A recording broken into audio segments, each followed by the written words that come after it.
to cut away, I know I can because that's how they're doing it. I really started the process.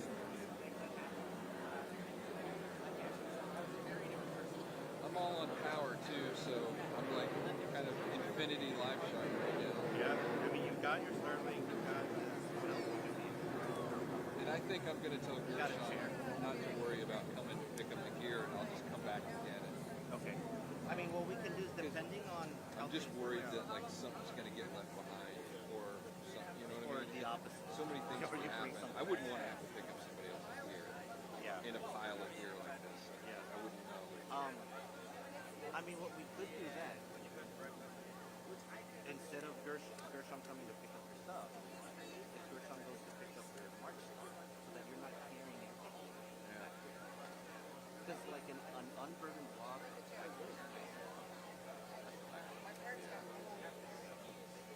Yeah.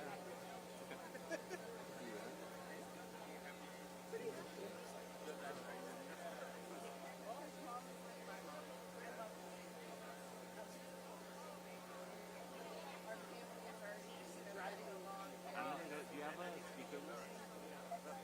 No. Alright, I'm gonna go try to find one. I'm gonna leave this amount of here. And then she told me Right.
far was that 45?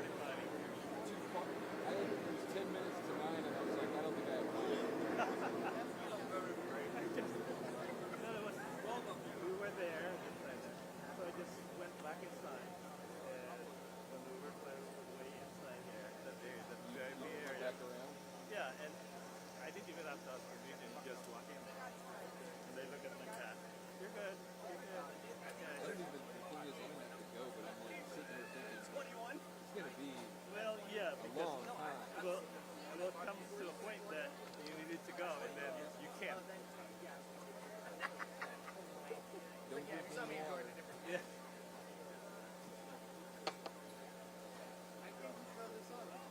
Or I could just go to a wide shop. It's pretty boring.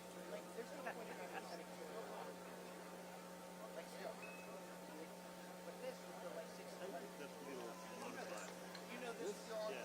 You use Man, that? I love these. Yeah. The thing is, they're only like $80 or something. This like one? that. I know, it's crazy, right? It comes with this? Oh, that's yours? Yeah, Hey, but they if have- you drop it, it's toast. Hey, they have a one law. Do you know that? Huh? They have a one law. They have made a one law on it. Oh yeah. Yeah. So It goes up this high. it's tall. It's really tall. Yeah. Is it expensive? Is it expensive? Huh? Is it expensive? No, I think the first time I bought it, it was like $90. The second time it was like That much 100. of stuff? I know. It's real. Yeah. You like that? Yeah. I'm using a kid soap.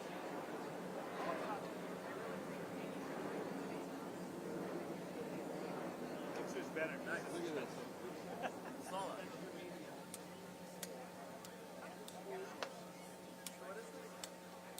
No, I would love to get a one law. Yeah. One law sweat. Yeah. That was so much faster. Are you trying to use a little bit after Starbucks?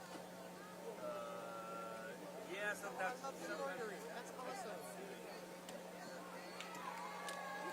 But when you're walking with it, when I'm Yeah. walking with it, I only do 2 legs because otherwise I'll kick it, and it's like. So yeah. You know, the latest setup includes something just like a free. It's like a 3-leg space with grills, you know, and you can move it around, you know, it's just like a solid, you know. If they're here, I'm happy.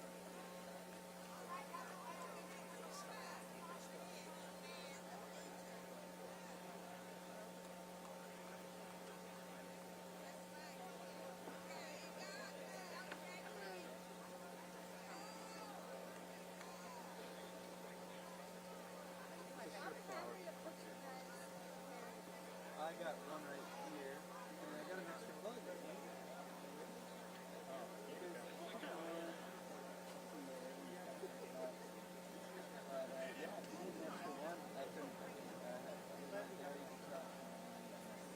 I saw a box.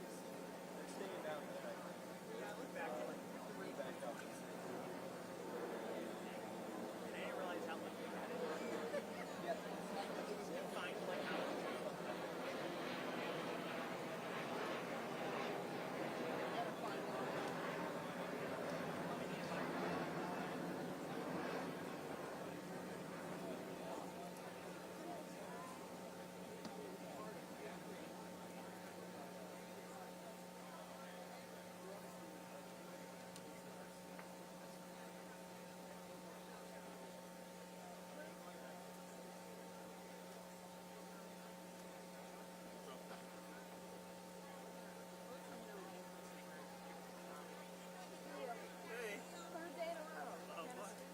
Yeah, it's been a while. I know. Yeah.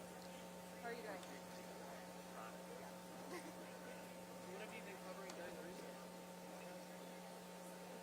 March on Washington 2026 proudly recognizes our father. See, that's what they did when I was on my way to the restaurant. They started doing it. Yeah, I ran back. it's still a buzz. They're gonna start late. Yeah. Oh yeah. All I can hear is a buzz. Look at this.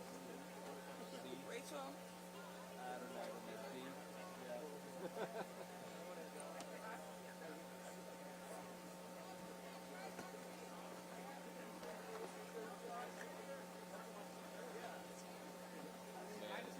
just watching my truck models people walk by. It's just like,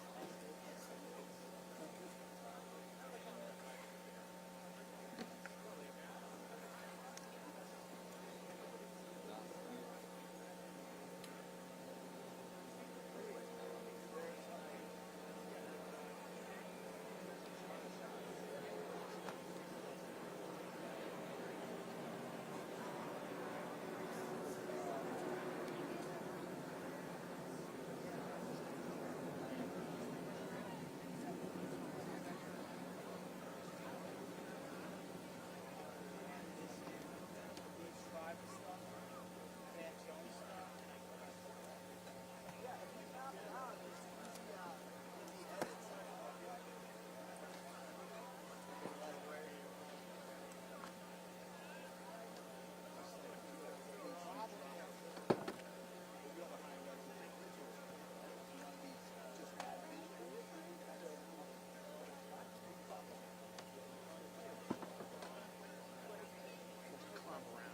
Oh, I'm trying to see which ones are the worst. I think it has to be. I think for me it's this one.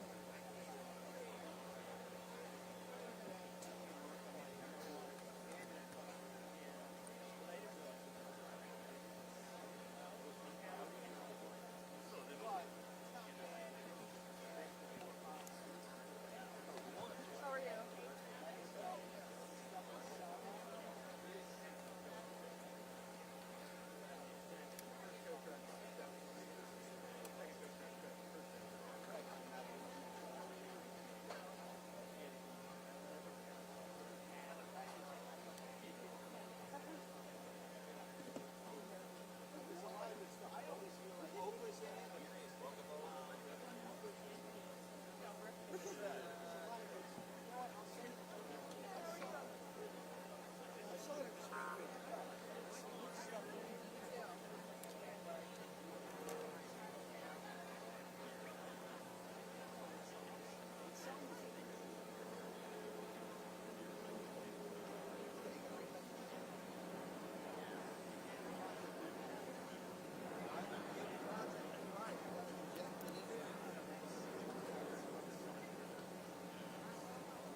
What's your live view signal, just out of curiosity? Exactly, yeah.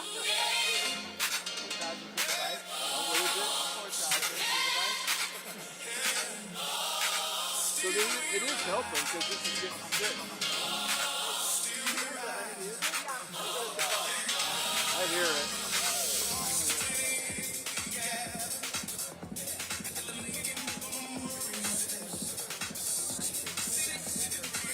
Man, people gotta stop walking.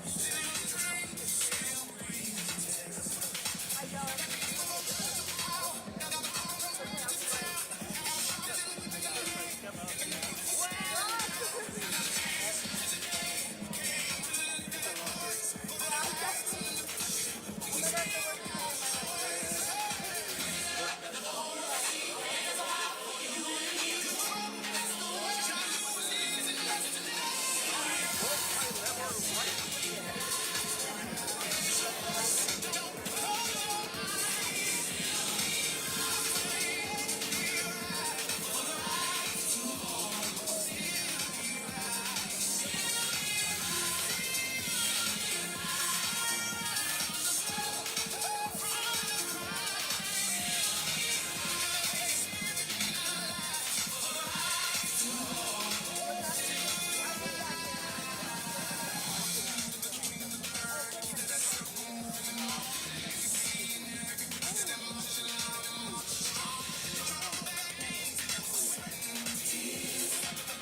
legislative agenda passed the Civil Rights Bill. Today we have a new generation that is coming forward. Younger people, men and women, coming forward to take the torch and run with it. So even though we face difficulties of today and tomorrow, I still have a dream.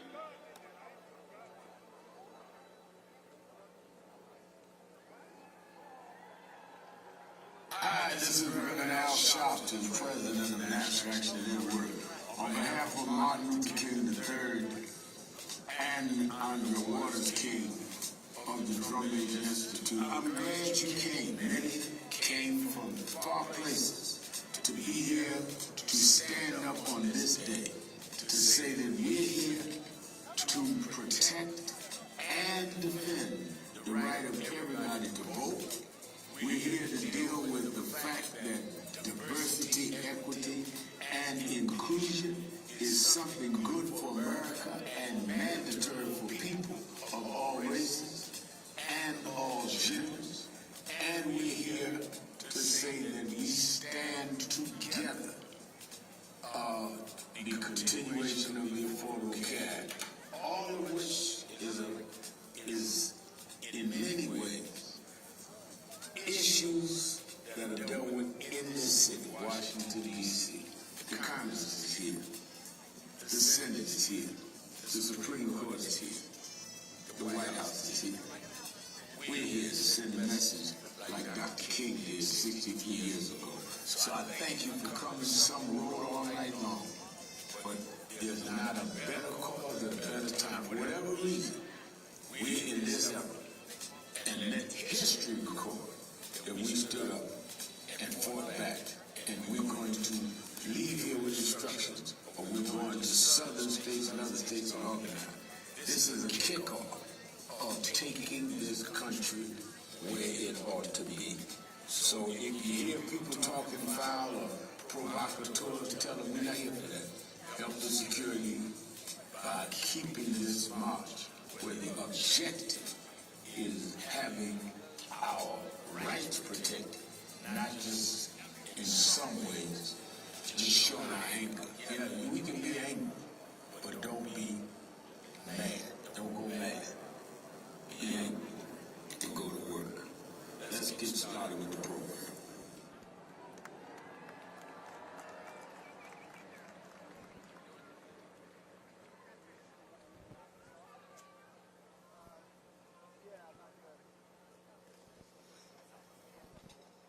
Please welcome to bring multi-faith invocations, Reverend Tony Lee, Dr. Guthrie Graves Fitzsimmons, Vice President of Programs and Strategy, and Maureen Kahn, Interfaith Alliance, Reverend Charles Williams of the Michigan State Director for National Action Network.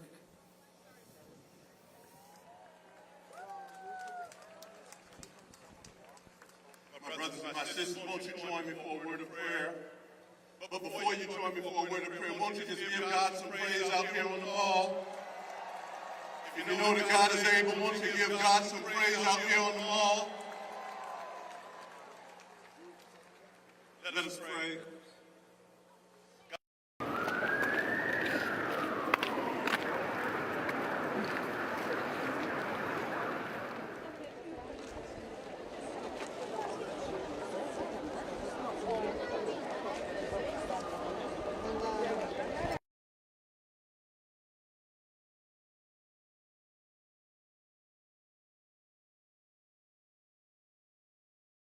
Seem to get left behind, but God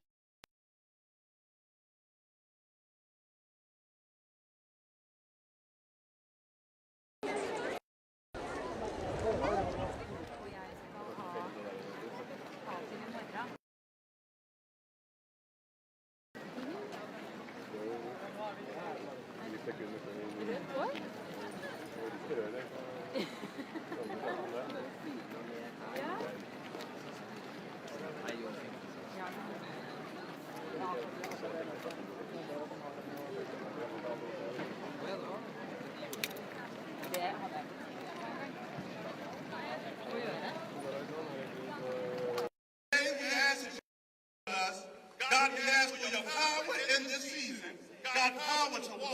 to talk right, but most of all, God, the courage to stand the test of this age. And God, right now, we praise you in advance for the victory. God, we give your name the honor and the glory for the victory. Victory in our houses, and victory in our community, and victory in our families, and victory in our finances. God, we don't care who's in the White House, as long as we know who stands on the throne. And so, God, we come to give you the glory today. We give your name the honor, and we give your name the praise, for the victory shall be ours. In Jesus' name I pray. Amen and amen.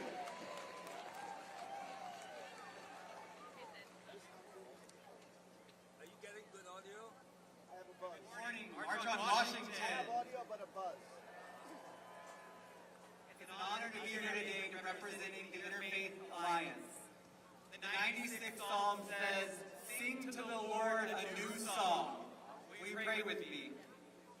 Lord, we need a new song in America today because too many religious leaders bend the knee to the would-be tyrant in the White House. Lord, we need a new song in America today when politicians put up the Ten Commandments posters in public schools with one hand and then undermine diversity, equity, inclusion policies with the other.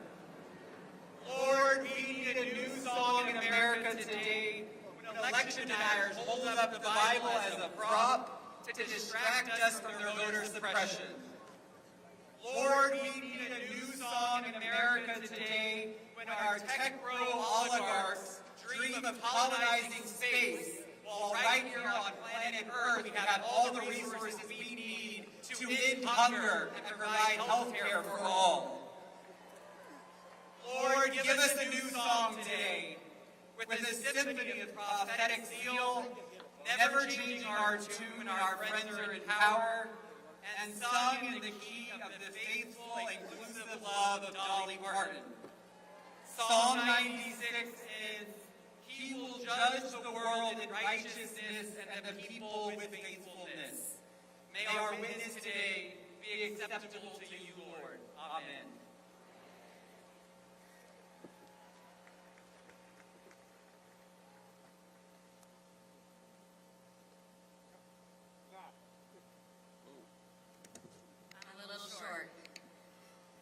Assalamu alaikum, peace and blessings on this beautiful day. My name is Arndrea Khan. I'm a leader in the Muslim community and the former board chair of the Interfaith Alliance, and I am so grateful to be here with you today that we have arrived in this moment because we need each other. I am called here because of my faith as a Muslim and as an American. I am proud to be part of a multi-faith invocation. Here we model the truth because it honors the truth of our history. That Islam has been a part of our lands longer than we have been a nation. I offer this reflection beginning with the words, Bismillahir Rahmanir Rahim. In the name of the Almighty, the most beneficent and the most merciful. Join me in prayer. Oh Lord, we call upon you as we bear witness to the suffering and oppression in our broken world with strong hearts. Inspire us with your spirit so that we can stand up to those who oppress and deny our dignity. Oh merciful Lord, in a world where politicians spread fear and lies to gain votes and exploit fear, to foment divide, we ask you, O Lord, to keep us steady and focused on combating injustice, so that we may use our feet and our hands, and our hearts and our minds, to reject those who seek to erase us. Fill us, O Lord, with compassion and courage as we work to heal and protect the vulnerable. O Creator of all, guide us to work in community with each other, our brothers and sisters, across tribe and tradition, united by the shared values of truth, equity, and charity. May we never forget that you did not create us into tribes to hate or despise one another, but but to know and love each other. In moments like this, our response must reflect the prophetic example. To stand with the oppressed, to reject injustice, and to walk toward the challenge of confronting systemic racism. With courage, especially in this climate of violence, where we see our brothers and sisters disappeared into an inhumane detention center network denied due process.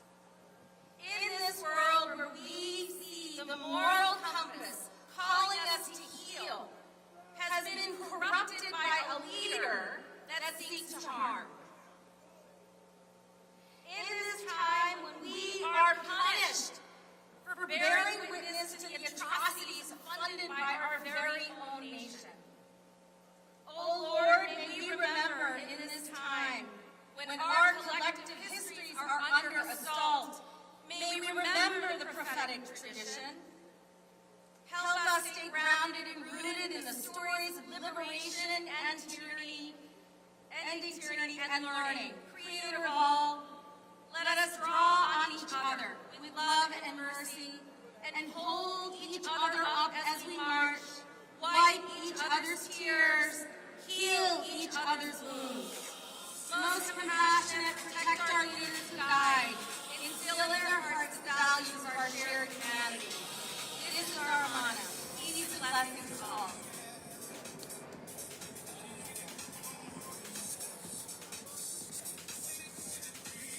Please welcome Special Assistant to Reverend Al Sharpton of National Action Network, Reverend Dr. Cassius L. Rudolph. Good morning, family. Why don't you make some noise and thank God for being here? It was 63 years ago when Dr. Martin Luther King called us to this hollow space, and now the Reverend Dr. Al Sharpton, our leader and civil rights activist, calls us here again today. And we're reminded that life is not never in vain. We're speaking on behalf of others. And as we gather again in the spirit of justice, freedom, and solidarity, may this song that I'm about to sing bless your heart to remind us that our lives are never in vain. If I can help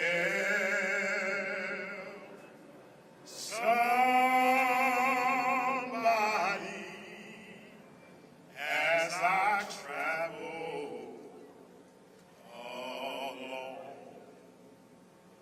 if I could cheer somebody with a word or a song, if I can show somebody that they're traveling wrong, then our living shall not be in vain. If I can help somebody Audio is not. as I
can show somebody that they're striving wrong, why don't you point to your neighbor? They are living, then you're living, then I'm living, all living shall not be in vain.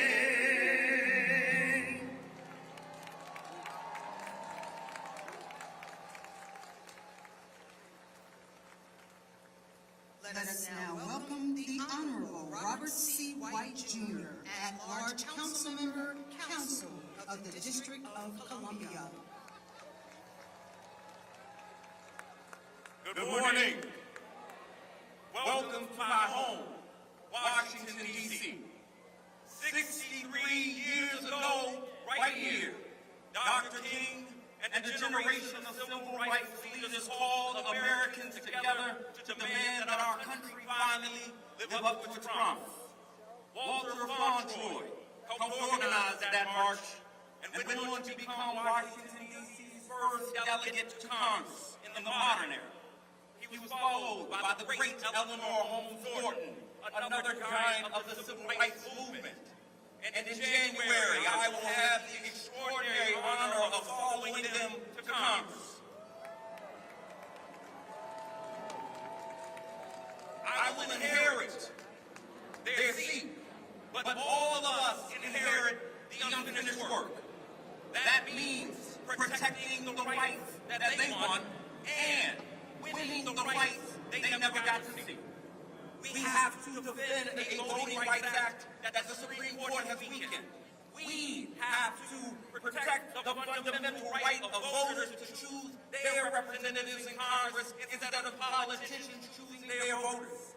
And we have to end the second-class citizenship in the capital of the United States. In Washington,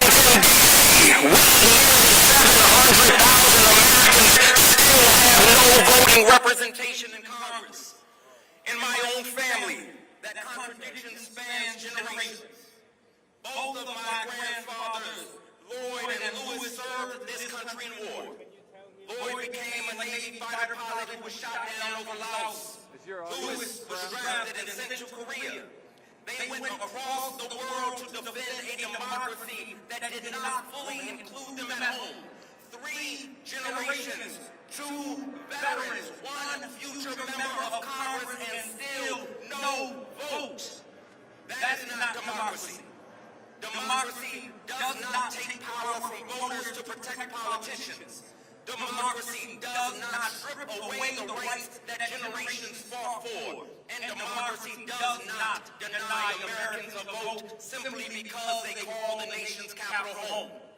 So 63 years after Americans marched on Washington, D.C., demanding that America live up to its promise, it is time to fulfill that promise for the people of Washington, D.C. Full voting rights, full representation, full citizenship in our democracy.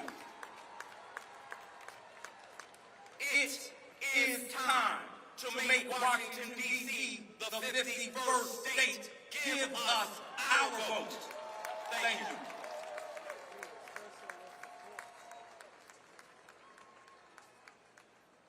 Let us now welcome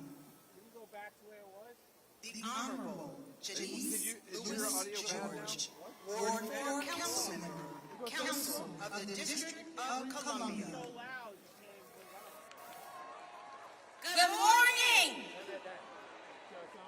Today we commemorate the 63rd anniversary of the March on Washington, and we reflect on the promise America wrote. Each year we come back to demand that America keeps its promise.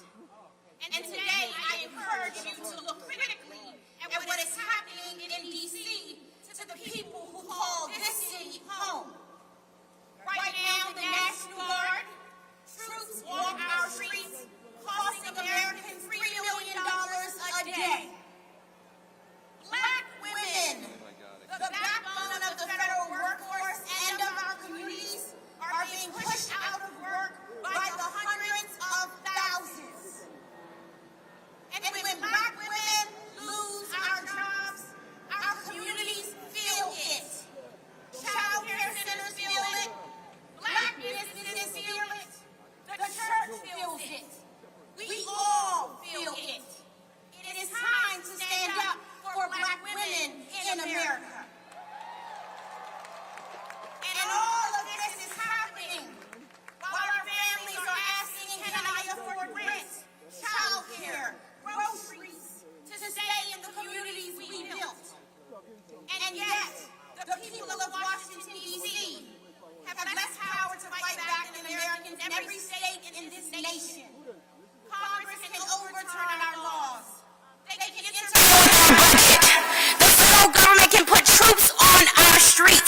statehood what it is.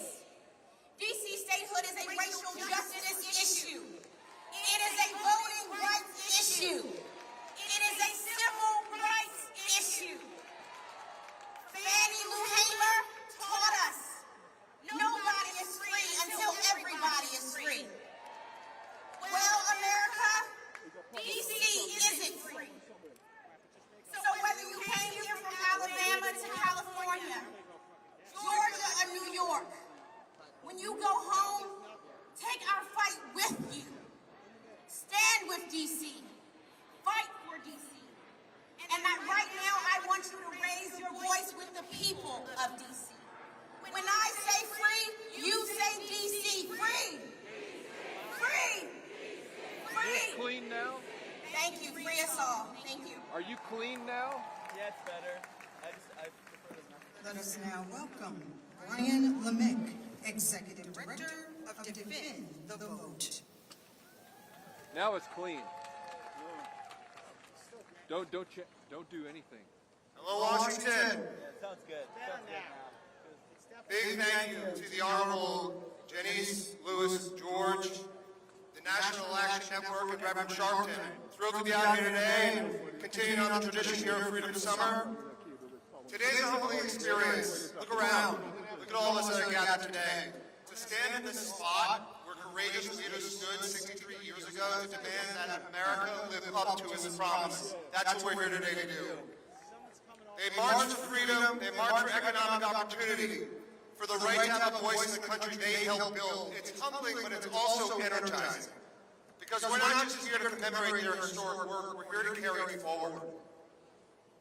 63 years ago, a generation of Americans made this nation better because they believed it could do better. They understood that democracy is not self-executing. The Voting Rights Act was their greatest victory. The right to vote is the power people have to shape their future and the future of our communities and the future of our country. It's about whether government is accountable to the people or just to the powerful. We're seeing a change here in America right now.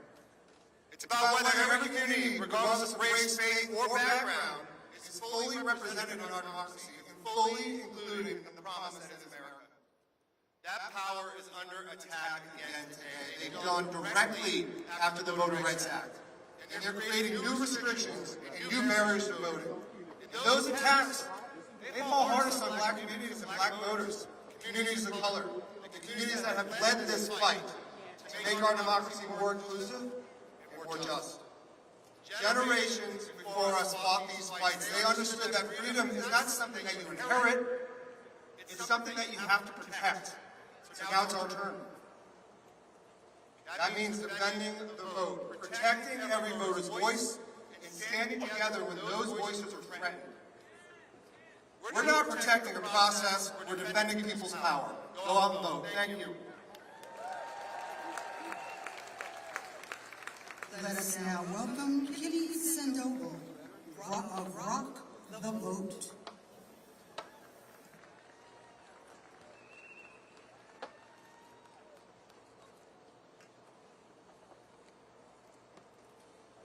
It's an honor to stand here today in this sacred spot because 63 years ago, hundreds of thousands of people gathered here to say with one voice, enough is enough. They came demanding that America live up to its promise, and central to their demands was the right to vote.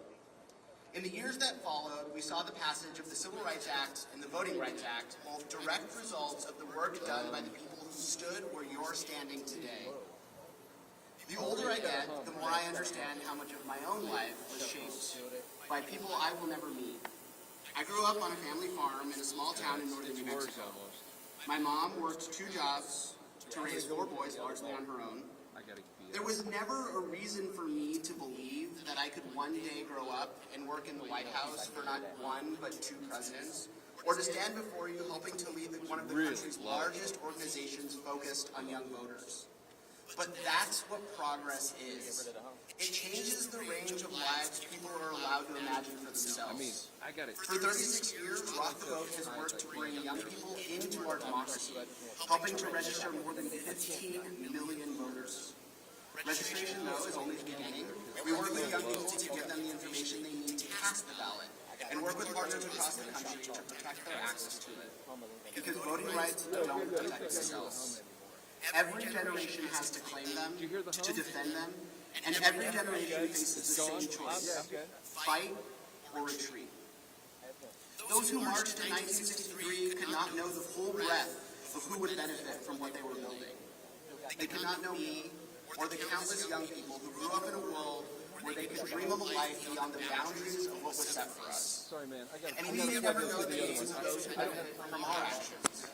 Our responsibility today isn't simply to remember what happened here. It's to fight to continue the progress we inherited. And that starts with the vote. Thank you.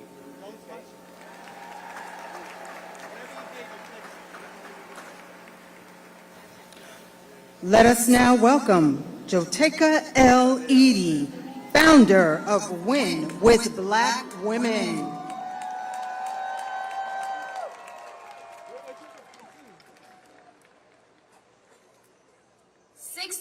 Years to go. Today, hundreds of thousands gathered on this sacred ground for the March on Washington for Jobs and Freedom. And today, I stand here on their shoulders. I just plugged into the other one. I stand on behalf of Win with Black Women. I stand for the 44,000 Black women who gathered in a moment of history and declared that we would not sit on the sidelines. I also stand here for the 92% of Black women who tried to tell America. And we are still telling America, because Black women are neither footnotes nor afterthoughts in American story. Our labor, our leadership, our love has built this country from its soil to its stars. And we are worthy of freedom, not because of our resilience, not because of how much we can endure, but because we are human, because we exist, and because we are divine. For generations, we have been told to wait, to shrink, to smile when disrespected, to be strong when broken, and to fight and then be forgotten. We have watched our history be erased, our votes threatened, our bodies politicized, our brilliance exploited, and our humanity questioned. And still, my sisters, we rise. Still, we vote. Still, we organize. And still, we lead. But there comes a moment in time when patience becomes permission and silence becomes betrayal. And that moment is now. So today, as Black women, I stand here to declare independence from systems that profit from our pain, from politics that want our votes but not our voices, from corporations that celebrate our diversity and culture but abandon our communities, from institutions that praise our service but refuse to protect our freedom, and from allies who welcome our support in private but vote against our rights in public. We believe in an America that tells the truth about its sins, repent through its policies, and redeems itself through justice. Because we are the dream and the doers. We are the bridge and the builders. And when America has ever lost its way, Black women have so often been its moral compass. So today, in the name of some of those women whose shoulders hold us still, Harriet Tubman, Sojourner Truth, Ida B. Wells, Ella Baker, Dr. Dorothy Irene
Joseph. I represent the Haitian Alliance, and I bring forth human rights, migration, and racial justice movement. Because we understand there is no United States of America without us. We understand that this country was built on the back of Black people, and we continue to hold that truth. As we see, we live under a dictatorship that is criminalized immigrants, specifically Black immigrants. Understanding, yesterday they deported U.S. children born to Haiti in the middle of the crisis. We say no more. We must stand united. We must stand on behalf of those suffering, because we must make sure that the dream that MLK started continues. We are the dream of our ancestors. We are the future. And we must guarantee that our children, Black, brown, Hispanic, whites, are able to call this country theirs without fear of deportation, without fear of being kidnapped, because this land is ours indeed. So today, we stand on behalf of those voices, and we let them know they are not alone. In the chains of immigration, they are not alone. We have broken the chains before, and what we say is that we are free. Thank God Almighty, we are free indeed, and the dream lives on. Thank you so much.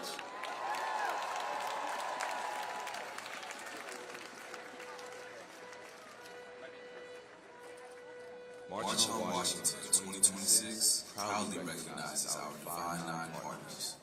Alpha Kappa Alpha Sorority Incorporated, Alpha Phi Alpha Fraternity Incorporated, Delta Sigma Theta Sorority Incorporated, Phi Beta Sigma Fraternity Incorporated, Sigma Gamma Rho Sorority Incorporated, Zeta Phi Beta Sorority Incorporated. Together, we stand united in the continued fight for justice, equality, and the right of every voice to be heard. Defend the vote. Defend democracy. Defend our future.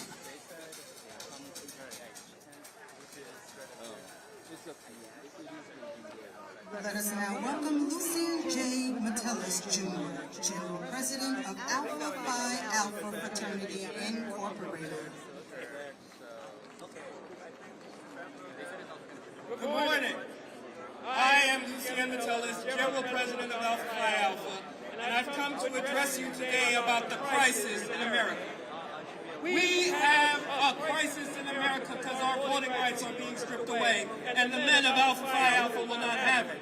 We have a crisis because our people are being hung on trees, and the media is not covering it. We are in crisis. We are in crisis because they're afraid of our vote, because they know there is power in the people. So today we are asking that God has called us to a mission. And that mission is for freedom, true and strong in this United States of America. And it will not happen by us sitting down. It will happen by us winning each and every election at every level. It means massive voter turnout. It means that we work to be stronger together. It is now more than ever the mission of Alpha Phi Alpha Fraternity Incorporated to bring our people to the polls. A voteless people is a hopeless people. Every alpha, every man, every woman, in every election will truly bring the change that we need in this country.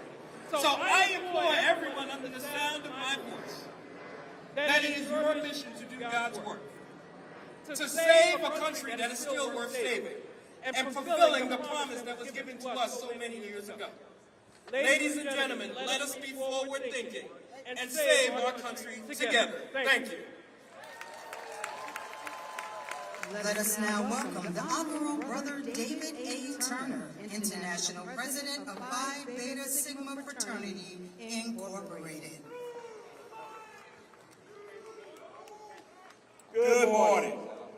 I stand before you as the president of Phi Beta Sigma Fraternity Incorporated, the fraternity of A. Philip Randolph, the chief organizer of the first March on Washington for Jobs and Freedom. Our founders and our forefathers built this organization to be used to disrupt systems of oppression and fight for the liberation of black people.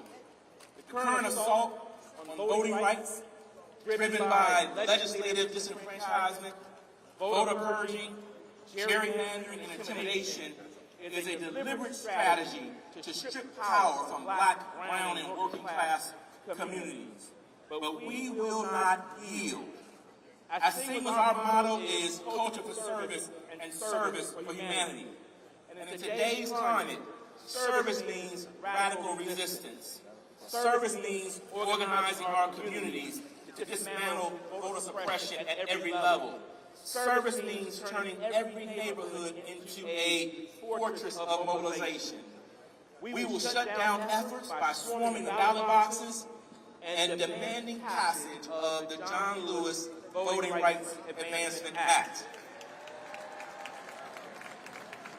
As we have done since 1914, the men of Sigma will organize, we will mobilize, and we will fight until unrestricted democracy belongs to every single one of us. Blue Phi.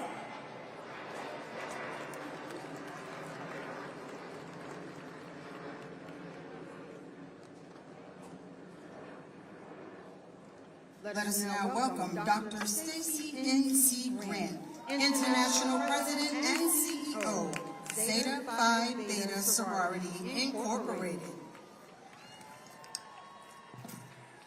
On this 63rd anniversary of the March on Washington, we gather to mobilize inclusive action, transformational leadership to advance social, health, and economic justice for all through the power of she. Good afternoon, my sisters and brothers, family and friends. I am Dr. Stacy N.C. Grant, International President and CEO of Zeta Phi Beta Sorority Incorporated and Chairwoman of the Divine Nine Council of Presidents. 1 year ago, I stood here with many of you at the March on Wall Street and reminded us that we are people of faith, people of courage, and people who refuse to accept injustice as our destiny. Today, we stand again, not because the work has become easier, but because our purpose has become even clearer.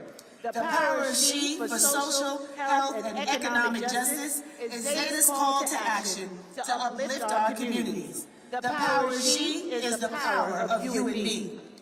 We hereby declare that justice cannot be selective. Justice means every person has the opportunity to live with dignity. Health justice means your zip code, your race, your gender, or your income must never determine where you live, thrive, or receive care. Economic justice means that hard work should provide opportunity, not just simply survival.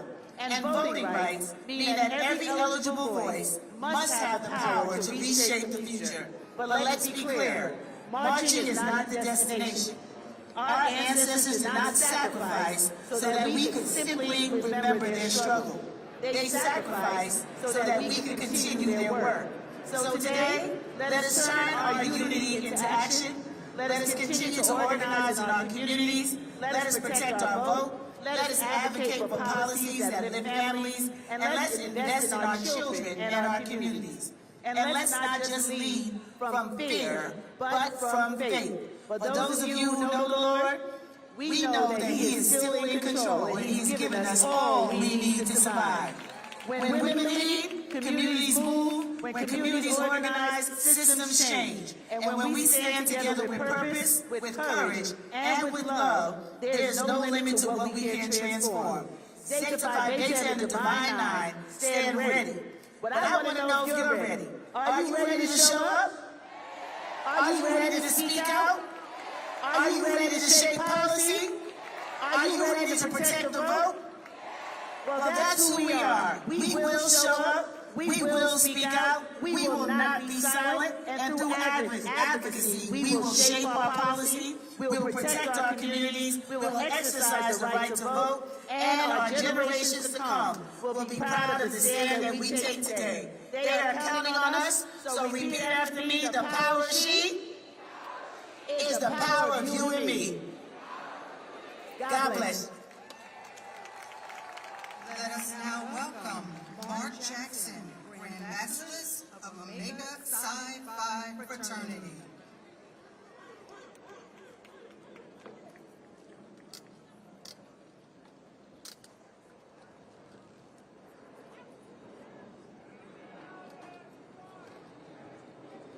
This is the day that the Lord has made.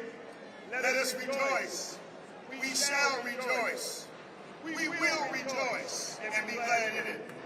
Good morning, everyone. To the Reverend Al Sharpton and the National Action Network, to the King family, to my colleagues, affectionately known as the Divine Nine, and to all whom honor is due. My name is Mark E. Jackson. I am the 43rd Grand Basileus of the greatest organization known to mankind, the Omega Psi Phi Fraternity Incorporated.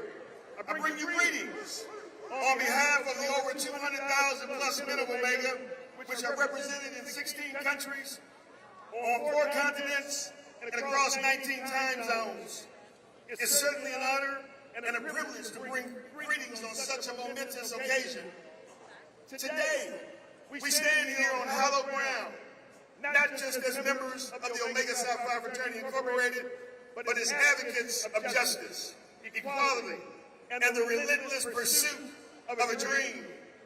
We, the men of Omega, gathered at this historic March on Washington to commemorate the legacy of those who came before us and to reaffirm our commitment to the principles that drive our fraternity: manhood, scholarship, perseverance, and uplift.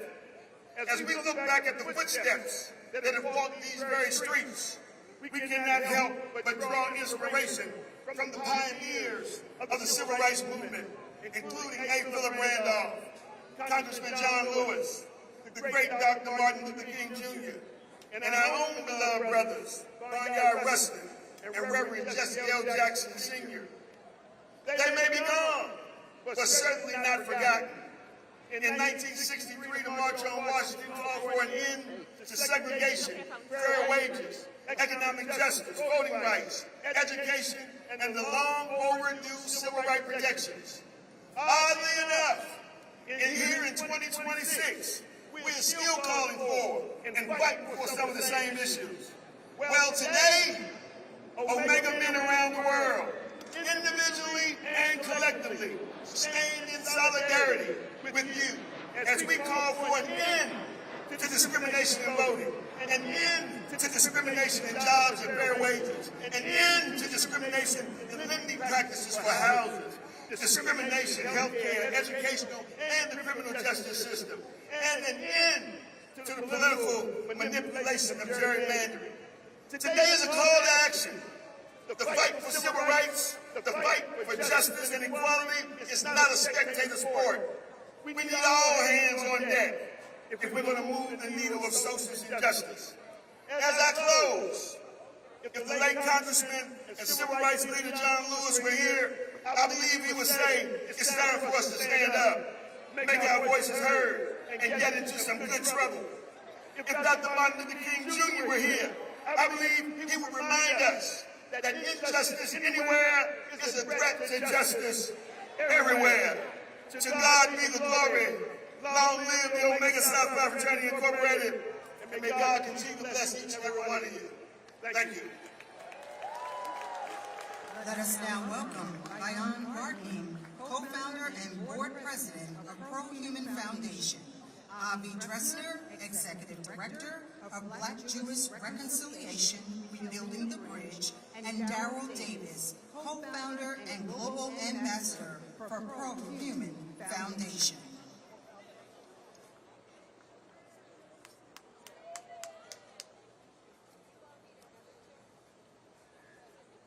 Hello. It is wonderful to be here. Hello, DC.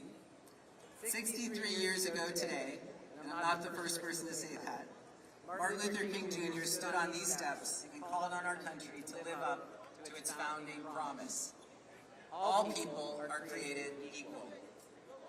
For more than a decade, my friend and Pro-Human Foundation co-founder, Daryl Davis, has been drawing attention to the fading and neglected marker that identifies where Dr. King stood to deliver I Have a Dream.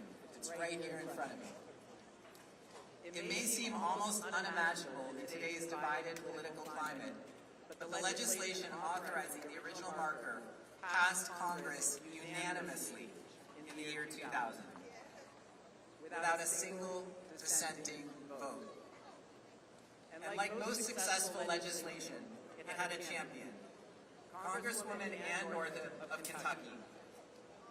We're grateful that Ann is now part of Renewing the Dream, an initiative to revitalize the marker she helped create and make it easier for visitors to find. The people involved in this effort come from different backgrounds and hold different political beliefs. Not everyone agrees on every issue of our day, but all are united in support of the principles Dr. King spoke about from these steps. Standing behind me today are my children, Liv and Asher. I'm passionate about Renewing the Dream because I want them and every person who comes here to be able to stand where King stood, look out across the reflecting pool, and ask themselves, even for a moment, what does Renewing the Dream mean to me? So I thought I would let Liv and Asher tell you what it means to them. To me, renewing the dream means seeing each person as an individual. We all have different backgrounds and experiences. Every one of us is 100% unique, and every one of us is 100% a member of the same race, the human race.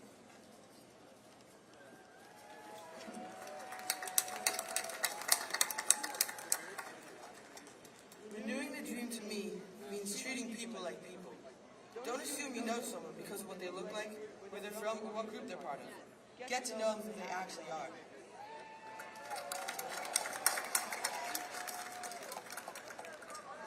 And that is the kind of reflection we hope this marker will invite. For more than 6 decades, Dr. King's dream has inspired countless people around the world. Today, that dream belongs to all of us, and so does the opportunity to renew it. And now I'd like to invite Avi Dresner to the podium.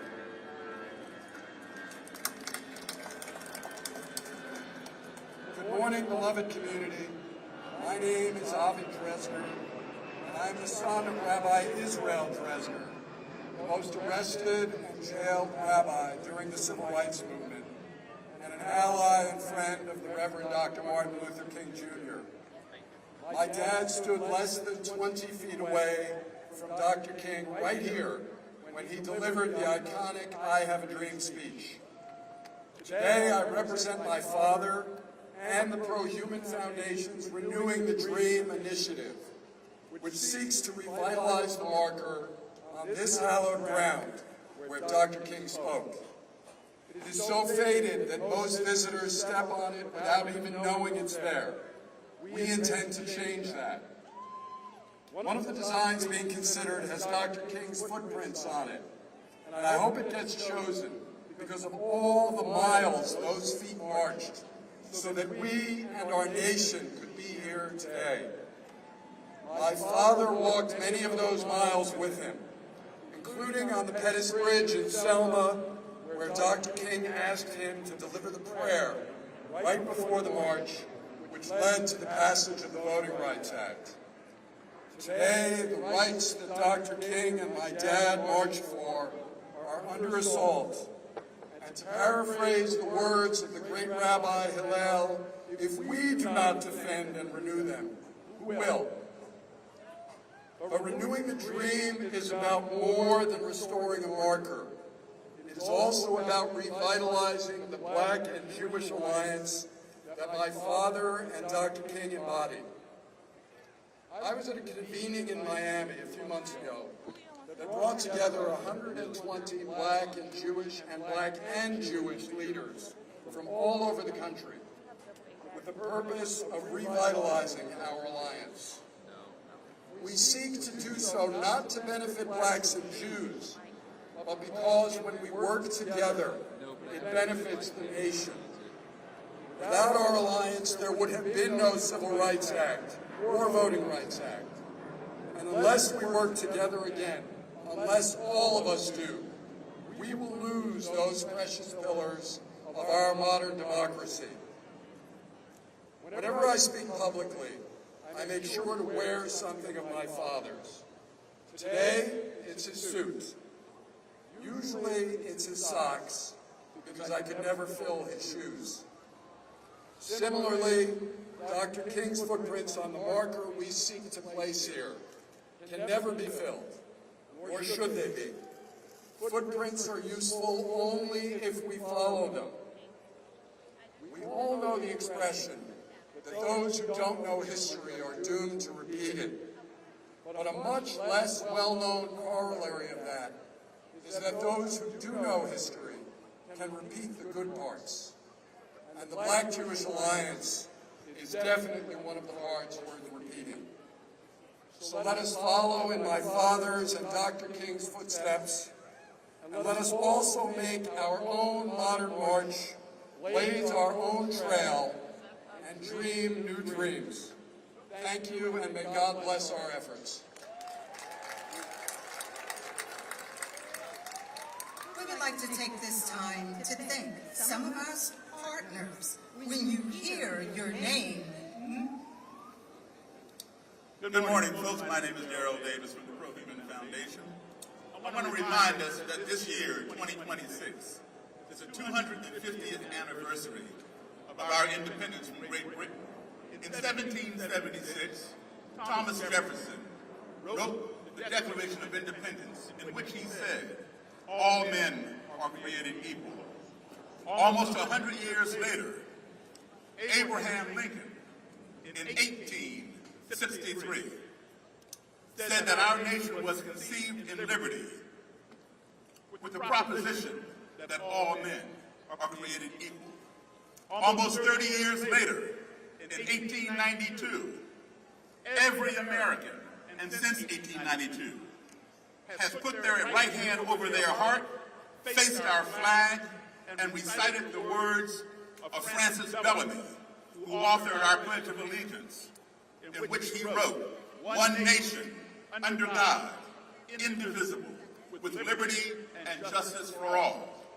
100 years after the Gettysburg Address with Abraham Lincoln, Martin Luther King Jr. stood right here where we're standing today and delivered one of the two greatest speeches and most recognizable speeches in American history, one being the Gettysburg Address by Abraham Lincoln, and the other being the I Have a Dream speech by Martin Luther King, in which he said he had a dream that one day this nation will rise up and live out the true meaning of its creed. We hold these truths to be self-evident, that all men are created equal. Folks, today, in 2026, our country is drowning in divisiveness and polarization based on skin color, religion, sexual preference, political party affiliation. Even last month, on our 250th birthday, the 4th of July, 400 white supremacists marched right here in Washington, D.C., proclaiming to reclaim America and take our country back. Are these really the gifts we want to give our beloved country on its 250th birthday? I should think not. Renewing the dream is where we can start. Let's start by making this marker right here upon which we're standing, where Dr. King stood, more visible. Each year, approximately 8 million people visit this Lincoln Memorial. You know what that adds up to? 20,000 people per day. Thousands of those people walk right across the marker, and now you can barely see it.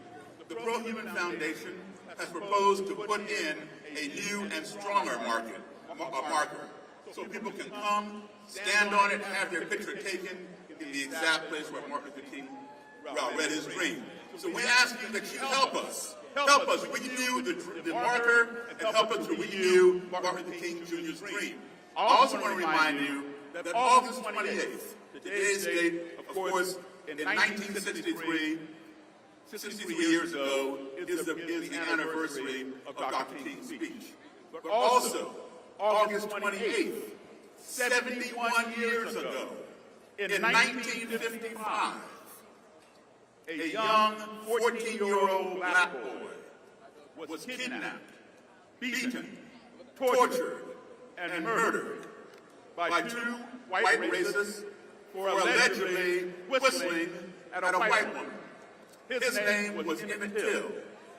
Let us remember Emmett Till, and let us renew Martin Luther King's dream so all 14-year-olds, black, white, or otherwise, can live out their dreams. Let's turn Martin Luther King's dream into a reality.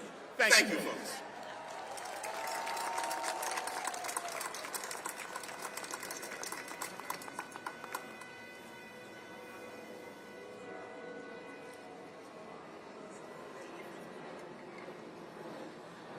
At this time, we would like to thank some of our partners. When you hear your name, make some noise! March on Washington 2026 proudly partners with these voting access and participation organizations. America Votes. Fair Fight Action. Fair Vote.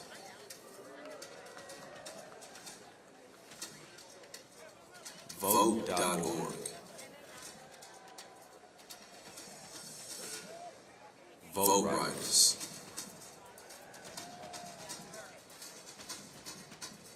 Together, we stand committed to protecting access to the ballot, empowering every voter, and ensuring that every voice has the power to be heard. Defend the vote. Defend democracy. Defend our future. Let us now welcome Dr. Everett Kelly, of the National President for American Federation of Government Employees.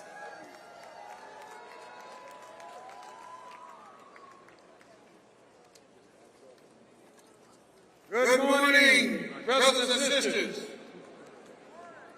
I'm Everett Kelly, and I speak for 820,000 federal and D.C. government workers represented by my union, AFGE. They are the nurses at the day hospital, the officers at the airport checkpoint, the women and men at the Social Security who take care of your grandmothers and grandfathers. Last year, this administration tried to strip your rights from nearly a million of them with the stroke of a pen. Not because they did something wrong, because AFGE sued them. Because we said no to Elon Musk and his chainsaw. They haven't won that fight. We're still in court. We aren't going anywhere. What about you? But they can't win a fair fight. This is what they always try. They change the rules. They rig the system. They try to make it harder to fight back, strip the union, and they think the workers get quiet. Got the Voter Rights Act, and they think the voters stay home. Same play, run twice, and they're wrong both times. Now, 63 years ago today, 250,000 people stood on this ground. A. Philip Randolph and Rustin organized them. Dr. King stood right where and here and told the country about a dream. They didn't call the March for Freedom. They didn't call it the March on Washington for jobs, but they said for jobs and freedom, both words. Same breath, same fight. 2 years later, this country passed the Voter Rights Act. People were beaten in Selma for that law.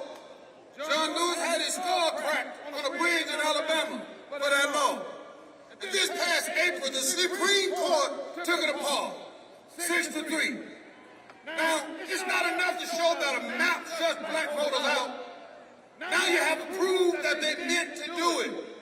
Now, you have to get inside their head. Brothers and sisters, I grew up in Alabama under the Jim Crow law. Nobody ever wrote down their intentions. They just decided that some folk would go through the front door and some people would have to go around back. I spent my entire life walking through the front door. They told me back in Alabama wasn't for folk who looked like me. And I don't know about you, but I'm not going back. What about you? Now, our ancestors didn't pay that price for us to stand here quiet. 67 days from today, this country votes. And if your vote didn't matter, they wouldn't be working so hard to take it away from you. So this is what I say to you. Register everybody. Make a plan. Bring somebody with you. They underestimated us. They underestimated the power of we. Everybody over this audience, and let me hear you say we. There's power in we.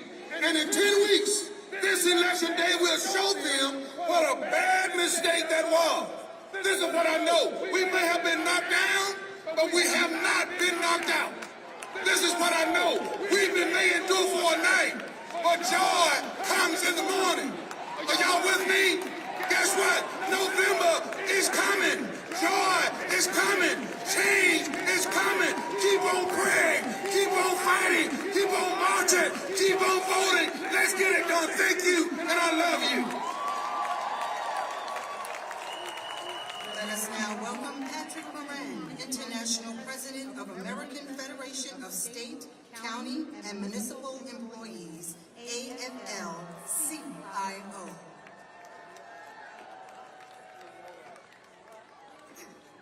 Good morning. My name is Patrick Moran, and I'm honored to stand here on behalf of 1.4 million AFSCME members across America. Healthcare workers and child care providers, mental health professionals, sanitation workers, school bus drivers, custodians, library workers, and bridge inspectors. Public service workers whose courage keeps our communities safe, whose dedication keeps our economy running, and whose solidarity keeps Dr. King's dream alive. 1 week ago, I had the honor to be sworn in as president of AFSCME. I stand on the shoulders of the leaders who came before me, like this young man here, this great young man. I carry forward a movement that has never backed down. And I made a promise that day to fight forward, to fight for every working family, to fight for democracy itself. Because unlike some people a few blocks away from here, we actually believe in it. He understood that Dr. King preached that lessons on this very spot. He understood that civil rights and economic justice are not separate fights.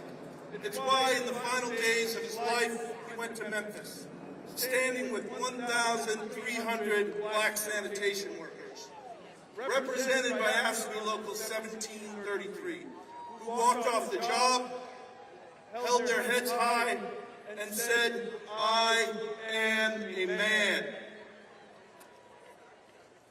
I feel that history today. Maybe in some ways it's repeating. An all-out war on voting rights, a living you can't live on, the haves scapegoating the have-nots. But that's not all that's repeating. We're here.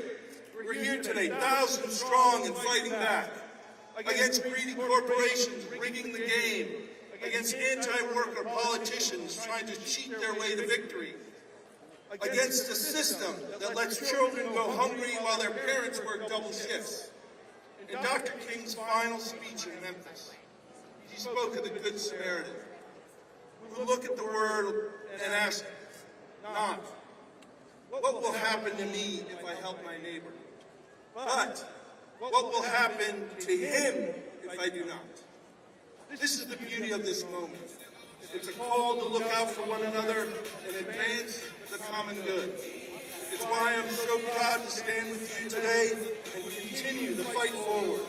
We'll march against the authoritarians. We'll light a fire under our elected representatives. We'll talk to our neighbors about who's going to lower grocery prices, who's going to demand our freedoms, who's going to protect our voice and our vote. Together, we'll prove that this still is a nation of dreams. That we've got the power, and we're going to use it. Thank you. Let us now welcome Lee Saunders, former international president, American Federation of State, County, and Municipal Employees, AFL-CIO. Good morning. I have spent 50 years of my life in the labor movement. For 14 years, I had the honor of being president of AFSCME, the American Federation of State, County, and Municipal Employees. You just heard from the new president.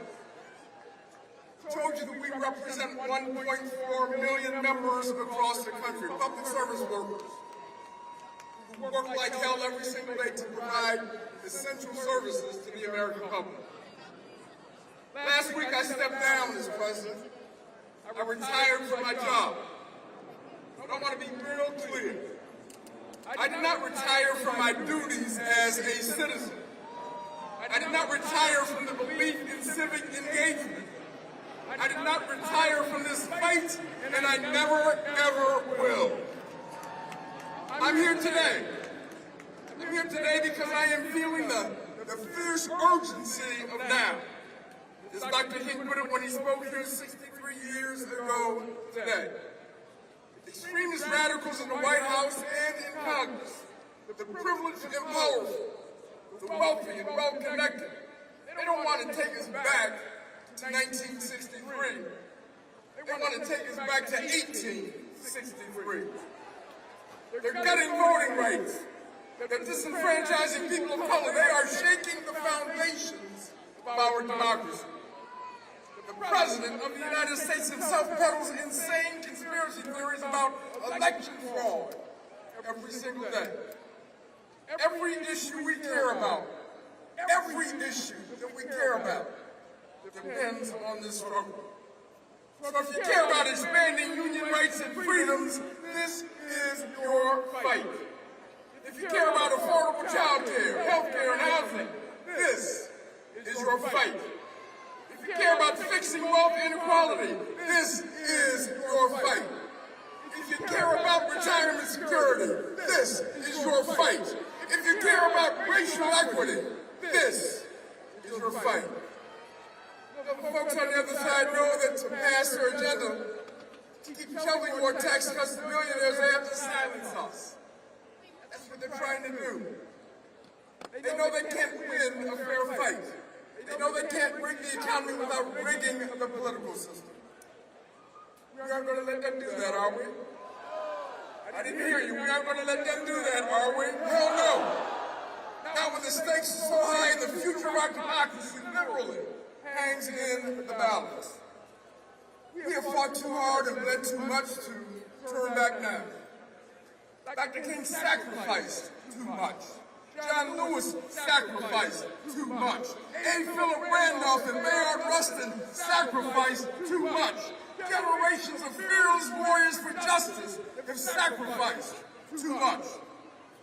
So we've got to keep raising our voices. We've got to keep raising hell. Keep educating, organizing, and mobilizing. Keep marching for racial justice, economic justice, and social justice. Keep marching. Civil rights, labor rights, human rights, and voting rights. If we keep marching, we will win. Thank you very much. Let us now welcome Cleola Brown, President, A. Philip Randolph Institute.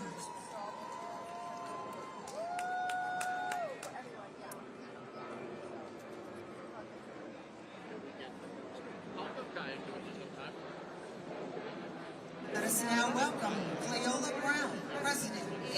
Philip Randolph Institute.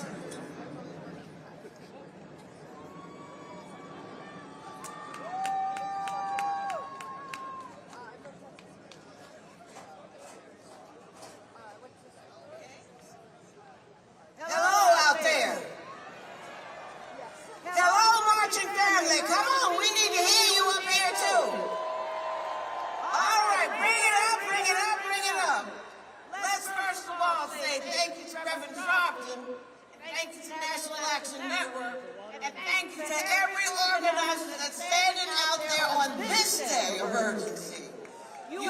look good, and when they start lying about the numbers, look at them and tell them you lied.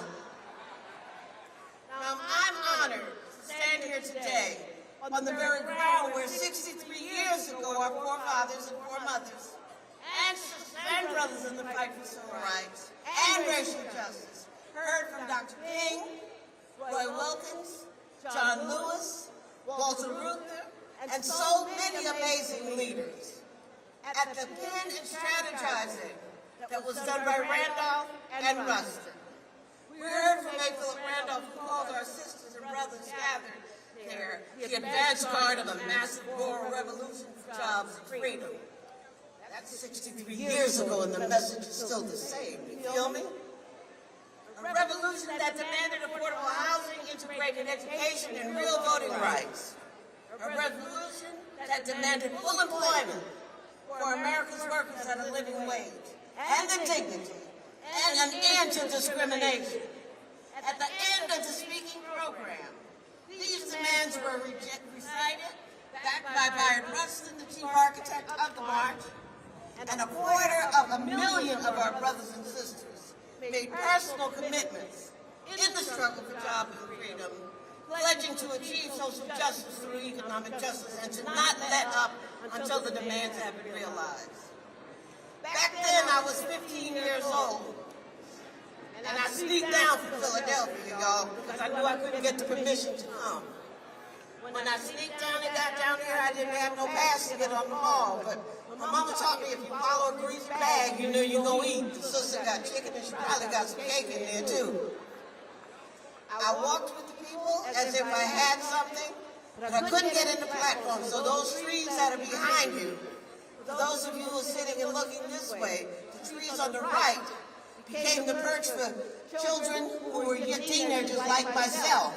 We climbed up in the trees to look to this spot. When people say God is good, He is, and every day of my life I thank Him for it. Because right now, more than ever, we need to keep right on pushing, making sure that those demands that were relevant then, unfortunately, are relevant right now.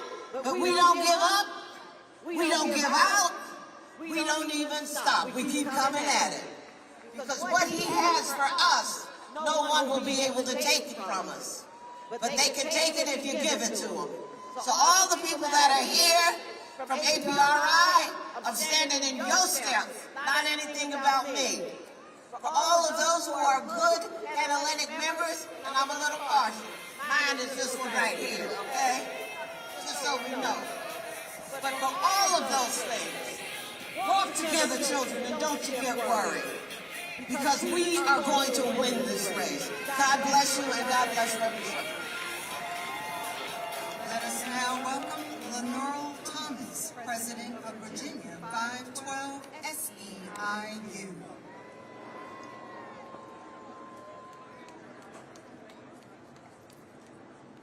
Hello, Washington. 63 years ago, workers from across the nation organized and marched on these grounds. My name is Lenore Thomas. I'm the president of SEIU Virginia 512. And we are here this morning to say the sacrifice of our ancestors will not be in vain. I stand here on behalf of 2 million members of the Service Employees International Union, the people who serve your communities, keep your hospitals running, and your loved ones cared for in their homes. SEIU is here to send a message. There is no worker power in a country where there is no ballot power. Here's why. The vote is sacred. It is sacred because of what it costs. Our ancestors paid for our ballots with their lives. They did not pay that price so we could pick and choose when to vote. They paid the price to make the vote ours. And they paid the price to make every vote count every single time. In Virginia, we know this fight firsthand. Virginians went to the polls and voted for a new congressional map. And when we asked the Supreme Court to uphold that vote, they said no. Why? Power. So when somebody tells me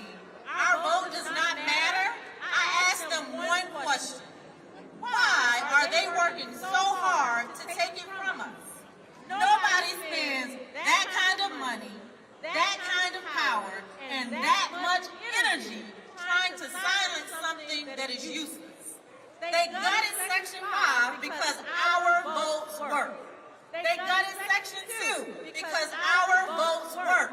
They are coming for vote by mail because our votes work. Remember, elections have consequences. The ballot is not just about who gets elected. It is about what the people we elect do with the power we give them. When we show up and we do our part to elect people who share our values, we expect follow-through.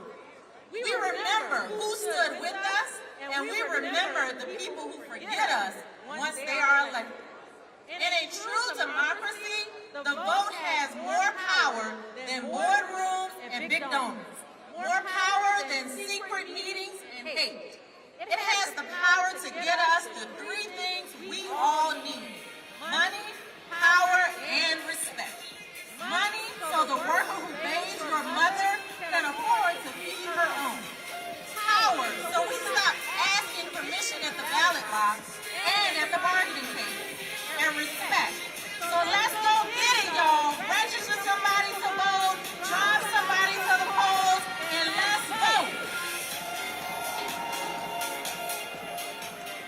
Let us now welcome John W. Rogers Jr., founder, chairman, co-CEO, and chief investment officer of Ariel Investments.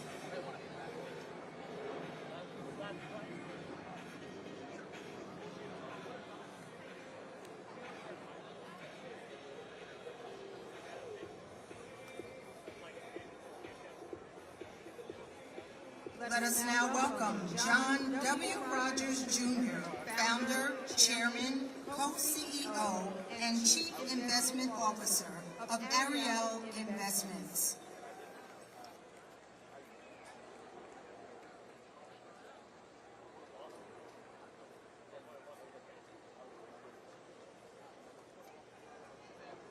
Good morning. I'm John Rogers, founder of Ariel Investments. My daughter and I are from the land of honest Abe Lincoln, not the city of dishonest Trump. I've been inspired by a long line of people who risked their lives for liberation, who broke barriers in the name of justice. My great-grandfather was a fearless business leader. He built the Stratford Hotel, the largest black-owned hotel in the country that was destroyed during the Tulsa Race Massacre. My father fought overseas as one of the original Tuskegee Airmen, defending a freedom he didn't fully enjoy here at home. My mother was a pioneering civil rights leader. She sat in at lunch counters and introduced me to one of my heroes, Reverend Jesse Jackson. I was about 8 years old. He was holding court in our living room, and I was completely mesmerized. Today, as an entrepreneur, I carry with me the deep connection Reverend Jackson made between economic empowerment and the civil rights movement. He literally put a dollar sign in the Operation Push logo. Simply brilliant. As Dr. King once said, what good is it having the right to sit at the lunch counter if you can't afford to buy a hamburger? He knew that if we had equal economic opportunity, we could own our own homes, pass our wealth along to future generations, support our political and community leaders, and finally stake our claim in the American dream. As we all know, that claim has been hindered by racism for hundreds of years. Reverend often said, they don't think about us. They don't see us. Together today, we come together to be seen. Like the giants that came before us, we must be relentless. Every single one of you walked out of your door this morning knowing the very real risks, and you chose to be here anyway. In the spirit of John Lewis, you found a way to get in the way. You chose to make good trouble. That is the courage that carries this movement forward. Thank you.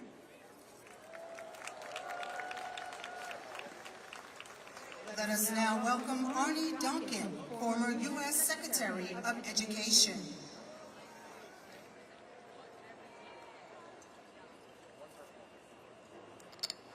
Good morning.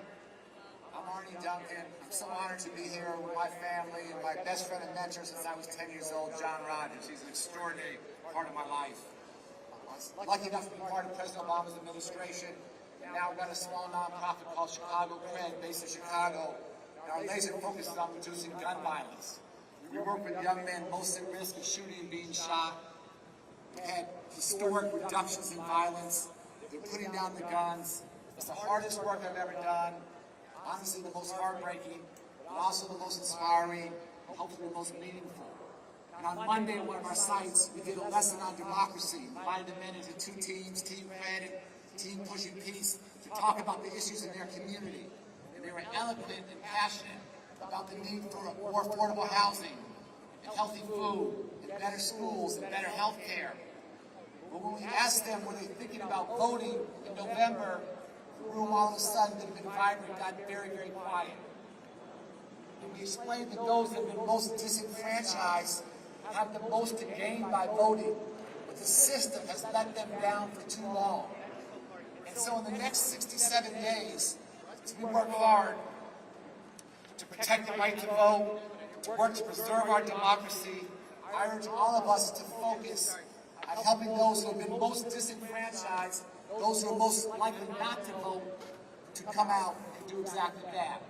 It is the most powerful and the most peaceful thing that the men we serve, the communities we serve, can do to better their lives and better the country. If we can do that together, if we can do that collectively, I promise you in 67 days, we can change the world. Thank you so much for all that you do. God bless. Let us welcome Dr. Cheryl W. Turner, International President of Delta Sigma Theta Sorority, Incorporated.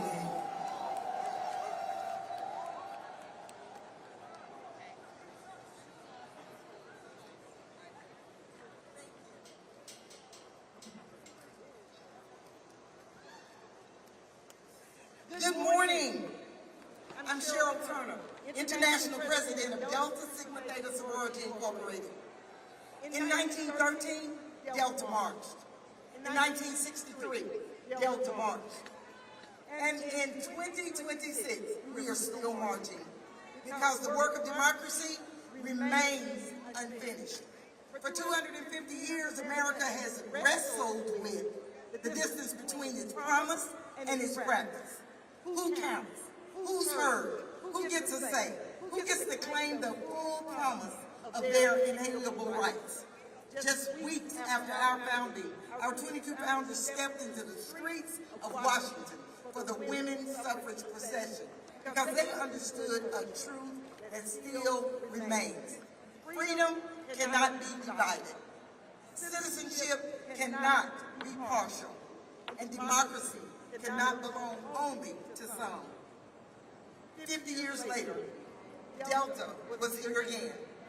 Our 10th national president, Dorothy Height, was integral in the planning of the 1963 march.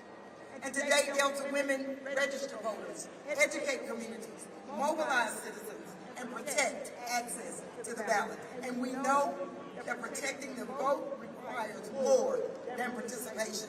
It requires vigilance, persistence, and sometimes it requires the courage to challenge power itself. That's why when voting rights are threatened, we take to the courts.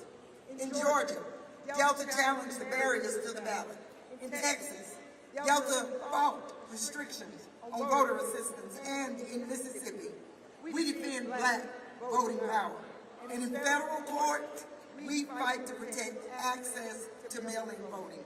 We organize, we educate, we litigate, we mobilize, but we do not retreat. Because when the right to vote is threatened, every other right becomes more vulnerable. The fight to vote is more than what happens at the ballot box. It's a declaration, and our voice is not negotiable. So, in 1913, in 1963, 2026, different generations? Yes, the same charge though. Different battles? Yes, the same determination though. The years change, the assignment does not.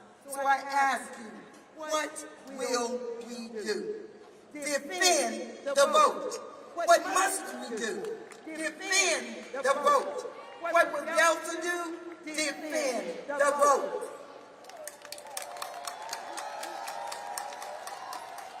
Let us now welcome Rabbi Jonah Pesner, Director of Religious Action Center of Reform Judaism and Senior Vice President of Union for Reform Judaism.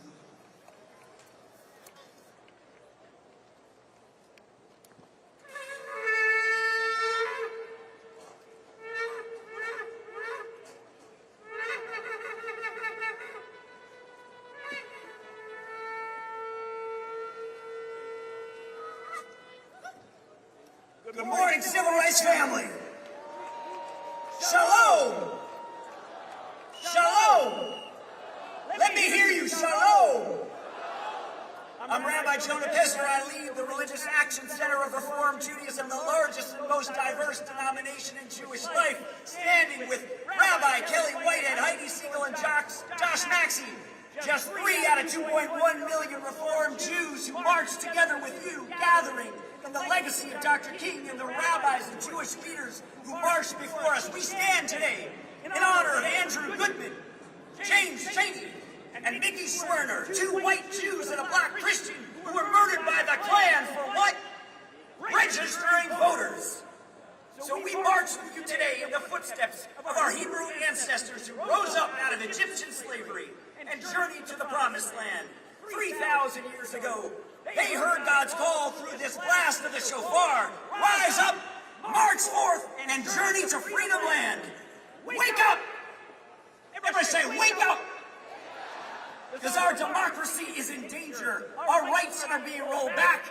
Our voices are being silenced. Our votes are going uncounted. Our people are suffering with fear and hunger and despair. Our neighbors are hiding in their homes because they're afraid of agents of the state who are terrorizing our communities. And our children are experiencing hate at every turn when we are trying to build the beloved community. But we know what those who came before and marched before us know. Our safety is in our solidarity. Everybody say solidarity. And the redemption of this nation may yet come through democracy. Everybody say democracy. A robust, multiracial, inclusive democracy in which every voice is heard because every vote is counted. And you know what we know? Some people want some people not to vote. Are we going to stand for that? No, we're going to march. The Voting Rights Act of '65 was written in our conference room at the RAC. But we also know the Voting Rights Act was not written in a conference room. It was written in blood in Selma and transcribed in our conference room. So to honor those who gave their blood and their lives, I ask you with love and pride, will you lift your voice? Will you demand justice? Will you march on and on and on until victory is won? We didn't start marching 63 years ago. We started marching 3,000 years ago when our people rose up out of Egypt, and we will march for another 3,000 years if that's what it takes until victory is won. Amen? Amen. We'd like to thank some of our partners. So when you hear your name, make some noise. March on Washington 2026 proudly partners with these democracy protection organizations. DC Vote, Declaration for American Democracy, Democracy Forward,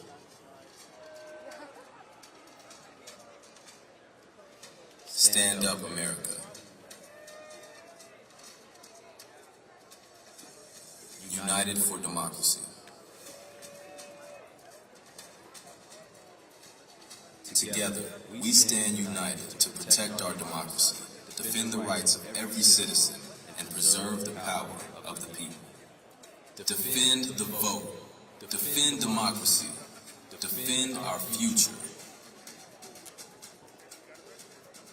Let us now welcome Keturah Johnson, International Vice President of Association of Flight Attendants, CWA, AFL-CIO. All right. What's up, family? My name is Couture Johnson, and I am a proud career union veteran, and I am a flight attendant. And I have the responsibility and the incredible privilege of representing more than 55,000 incredibly diverse flight attendants as the International Vice President of the Association of Flight Attendants. And in case you didn't know, flight attendants save lives, and we are aviation's first responders. I am also proud to be a member of the P-Flag National Board of Directors. P-Flag moms and families, where you at? Yes. And in case you didn't know, P-Flag is where LGBTQ plus people, parents and families, and allies unite to turn pride into power. I know we as flight attendants, we ask folks every day, multiple times a day, if you are willing and able to assist us in the event of an emergency. We ask you and we trust you based on a verbal yes, your word, and so does everyone else. You all have trusted folks you have not seen. Today, I need to know if you are willing and able to assist us in this emergency and turn your privilege and pride into power. And we're going to need some verbal yeses. We'll start with the easy one. Are you willing and able to listen to flight attendants? We save lives, and we've been doing a lot of it lately, and we're tired. Are you willing and able to support the Delta flight attendants to organize their union to raise standards of workers in the South and across the country? Yes, because voter suppression is union busting, and guess what we know? Union busting, it's disgusting. Are you willing and able to protect the trans folks and the LGBTQ plus community? Are you willing and able to use people's pronouns even if you don't get it?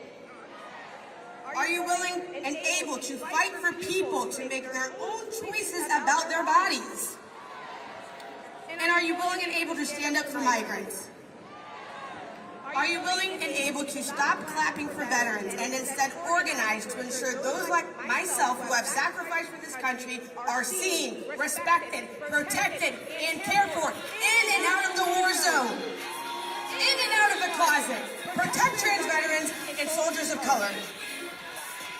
Are you willing and able to stand with postal workers and ensure mail-in ballots are still counted because your vote should not count no matter where you are on election day, and the U.S. mail is not for sale? Are you willing and able to fight for health care and housing for all? And are you willing and able to have the promise and power to never forget September 11th? Are you willing and able to use your privileges, power, and turn your power into vote?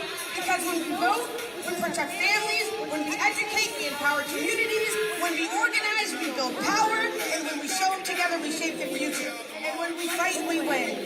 This is a time for good trouble, necessary trouble. It's going to mean protest. It's going to mean education. It's going to mean to get uncomfortable. It's going to mean disturbing the peace, and it will mean fuck around and find out. And that means risk, and risk is hard, but it's only through risk that we've ever gained freedom. So my question to you, what are you willing to risk, and who are you willing to risk it for? Flight attendants save lives, protect trans folks, respect veterans, contract now, launching for women's rights.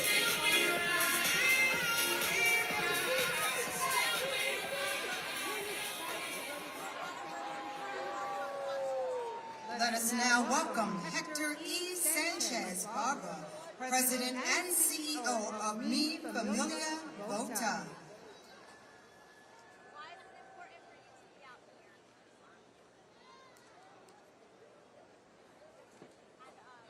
Buenos dias, brothers and sisters. What a beautiful, powerful morning.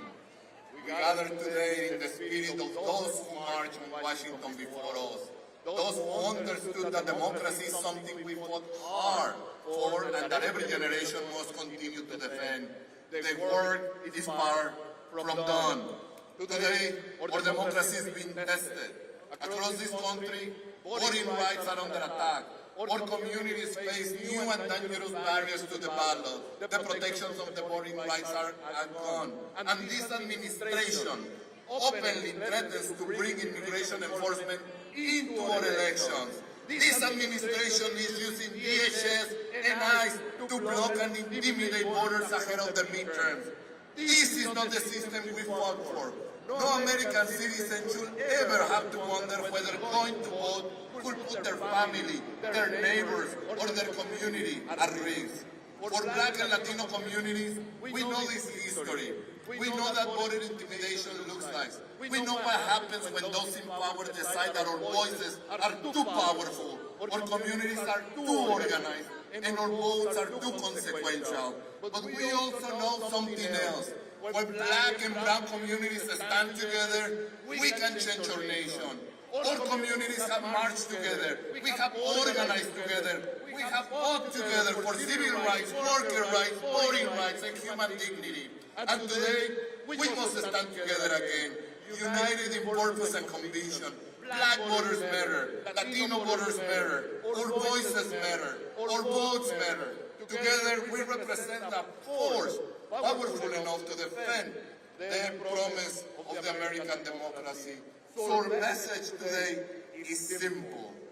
We will not be intimidated. We will not be divided, and we will not surrender our voices to our political power.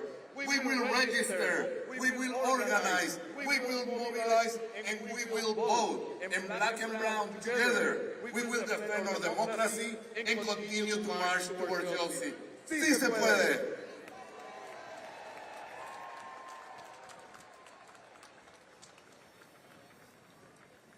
Let us now welcome John C. Yang, President and Executive Director of Asian Americans Advancing Justice. Good morning. 大家好. When I say vote, we say now. Vote! Vote! Vote!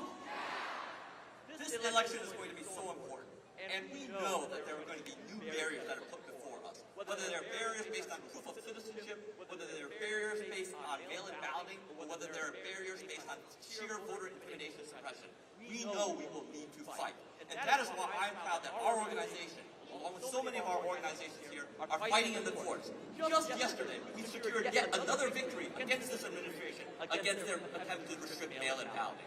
We will continue to fight all of this. As an Asian American, I know what exclusion feels like. We know that people oftentimes look at us as foreigners. This administration questions whether we should be citizens, even if we were born in this country. Our loyalties are questioned even when we serve this country. That is why we know we need to come together. Come together with our brothers and sisters, the Black community, the Latino community, the immigrant community, the indigenous community. All of our communities have been so long been excluded from our society.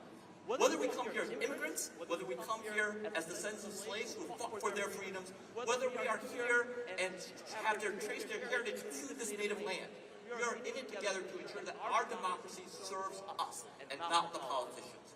When every vote gets counted and every vote is cast, we will be able to elect a government that actually serves us and serves our power together. So, when I say democracy, say vote. Democracy! Democracy! Democracy! Thank you very much. Let us now welcome Leah Greenberg and Ezra Levine, co-founders and co-executive directors of Indivisible.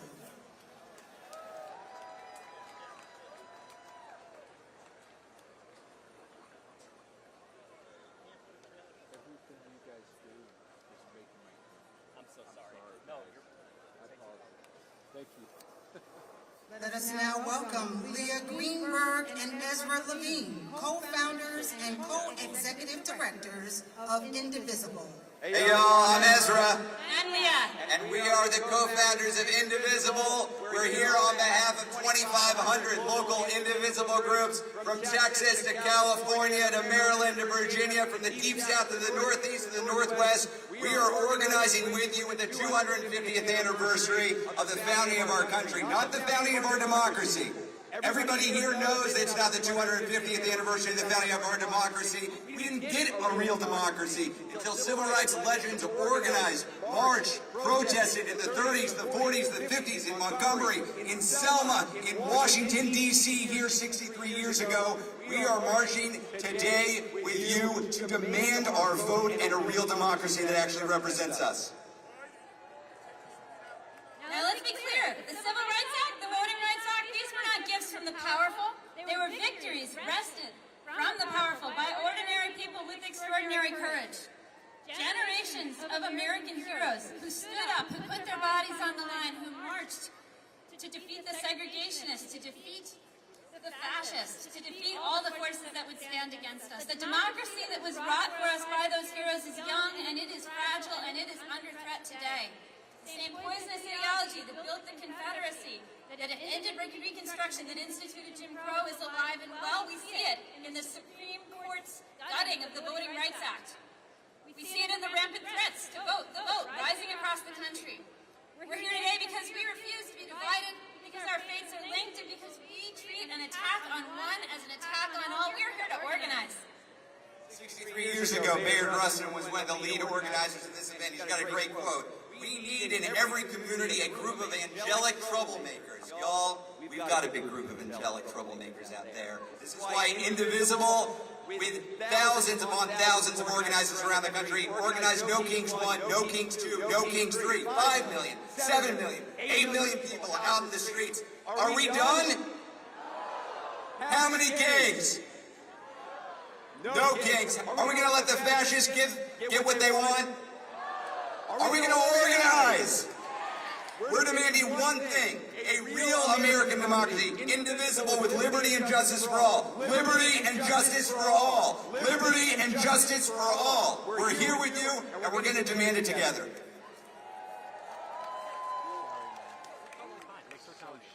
Let us now welcome Maurice Mitchell, National Director of Working Families Party.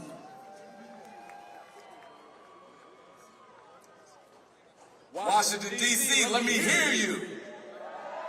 My name is Maurice Mitchell. I am the National Director of the Working Families Party, where we believe the radical idea that in a democracy, people like you and I should govern, not the uber wealthy and certainly not giant corporations or oligarchs. If that's an idea that you believe in, let me hear you, Washington, D.C. Now, I don't have a lot of time with y'all today, and this is a non-partisan event. And as a person who leads a political party, that's the easiest and hardest thing in the world.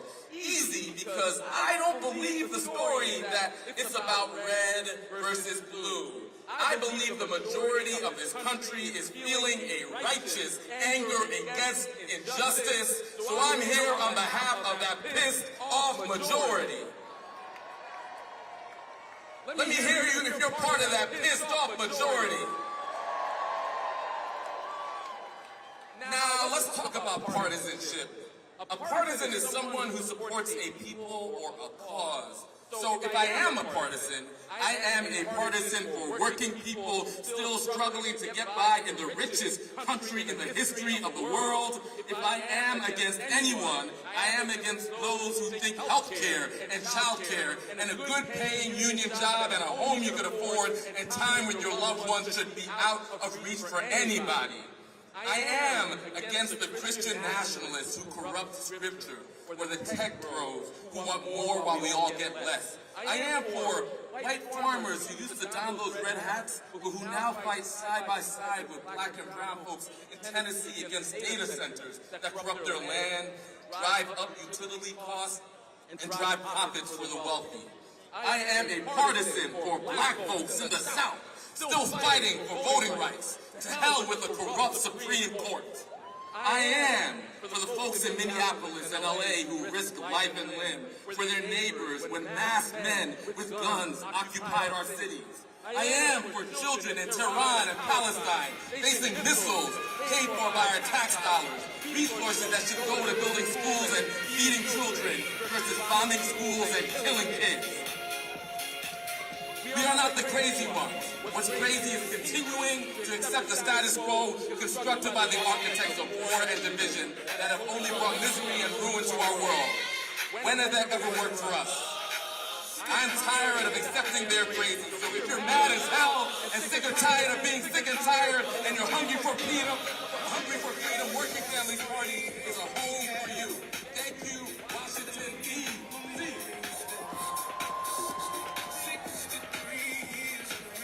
Let us now welcome Patrice Lawrence, Executive Director of Undue Block Network, UBN.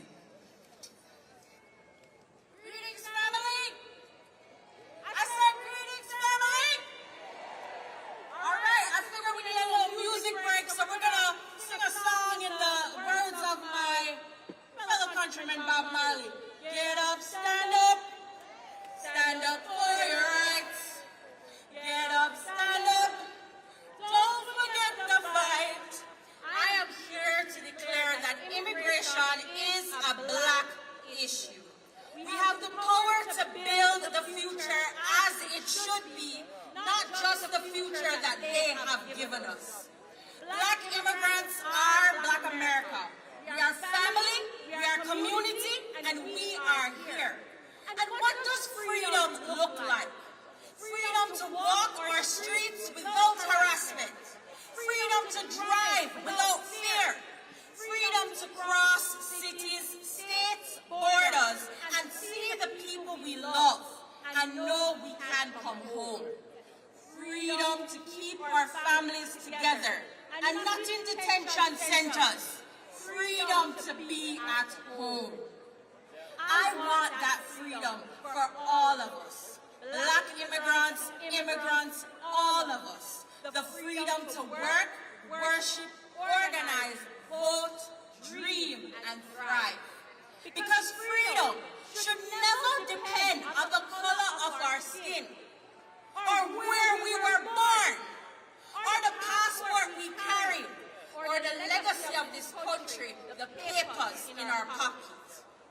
Our freedom belongs to all of us, and with freedom comes possibility. So family, when I ask, what do we deserve, I need you to say freedom. What do we deserve? What do we deserve?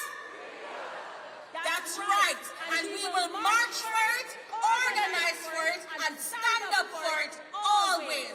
We deserve freedom. I'm Patrice with our DocuBlack Network. Thank you for joining me here today. Let us now welcome Derek Johnson, President and CEO of the NAACP.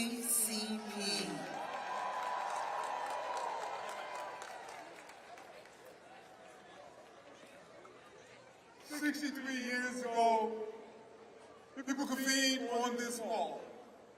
They were fighting for jobs, justice, and dignity.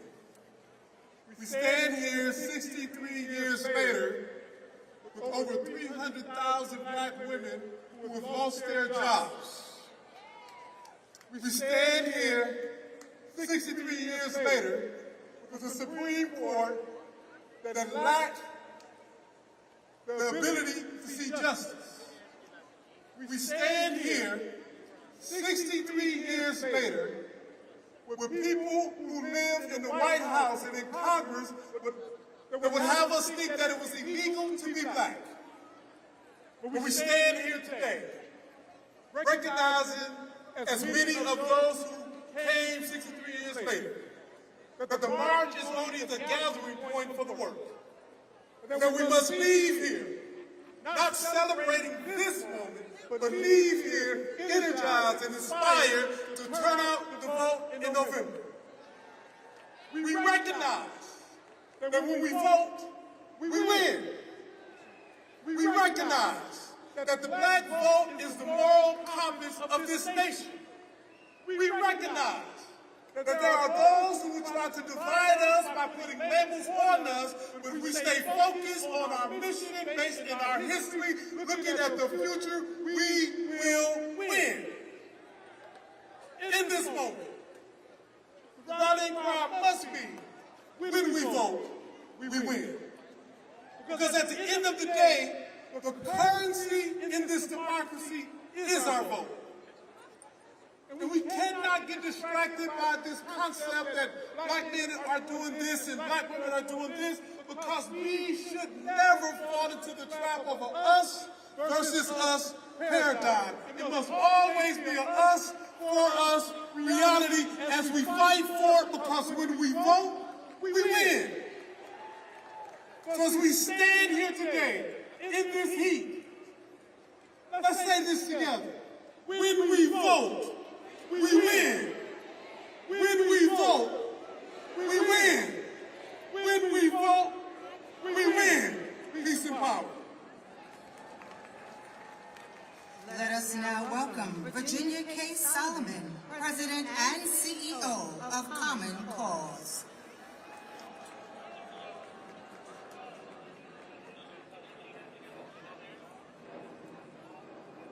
My name is Virginia K. Solomon, and I am the President and CEO of Common Cause, here representing our more than 1 million members around the country. Today, we aren't here just to remember history,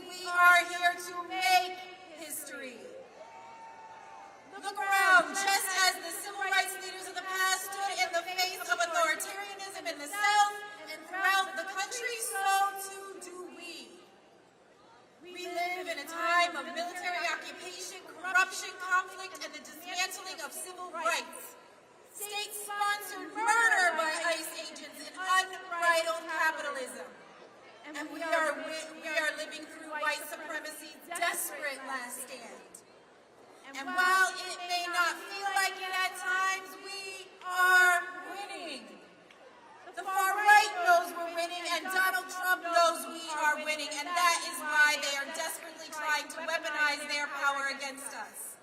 But let me tell you something, their power is temporary and ours is permanent because love always wins.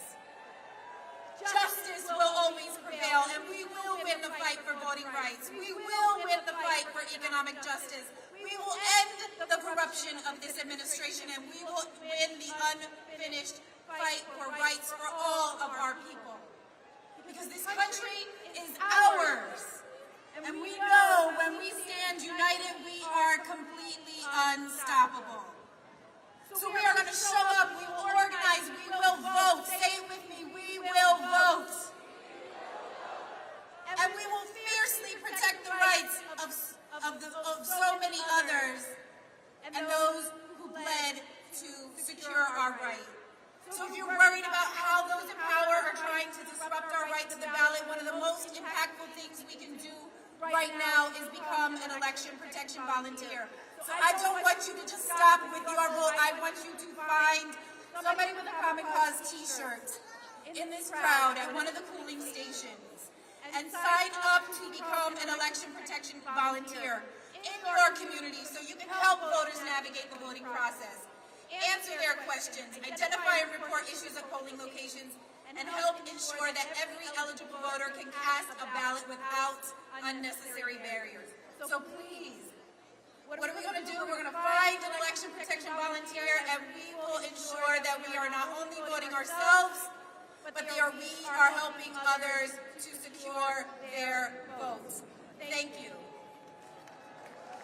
Let us now welcome Kelly Robinson, President of the Human Rights Campaign.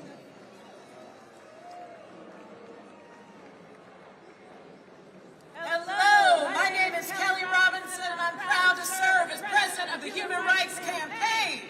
We are 4 million members strong. We are the largest lesbian, gay, bi, trans, and queer civil rights organization in the nation, and we will be damned if democracy dies on our watch, y'all.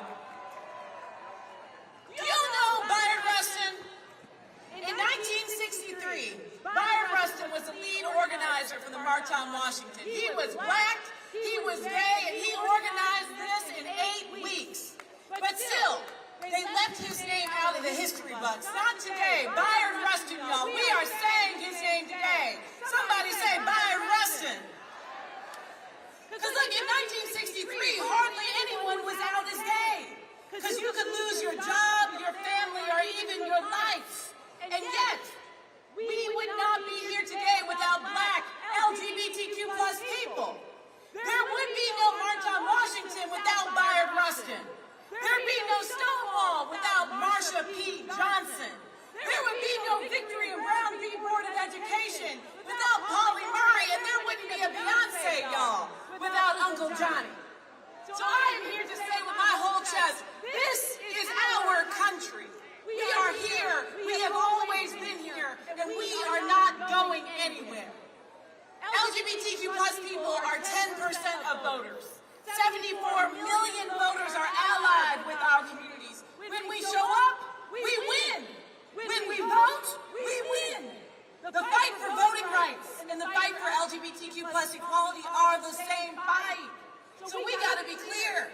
While we have some rights we have gained today, if we don't keep showing up, we're not gonna have them tomorrow. This is more than a march. This is a movement to save our democracy because my people, LGBTQ+ people, deserve to feel just as safe surrounded by the American flag as we do when we are surrounded by pride flags. Because our dreams are still worth fighting for, because our country is still worth fighting for. So I came here to remind somebody that the power of the people is always greater than the people that are in power. And when we vote, we win. When we show up, we win. We got 67 days to do this, y'all. 67 days to vote, to knock doors, to talk to our neighbors, and to take back our democracy. Are we ready to do that? Are we ready to do that?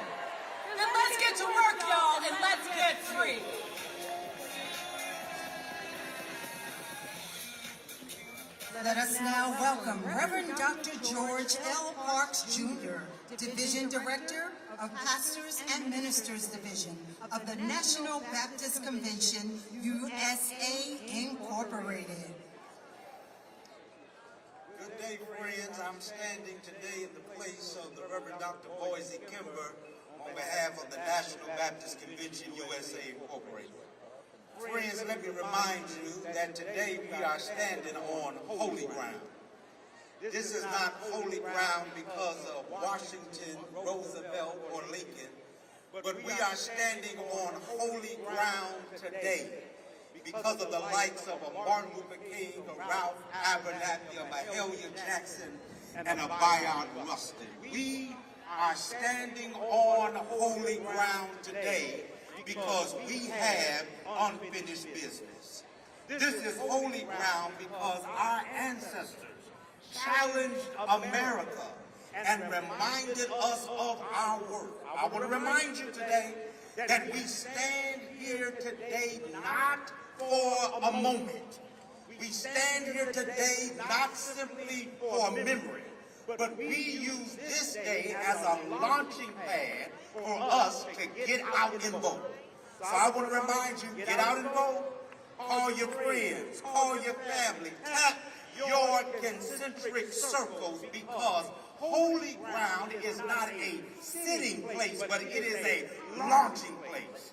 So when we leave here today, we pick up the phone. When we leave here today, we volunteer for voter rallies. When we leave here today, we know that this is holy ground so we can help somebody else. Have a great day.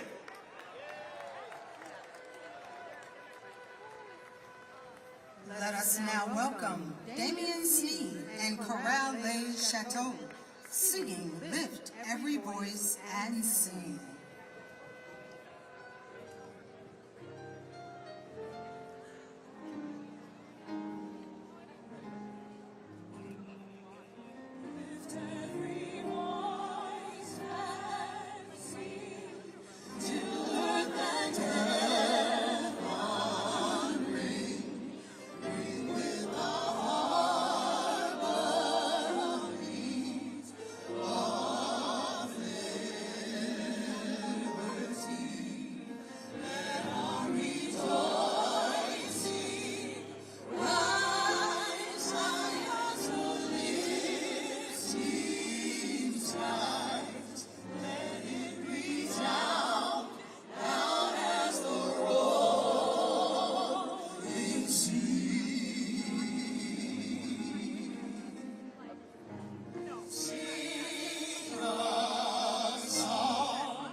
Let us now welcome the youth delegation. Ashley Sharpton, NAN Youth Huddle founder, Minister Christian Matthew, NAN Youth and College National President, Chloe McIntyre, Vice President, AUC, NAN Chapter, Yakisha Maddox, NCNW, Hampton, Virginia Chapter, Talik McMillan, NAACP, National Youth Director, and Darrell Coles of the Black Youth Vote.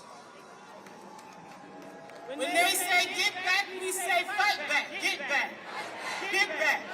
When they say get back, we say fight back. Get back. Get back. My name is Ashley Sharpton. I'm the National Youth College Director of the National Action Network and co-lead of the March on Washington 2026 Youth College Coalition. 63 years later, we stand on the historic ground, not just to remember the dream, but to finish the assignment. They say young people are not engaged. Well, look around. Young people and students from all across this nation answered the call and organized to be here today. Clap yourselves up, young people. We understand what is at stake because this is our future. Esther in the Bible was told, who knows whether you have come to the kingdom for such a time as this? Well, this is our time.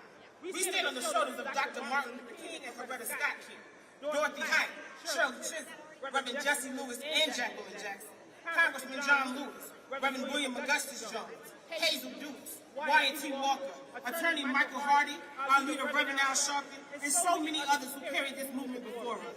And we remember young organizers like our own Ousmane Diallo, who stood on this stage with us in 2023, but he is no longer here today.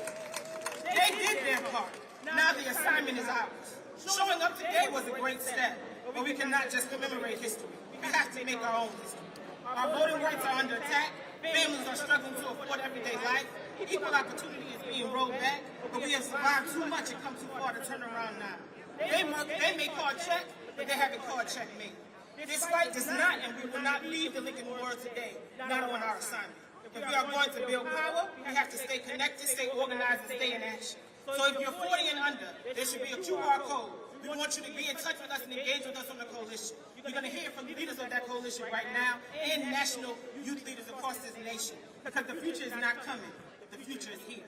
Now you're going to hear from Chloe McIntyre from the AUC chapter, Darryl Coles from Black Youth Vote, Sophia Farrell from New York State NAACP, Yakaja Maddox from NCNW, Minister Tyleek McMillan from NAACP, Tavia Lee of Nan Howard, and Minister Christian Matthew of the National Action Network. Let's clap them up.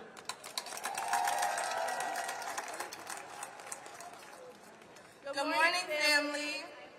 I say good morning, family. My name is Chloe Irene McIntyre, a senior psychology major, management and organization minor, attending the #1 HBCU in the nation, Spelman College. Now you may wonder why I introduce myself with such power and conviction. But this is the exact standard that matriculating in such a rich environment sets. I humbly serve as the Vice President of the National Action Network AUC Youth and College Chapter. And today I stand here representing the heartbeat of the movement, the young people. We are the generation raised by group chats, campus protests, and the belief that our voices are not just important, they're necessary. We have been educated about our Morehouse brothers, Reverend Dr. Martin Luther King Jr. and the history made 63 years ago with the March on Washington. Now we're living it. We're not just studying history in our classrooms, now we're standing in it. When I look at this crowd, I see students who left dorm rooms, early classes, and other significant commitments to be here. I see young leaders who understand that advocacy isn't just an extracurricular, it's a full responsibility. And I see a future that refuses to wait its turn. As youth, we bring something special to this movement. Creativity, courage, and a little bit of that unique flavor you can only find in a historically Black institution. We know how to organize, mobilize, and make change go viral. We know how to turn a moment into momentum. And we know that justice isn't a trend, it's a lifelong commitment. Today we march because our communities and our friends deserve safety. We march because our elders and our ancestors fought too hard for us to sit quietly or silently. We march because voting rights, equity, and dignity are non-negotiable. And we march because the future is not something we inherit, it's something that we build.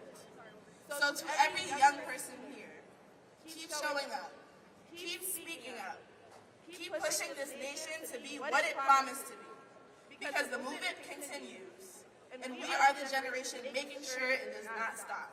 So thank you, let's keep marching forward.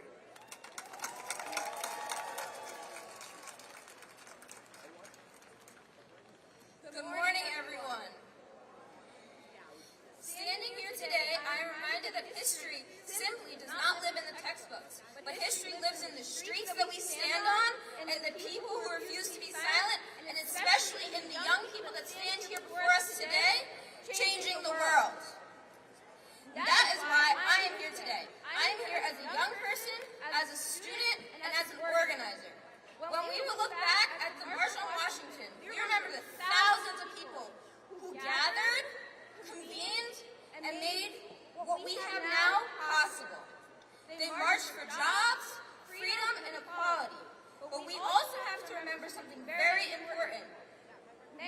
of the people who helped to make the movement possible were our age. We're young, just like we are today.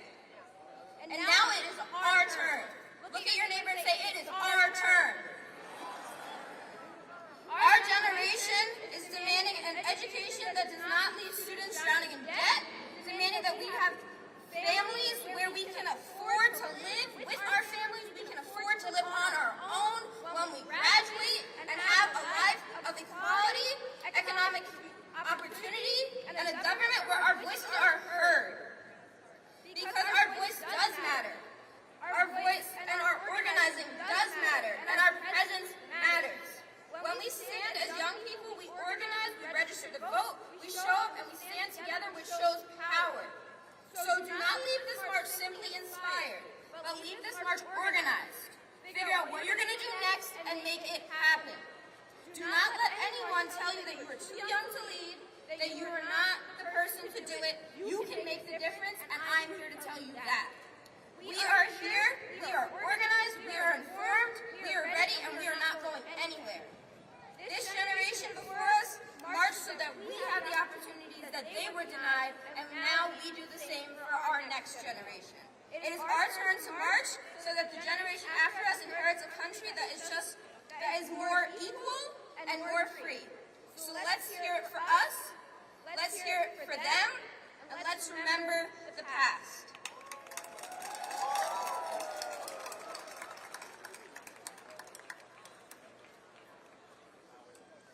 Good afternoon, my brothers and sisters. My name is Daryl Coons, National Project Coordinator for Black Youth Vote, a signature program under the umbrella of the National Coalition on Black Civic Participation. And it's truly an honor and pleasure being here with all of you today. Today, we are standing on sacred ground, but we are not here simply to remember history. We are here to continue it. We are here to write into history. Our generation is next up. It's our responsibility to keep the mantle going. And we're standing on shoulders of people that bled and fought and died for our right to be here. So thank you for all you freedom fighters for being here. Our brothers and sisters behind us, the next youth leaders, and we will continue on to fight. And thank you to my black youth delegations that's out here that came across the country to speak up truth to power and to keep fighting for millions of young black voters across this country. We will continue to battle, and peace and power, my brothers and sisters.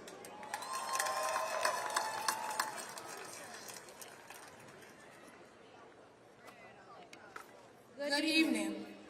My name is Jakaja Maddox Charles, and I am a fourth-year psychology major on the forensics track with a criminal justice minor, originally from Jacksonville, Florida. And I proudly stand before you as the rechartering president of the Hampton University section of the National Council of Negro Women.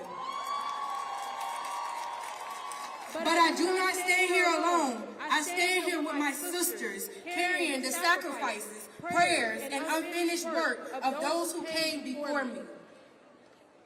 My connection to this movement is deeply personal because I stand here in honor of my grandmother's legacy. My grandmother was one of Dr. Mary McLeod Bethune's best friends and was invited to attend the Daytona Educational and Industrial Training School for Negro girls. Although she was unable to attend because she had the responsibility of taking care of my mother, I continue her legacy and her pride. This is why I took a leap of faith in continuing through generations at Hampton University to become a dedicated president and member and continue my commitment to serve as an officer and member of the Order of Eastern Star.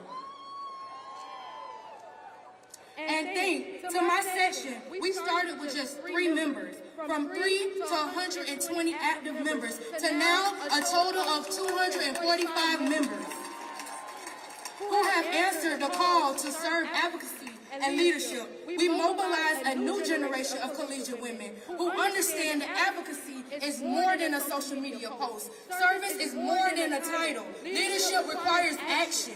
So my question is, What are we doing with the road that they built for us? Because today, our generation is facing affordable crisis. We are earning degrees while questioning whether we can afford housing, groceries, healthcare, and a future with economic mobility.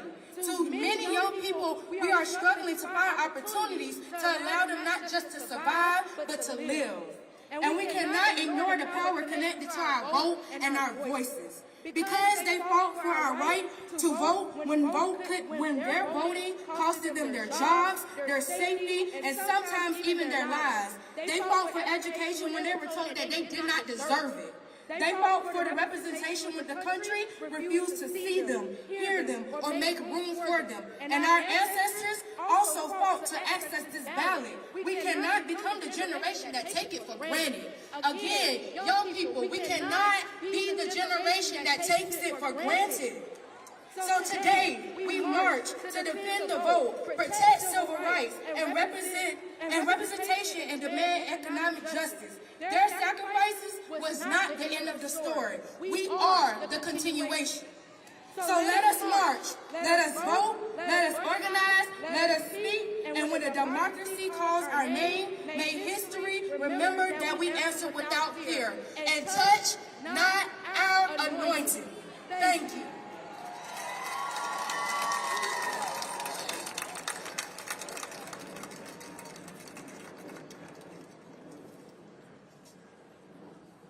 Good morning, Washington, D.C. My name is Tavia Lee, founder and president emerita of the National Action Network, Howard University chapter. And I stand before you representing the power and promise of the Youth and College Division. We are here because democracy does not defend itself. People defined it. Generations before us marched, organized, sacrificed, and fought so we could have a voice in this country. And now that responsibility belongs to us. The vote is more than a ballot. The vote is more than voice. Let me restart, sorry.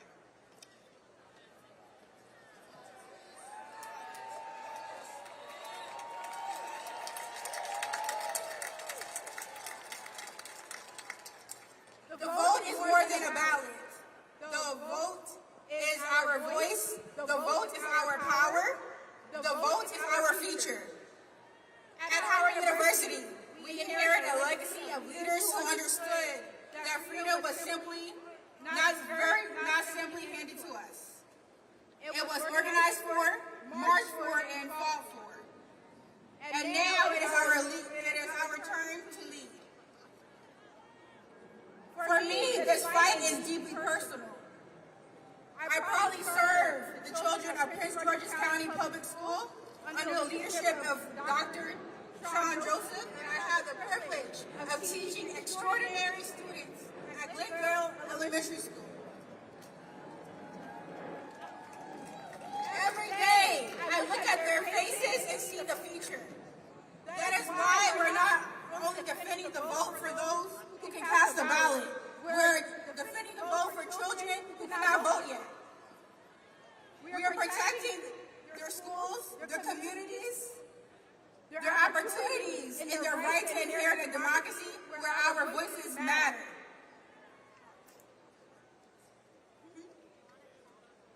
To every young person listening, do not wait for permission to lead. Register, organize, mobilize, speak up, show out, and vote. When the young people move, movements grow. When young people organize, power shifts. And when young people vote, we change the future. From Howard University to Prince George's County, and from our classrooms to campuses across the nation, we will continue fighting for every voice, every community, and every child coming behind us. We will defend the vote, and we will defend the future. Thank you.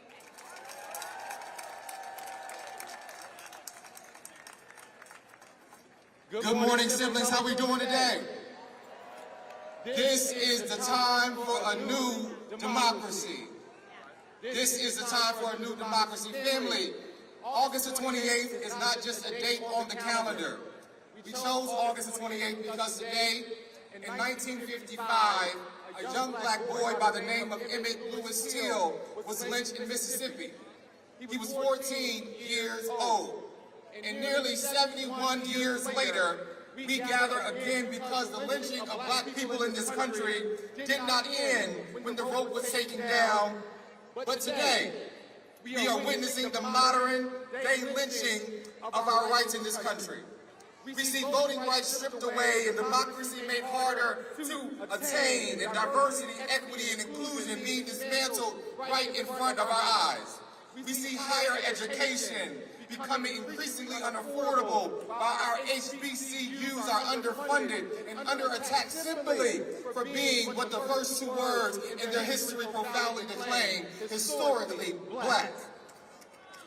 We see black men and women, black boys and girls, black non-binary and queer siblings fighting simply for the right to survive, whose lives and deaths demand that we confront the silence that still exists within our own communities. Some of us have been in the house so long that we have forgotten what the storm feels like. And I have come to remind you that we have not yet arrived. We may have black CEOs, we may have black elected officials, but liberation was never tied to the measure of how many seats we can attain. Liberation is measured by whether we, the people, have those sacred words of life, liberty, and the pursuit of happiness. So I refuse to believe that this storm is the end of our story. I believe that the power belongs to the people, not to the president, not to a political party, not to a billionaire or a corporation, but we, the people. We are not waiting for history to say, look, we are the storytellers, a new democracy. So when they ask about what this generation did when democracy was under attack, let the record show that we showed up. When they tried to silence us, let the record show that we spoke up. When they told us that freedom was impossible, let the record show that we fought anyway. And show them what democracy looks like. This is what democracy looks like. All power to the people. No justice! No justice! No justice! What do we want? Make some noise on the Washington Monument, Lincoln Square. I want to close with this, and I want to thank all of my colleagues. They've done a great job. I serve as the National Youth and College President for the National Action Network, and I want to say this. There's a scripture in the Bible that talks about the King Jehoshaphat that was dealing with three armies that were against him. And the Bible says that they went before God in silence and in prayer and in meditation. And that they stood looking up to God, asking God, what shall we do? And the Bible says that God told them to send praise and worship singers, to praise God in the beauty of holiness. And in the midst of that, the Bible says that God sent ambushment against their enemies. And so my pastor is here today, and she preached a message 2 Sundays ago that said God is going to help us win. And so I want to surrender to you today that God is going to help us win. And that even though it looks like we are going through hell, even though it looks like there were so many trials and challenges and tribulation, that God is going to set up ambushment against the enemy. And what is ambushment? Ambushment is when the enemies turn on themselves. So Trump can do whatever he wants to do. But it's going to come your day where your own people are going to turn on themselves. There's going to come a day where all your cabinet members are going to wake up one day and have an epiphany, a revelation like Paul on the road to Damascus, and say, I can't kill any more people. And there's going to come a day where your own people are going to turn on you. And so as we are standing here, I want you to remember that we are seeking God, that we are asking God for his direction, and that at the end of the day, that God is going to help us get through this. God bless you all. Let us now welcome Yusef D. Jackson, President and CEO of Rainbow Push Coalition.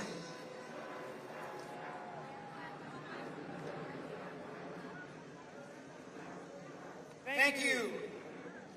60 63 years ago, Reverend Dr. Martin Luther King Jr. stood on the very step below me to remind America that to be a great nation, that nation must keep its promises to its people. At that march in 1963, from all walks of life, ordinary people came. They came not with overwhelming political power or any military force, but by faith. Faith in God's covenant in humanity, that if my people who were called by my name would humble themselves and pray, seek my face, turn from their wicked ways, then I'll forgive their sins and heal their land. They came humbly with that covenant in their hearts and with the faith that the dark past taught them and with the hope that the present had brought them, that through their sacrifice, tomorrow's America would become better than the America we live in today. My father, the Reverend Jesse L. Jackson Sr., committed his life giving hope to the disenfranchised.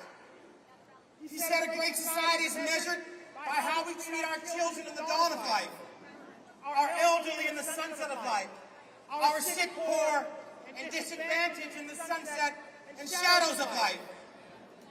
He said that hunger hurts no matter your race, that every child deserves a fair chance, and that when we go forward by hope and not backward by fear, when we reach boldly for coalition based on common ground, when the playing field is even and the rules are very clear, we win.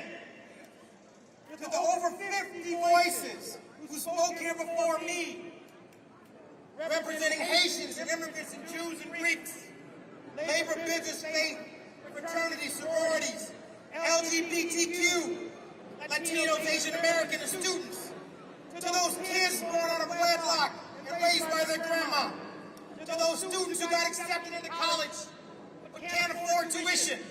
He said, you may not have money, but you have dignity. You're God's child. He said, I am somebody. He said, I am somebody. He said, I am somebody. Our coalition is undefeated. We're only vulnerable when we stand alone and divided. We must have the courage to find common ground and hang together, or our adversaries will hang us separately, one at a time. Last time we marched here, we dismantled the legal infrastructure of Jim Crow. We won. We began to close the gaps in health, education, wealth, home ownership, and life expectancy. We won. Economies grew across the South. We won. Perhaps we celebrated too soon. Perhaps we celebrated too long. My generation was born on the second base of civil rights. Not because of our own efforts, but by the grace of God and sacrifice of others. But somehow as the years passed, we get confused to think we actually hit double. I love the music. We won our freedom, and we tasted the measure of equality. We won. We relate to them, rights, liberty, and television. But we're not going back 100 years. We'll build a new coalition, a new rainbow coalition. Riders stronger together. We can win again. And together we can win again.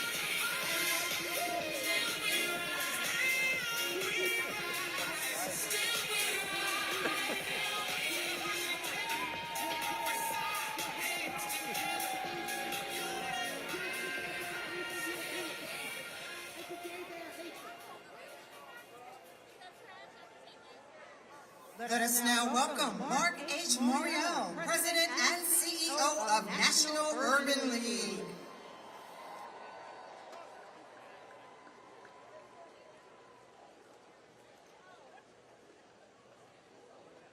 Good afternoon, brothers and sisters. I'm Mark Morial, proud to serve as President of the National Urban League. I'm proud to be here today. I was here for the 20th anniversary, the 40th anniversary, the 50th, and the 60th, and now here 63 years after that historic day. Some say that the American people have been hoodwinked, bamboozled, even led astray. That may be true, but not us. You cannot say America first while putting the American people last. You cannot say America first and put billionaires first. You cannot say America first and put bombs first. You cannot say America first while American children sit in underfunded schools, families ration medicine, veterans sleep on the streets, and working people can't afford a home. You cannot say America first while you drive 600,000 black women out of the workforce and attack the principles of fairness and opportunity like diversity, equity, and inclusion. You cannot say America first while you suppress the vote and make it harder for Americans. We say it's time to put the American people first, and let me share what that means. When we put people first, we put our children first. Every child given a chance to rise. When we put people first, it means our health care is first. Nobody going bankrupt because they got sick. When we put people first, it means put our homes first. Because in the richest nation on the earth, working people should be able to afford a roof over their heads. Putting people first means people come first. Good jobs, safe and affordable food, clean water, neighborhoods that are forgotten, the people, not the billionaires. How do we make them put us first? We must put us first.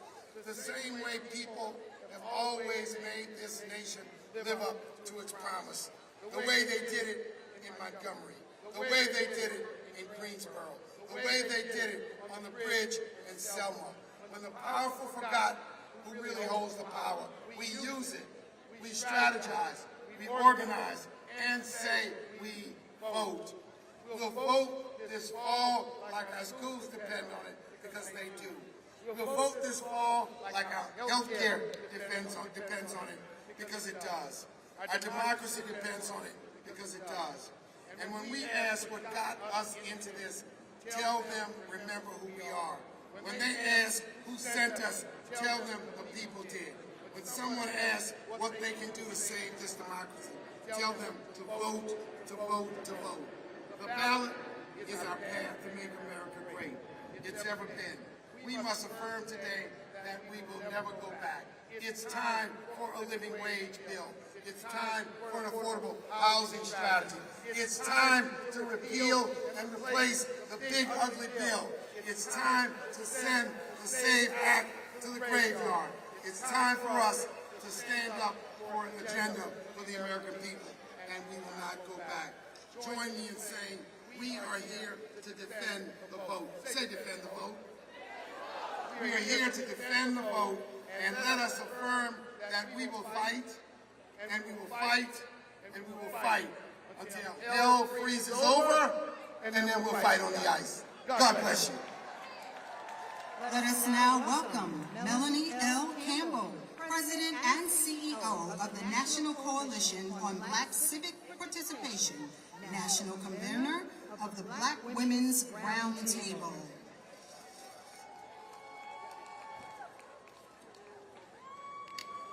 Today, we gather to celebrate the 63rd anniversary of the March on Washington, calling for jobs and freedom.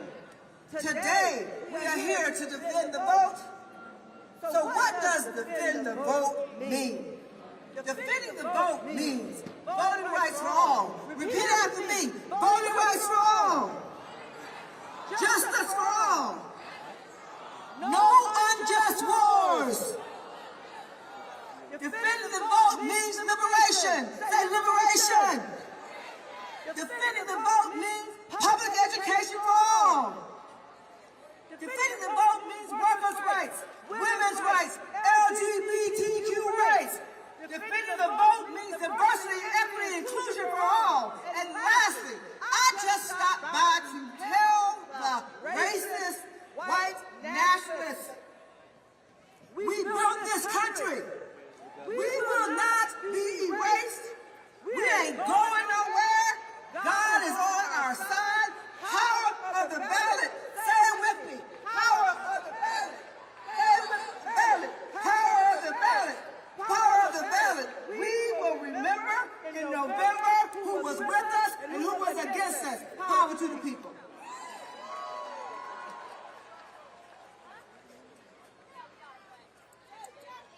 Let us now welcome the Honorable Yvette D. Clark, Delegation Chair of the Congressional Black Caucus, United States Representative of the New York 9th Congressional District.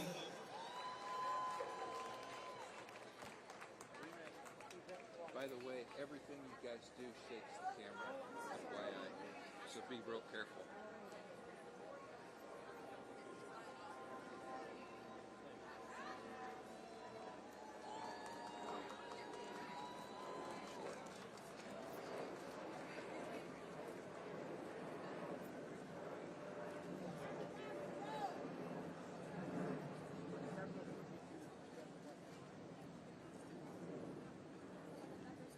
Good afternoon, everyone.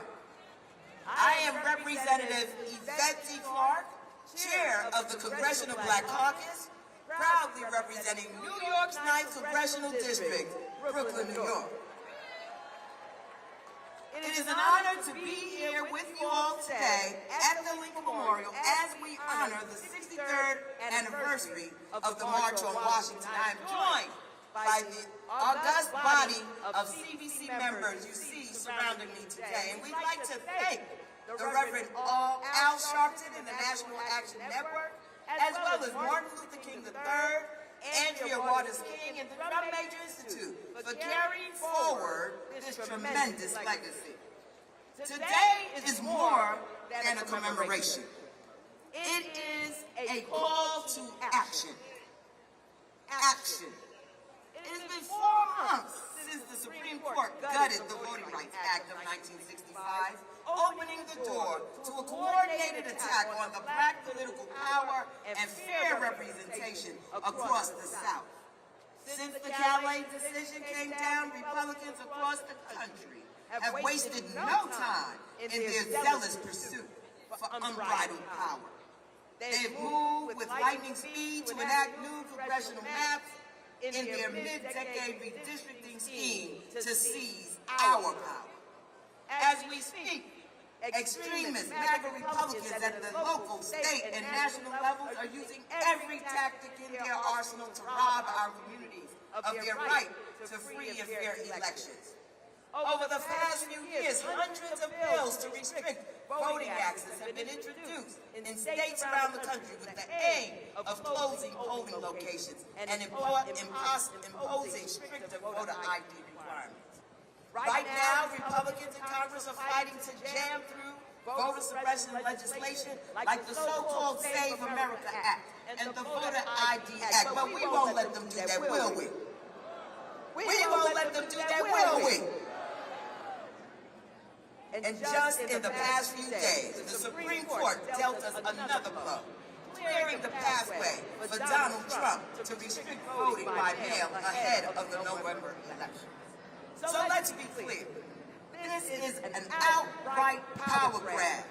It is about silencing black voices, dismantling majority black districts, and rigging the map in their favor as elections are already underway. For years, we have sounded the alarm as the Voting Rights Act was chipped away piece by piece. Today, the consequences are here, and they are dangerous. Not since Jim Crow have we witnessed such a sweeping and deliberate effort to disenfranchise black voters, but we are not powerless, and we are not backing down. As the young people say, we outside. Each and every progress in this country has been fought for. One through struggle, through resistance, and through the courage of people this nation tried to leave behind. The Voting Rights Act was not handed over freely, it was fought for, organized for, litigated for, and ultimately won through the blood and sacrifices of black Americans who demanded better from their country. As a nation, we are being called to that same courageous fight today. We owe it to the generations who came before us, to Dr. King, to our colleague, Congressman John Lewis, and so many others, to the freedom fighters who faced dogs, batons, fire hoses, and jail cells so that we could have a voice today. And we owe it to the generations that are coming after us, the now generation. We deserve a country where their vote is protected, their voice is heard, and their future is not determined by those who fear their power or their place in American history. This fight is nothing short of the future of American democracy itself. And the Congressional Black Caucus will meet this challenge head on as we have time and again on behalf of the communities we serve. So to anyone who thinks we will be discouraged, to anyone who believes that we will be silenced, to anyone who hopes we'll sit down in this moment, they are mistaken. A setback is just an opportunity for a comeback. And we have no intention of allowing MAGA Republicans to drag us backwards. So when November comes, and in some states, early vote is already beginning, ballots are coming in the mail, we will show up in numbers too big to ignore, too powerful to suppress. Because our history has taught us that progress is never given. It is fought for and won. We gonna win, y'all. Are we gonna win, y'all? Are we gonna win, y'all? That is the legacy that we've inherited. And that is the legacy we intend to protect. We are still here. We are still fighting. And together, we will win. So to everyone out here today, let us gear up. Let us get ourselves together. Let's do the work and let's win. God bless you and God keep you in the days ahead.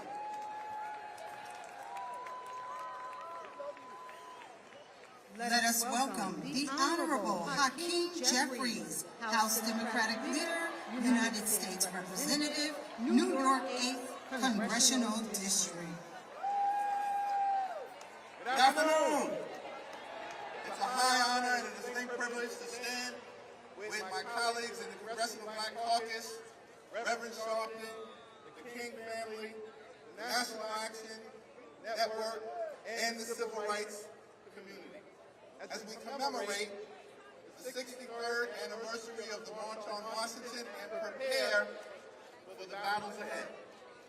We certainly have come a long way in the United States of America, but we still have a long way to go.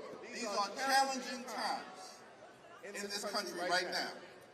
We have a hater in the White House, a reckless and costly war of choice raging in the Middle East, a Supreme Court that's out of control.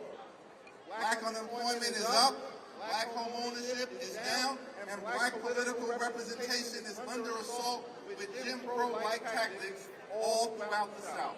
Challenging times. Wickedness in high places, but we're not distressed because our community knows how to make a way out of no way.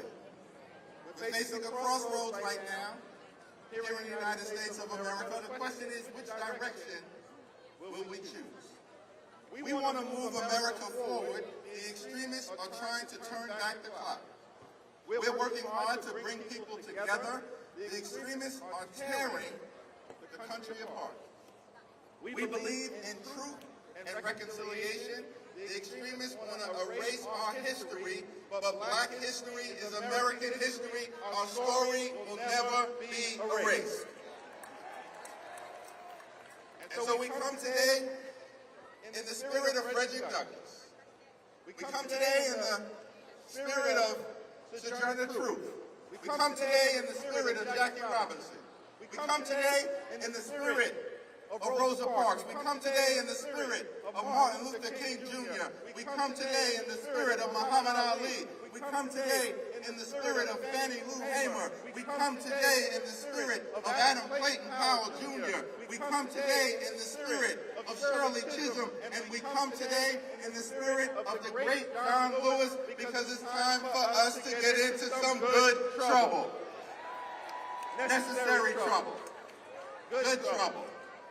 We fight for liberty and justice for all. We fight for equal protection under the law. We fight for free and fair elections. We fight for work, wages, and wealth creation. We fight for jobs and freedom. We fight for racial justice. We fight for economic justice. We fight for social justice. We We fight for civil rights, and we fight to pass the John Robert Lewis Voting Rights Advancement Act so we can end the era of voter suppression in the United States of America once and for all. So let's continue to show up, to stand up, and to speak up, to make this country the best version of herself. And when we do, together, I'm confident that we will win the day, win the week, win the month, win the year, win the hearts and minds of the American people, and then on November 3rd, win back control of the United States House of Representatives so we can end this national nightmare and continue our march toward a more perfect union. God bless you. Let us now welcome Reverend Siobhan Arline Bradley, President and CEO of the National Council of Negro Women.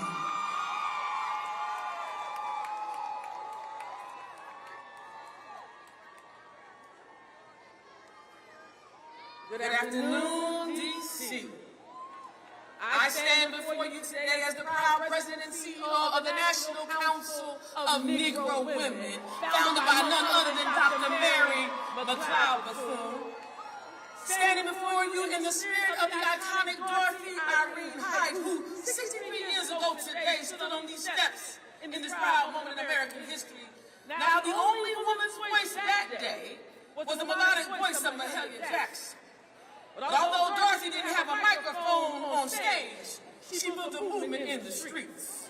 A movement of black women who still stand and understand this assignment. An assignment fostered by Bethune's boldness, Dorothy's dedication, and Rosa's resistance.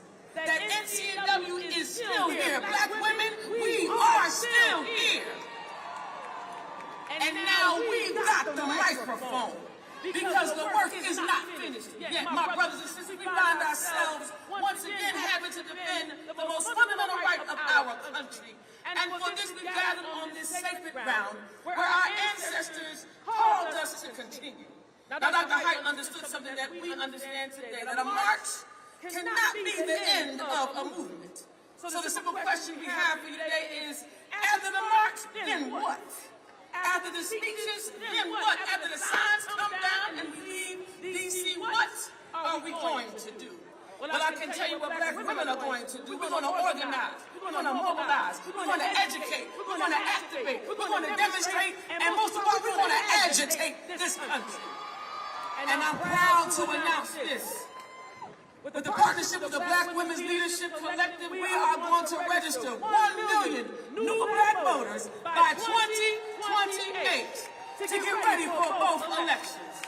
And we will do this through Power Up, Ready to Vote, because protecting democracy requires more than just telling somebody to go vote. We'll be preparing you for your precincts, making sure that every black voter knows where to vote, what time to vote, and how to vote. We're going to work to overperform at the polls, where every eligible high school senior, every first-time voter on a college campus or in community knows where to go. And we're going to knock on doors in every district where families live, worship, and play until we can't knock anymore. And when somebody tries to suppress you, when someone tries to intimidate or confuse you, we will stand in the face of our enemy to say, no weapon formed against this movement shall ever prosper. And as I close, don't confuse progress with permanence. You see, rights that have been fought for can be weakened, protections that have been won have already been taken away. But my brothers and sisters, we are that generation, that the ancestors dreamed of, that generation that benefited from the backs of those who chattel slavery. We are that generation with young people behind us ready to step up and show out. So when the history asks the question, what did we do when voter rights were threatened? What did we do when they attempted to stop us? Let the record reflect. Black women stood up. Black brothers showed up. And black people powered up. Now let the record reflect that we, the people, are standing. One nation, under God, liberty and justice for all. We've got justice on our side. But most importantly, my brothers and sisters, we've got God on our side. So when they pipe up, pipe back and tell them, we're ready to go to work. Let us now welcome the Honorable Abigail D. Spanberger, Governor of the Commonwealth of Virginia.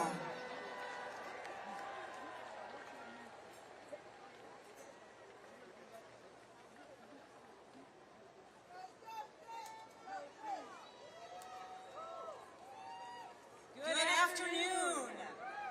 I am Abigail Spanberger, and I am proud to serve as the 75th Governor of the Commonwealth of Virginia. I was sworn into office in January of this year, and about 6 months into my administration, we made a little news. You see, I had taken the action of restoring the voting rights of 66,000 Virginians. People who had previously been convicted of a felony had served their time, returned home, and simply wanted the dignity of being able to fully participate in our democracy. The right to vote is about more than a ballot. It's about whether we believe that every person should have a voice in our democracy, and I do. It's about whether we believe our fellow citizens deserve the dignity of being heard, and I do. It's about whether we believe that we can create change when we unite our voices, and I do. And it's about whether we believe that our votes matter, and I know we all do. Right now, in 2026, Virginia is one of 3 states in this country that permanently strips voting rights from citizens with felony convictions. And one person alone has the authority to restore those rights, the governor.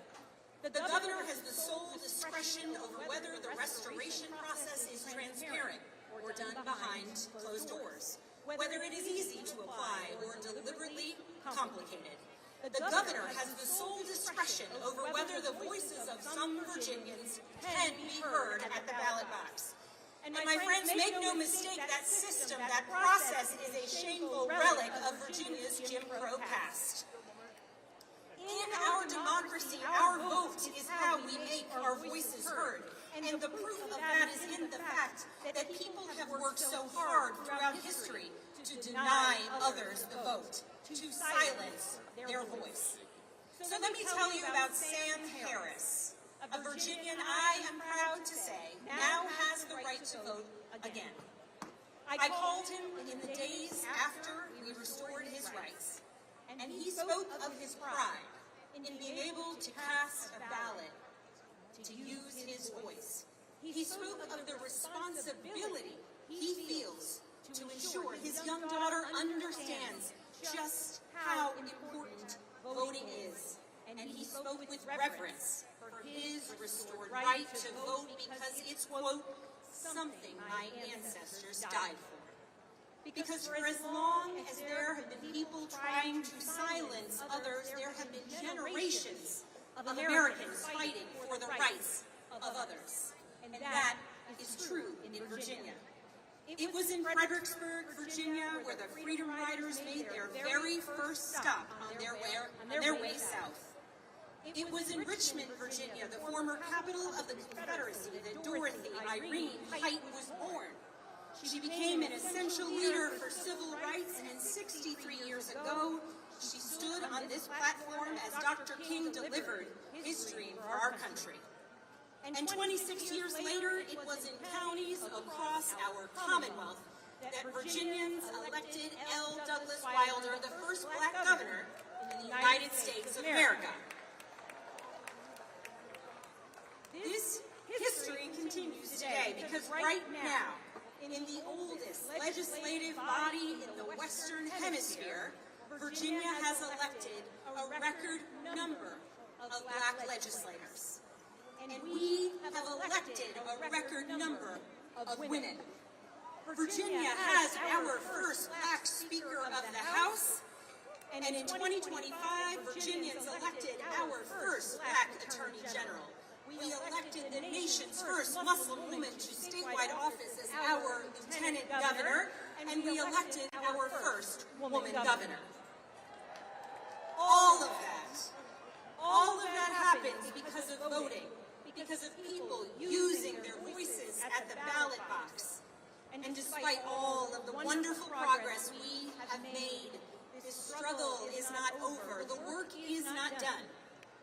In just the last few years alone, the United States Supreme Court has dismantled so many of the protections provided by the Voting Rights Act. States across the country have used that opening to make it harder to vote, closing polling places, purging voter rolls, erecting new barriers where the old ones were supposed to have been torn down.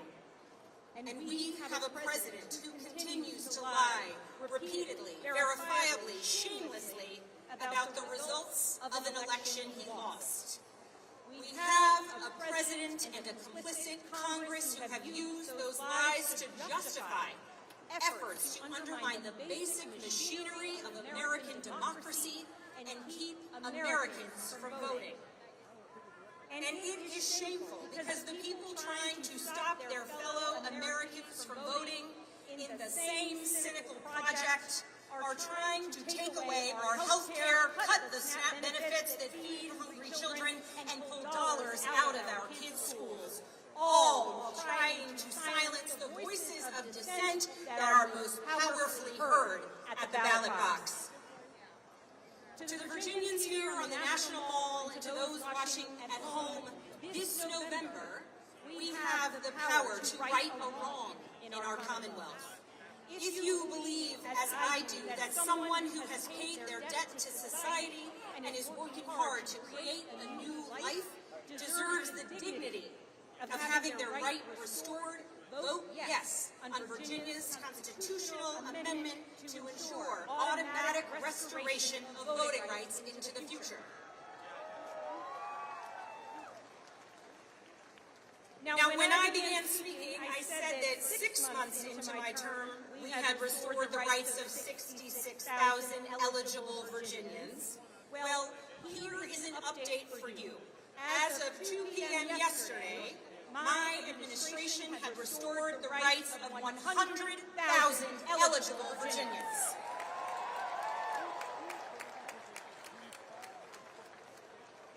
As we leave this place, let us view today's call to action, to organize, to vote, to believe and even dream as our responsibility to ourselves, to our children, and to our ancestors.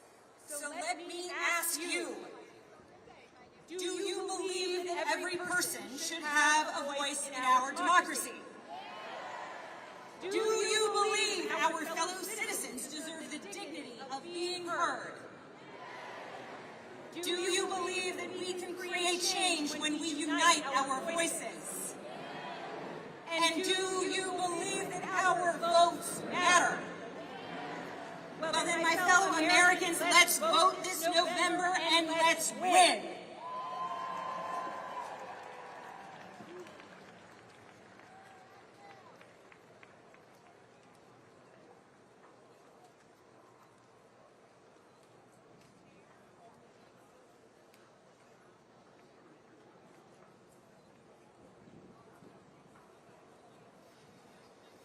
Ladies and gentlemen, please welcome Damon T. Hewitt, President and Executive Director of Lawyers Committee for Civil Rights Under Law. Good afternoon, civil rights. Good afternoon, America. We are here. We've been here. We're going to be here.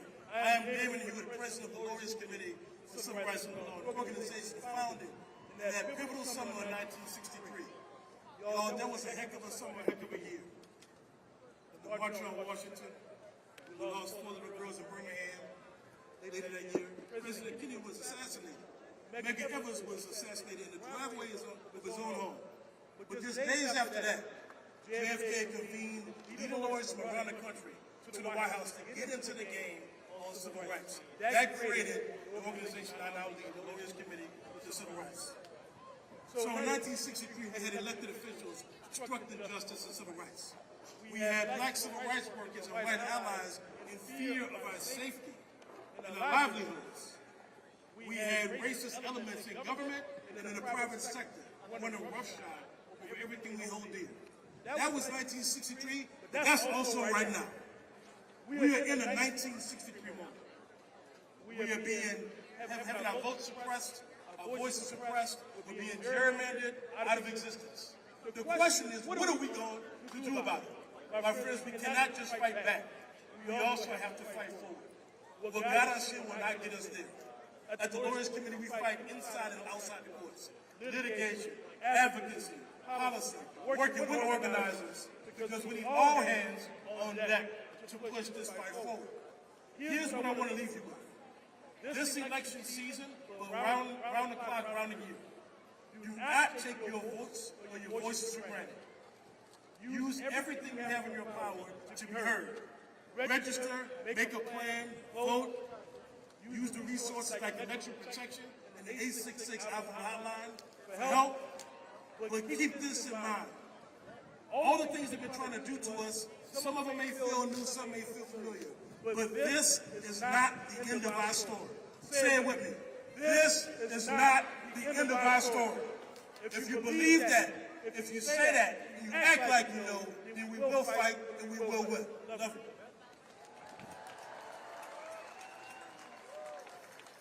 Let us now welcome Janae Nelson, President and Director Counsel of the Legal Defense Fund. Good afternoon. Thank you for being here. Thank you for staying in this heat. We are so glad to see you. I'm Janae Nelson, President and Director Counsel of the Legal Defense Fund. We have been fighting to build a multiracial democracy brick by brick for the past 86 years since we were founded by Thurgood Marshall. Last October, I had the honor to represent black voters from Louisiana in the Supreme Court to present their vision for an inclusive democracy that delivers for everyone. But in that case, Louisiana versus Calais, that Supreme Court rejected that vision.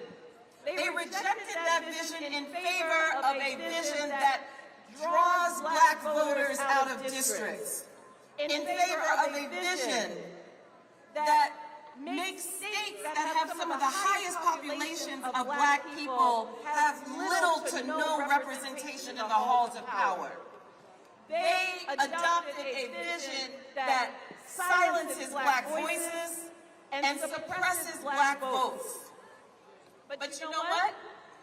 We're here today because we have a whole different vision.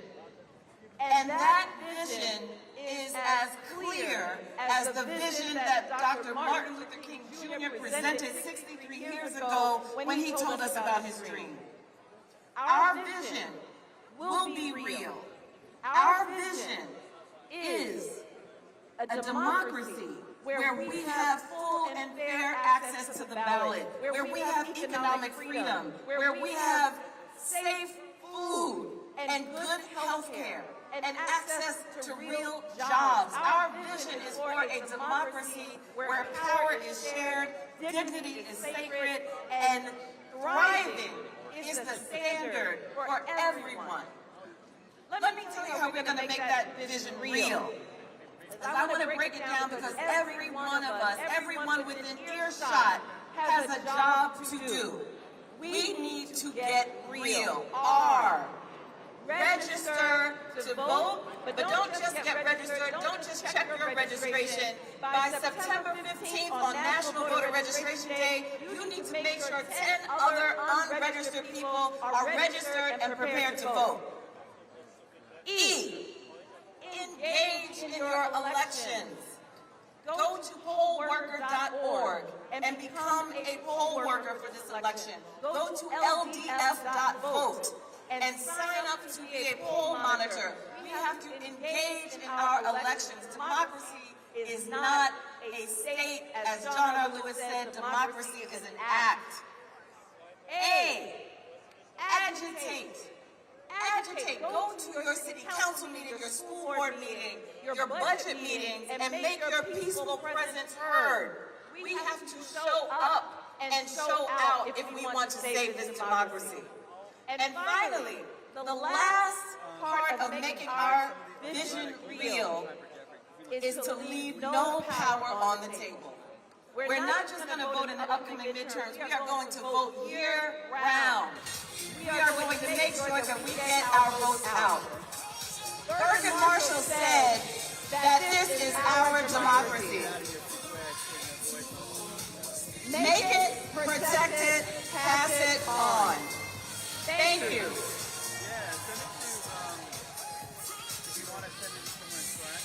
Let us now welcome Yolanda King, Arndrea Waters King, President of the Drum Major Institute, and Martin Luther King III, Chairman of the Board of the Drum Major Institute.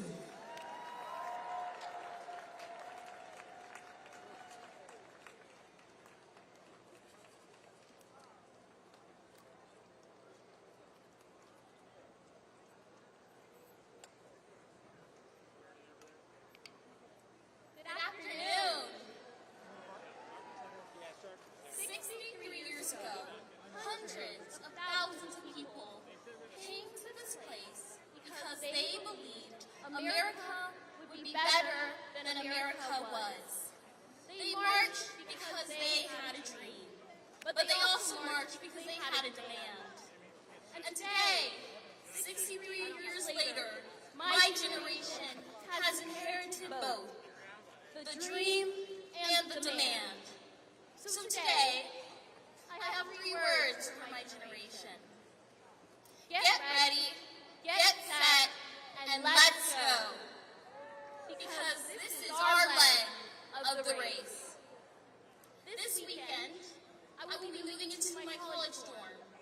Most of my friends I grew up with, but the people I went to school with, laughed with, studied with, stressed over exams with, have already moved into college campuses and started this new chapter of their lives. We are unpacking boxes, meeting roommates, finding our classrooms, trying to figure out where the dining hall is, trying to figure out who we are going to become. But while we are beginning a new chapter in our own lives, America is writing a new chapter too. And my generation has to decide what that chapter will say. Because we are not just going to college to prepare for careers. We are coming of age at a moment when we have to prepare for history. Get ready. My grandfather was 34 years old when he stood at the Lincoln Memorial in 1963 and told America about his dream. I never met him. I never met my grandmother, Coretta Scott King, but I know something they both understood. A dream without work is just a wish. The March on Washington wasn't just one speech. It wasn't just one man, and it certainly just wasn't a day. It was thousands of ordinary people deciding to do something extraordinary together. People rode buses through the night. People missed work. People risked their jobs. People risked their safety, and some risked their lives. They came because they understood something we still need to understand today. Freedom is not a spectator sport. You cannot watch democracy from the sidelines. You cannot stroll your way to justice. You cannot just repost your way to freedom. You cannot just wait for somebody else to save democracy that belongs to you. Get ready. Recently, I was listening to a podcast with my mother, and Johann Gregory, the son of the legendary Dick Gregory, shared something his father taught him that stayed with him. He said that we have to stop thinking about freedom and justice like a 50-yard dash, or even a 100-yard dash. This is a marathon run as a relay. Think about that. A marathon run as a relay. That means nobody is expected to run the whole race. My grandfather did it. My grandmother did it. John Lewis did it. Fannie Lou Hamer did it. Bayard Rustin did it. Dorothy Height did it. Countless people whose names we will never know did it. They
much that sometimes we don't know what to do with all of it.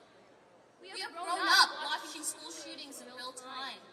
We have watched children practice active shooter drills before they were old enough to spell democracy. We lived through a pandemic. We watched George Floyd call out for his mother. We have watched wars and human suffering unfold on screens we carry in our pockets. We have inherited a planet of crisis. We have seen hatred amplified by algorithms and lies travel around the world through the truth before the truth could ever be seen. And we have watched rights that generations before us fought to secure come under attack. So don't tell me my generation doesn't care.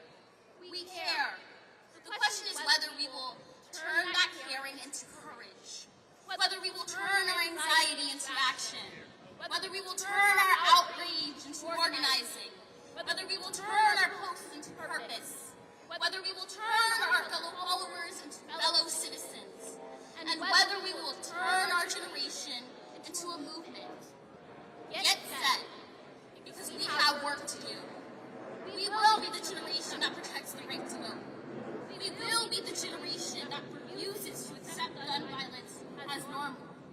We will be the generation that confronts racism, anti-Semitism, sexism, homophobia, xenophobia, Islamophobia, and every ideology that tries to convince us that some human beings matter more than others.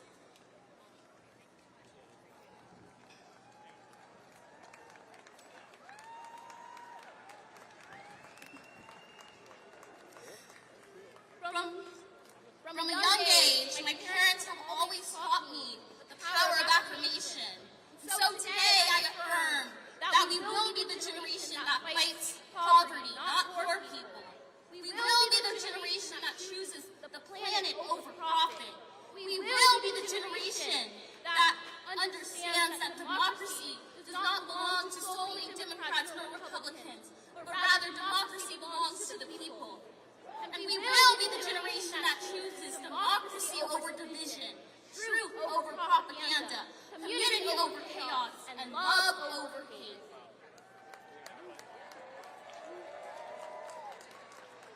And when I say love, I don't mean the sentimental love, not the passive love, but rather the love that is powerful, the love that is disciplined, the love that is courageous, the love that refuses one to succumb to hatred,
voting rights are weakened. We will restore the dream when hatred tries to divide us. We will restore the dream when children are afraid to go to school.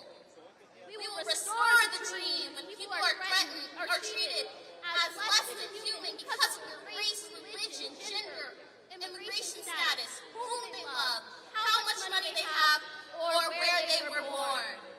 We will restore the dream. And when somebody tells us the problems are too big, the divisions are too deep, the system is too broken, and our generation is too young, we will tell them, watch us. Because the people who marched here 60 years ago did not just give us a ministry, they gave us a baton.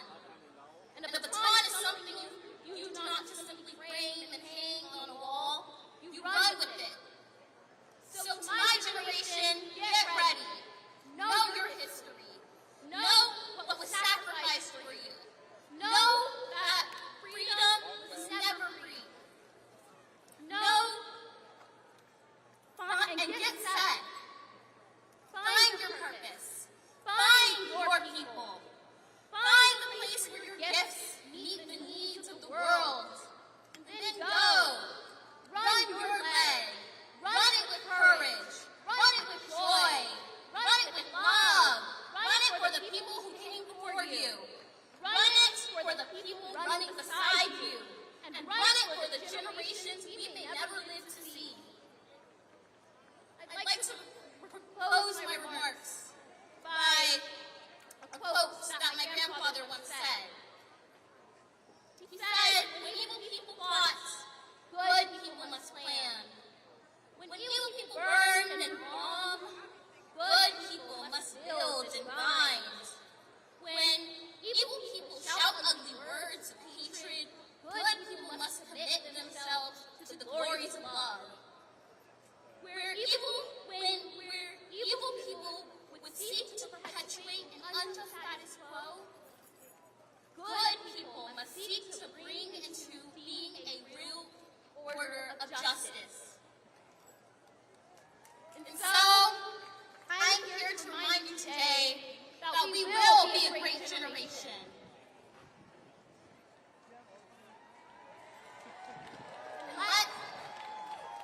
And let us not forget that one day, freedom will reign. May God bless you all.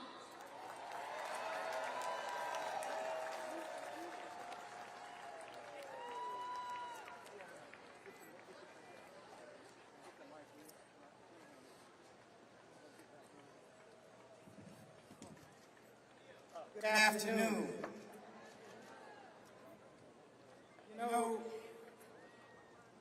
as we observe this 63rd anniversary, I want to first thank all of the parents, those who are teaching our children, because the nation is judged by how it treats its most precious resource.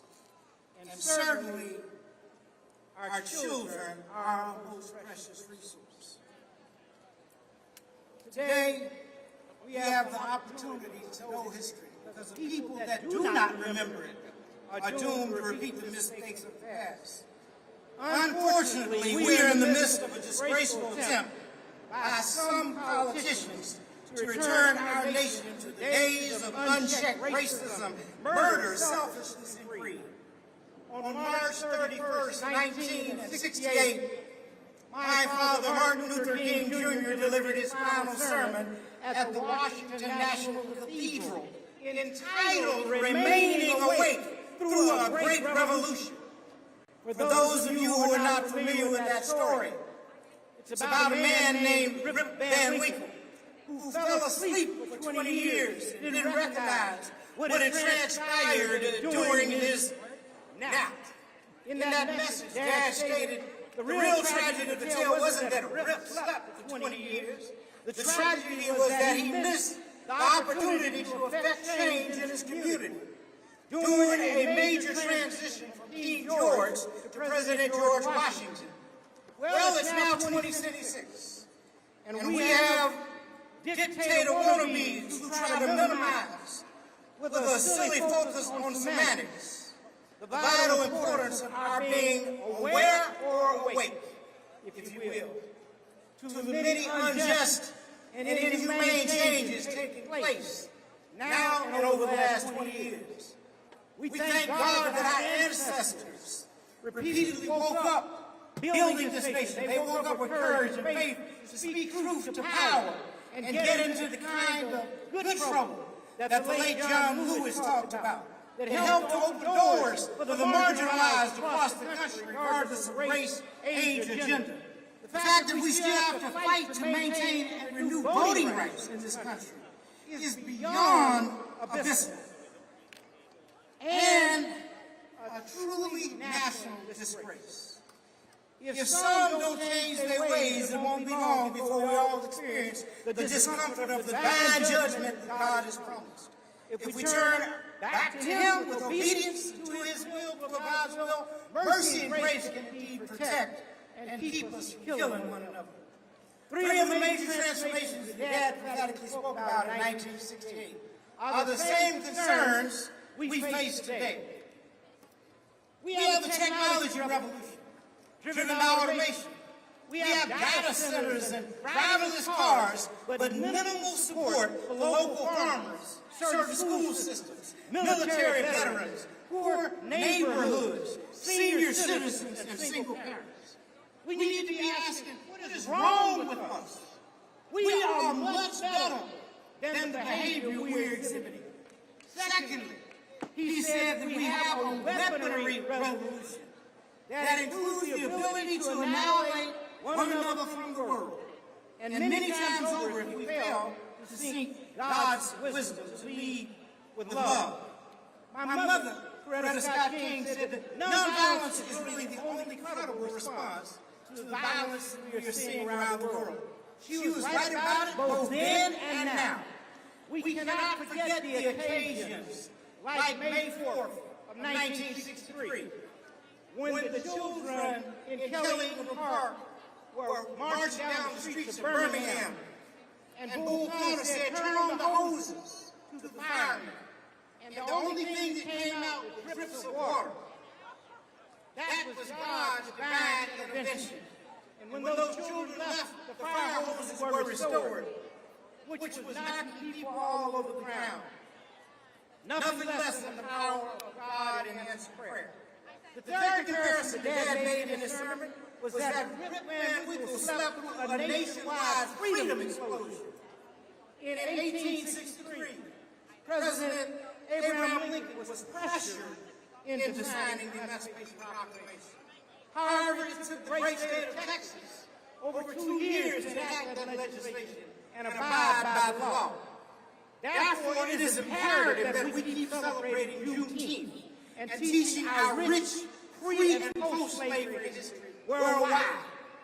Our challenge is that no matter how hard some may try to reverse the political process, we must remain diligent and politically involved on a variety of levels.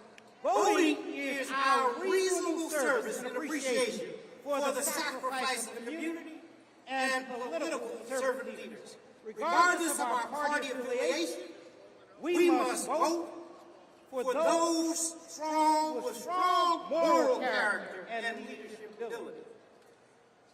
You see, it only takes dad, shoulders, and mom, a few good human beings to bring about change. All of the marches and demonstrations were not massive like the March on Washington in 1963.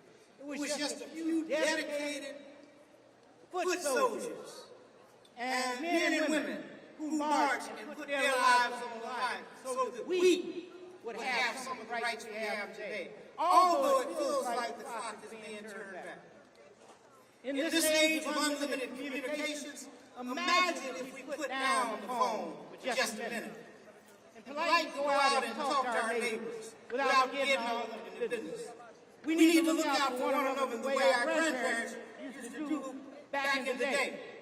Too many of us have been and are being murdered or going missing in broad daylight. And it's not just in the South, by the way.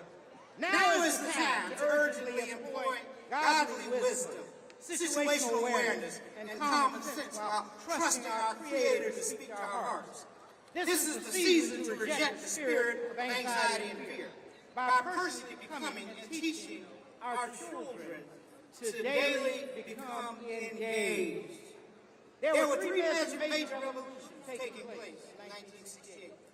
And there were three challenges that Dad espoused during that sermon. The first was the need to adopt a worldview. As much as some of us caught up in materialism, classism, feeling perhaps a little bit too special because we live in gated communities, it's always a mistake to forget that but for the grace of God, there go out. All of humanity, indeed, is tied in a single garment of destiny and karma regarding how we treat one another, including the humanity of immigrants, is real. There's a saying that chickens so-called didn't come to roost from time to time, on one occasion or another, because of the seeds that America has sown around the world.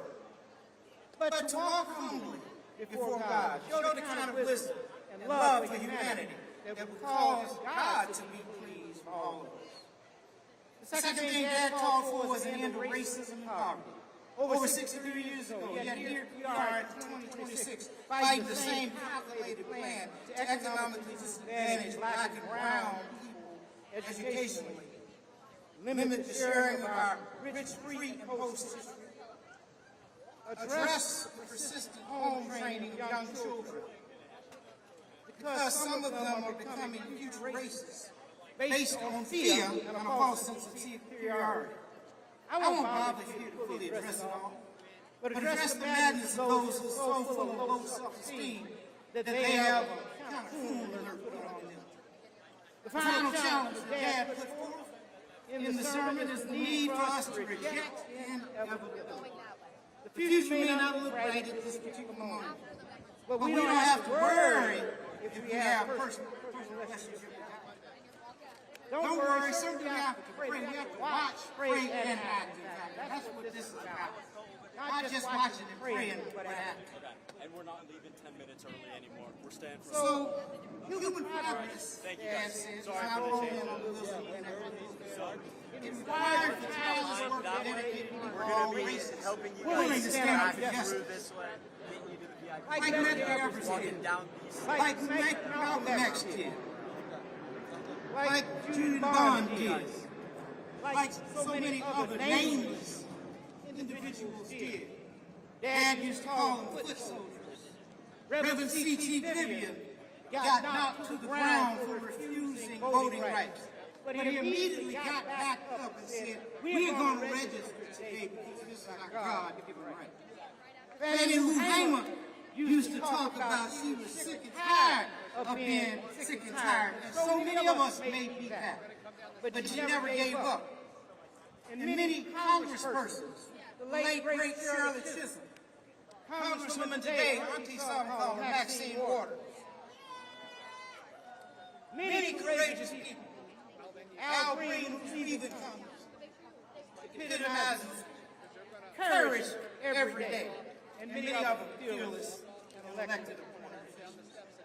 Claudette Colvin, don't know if you remember the name, but Claudette Colvin refused to give up her seat on the Alabama bus at 50 years old because she said history had glued her to the seat. This courageous young girl was arrested and labeled a juvenile delinquent several months before Rosa Parks was arrested.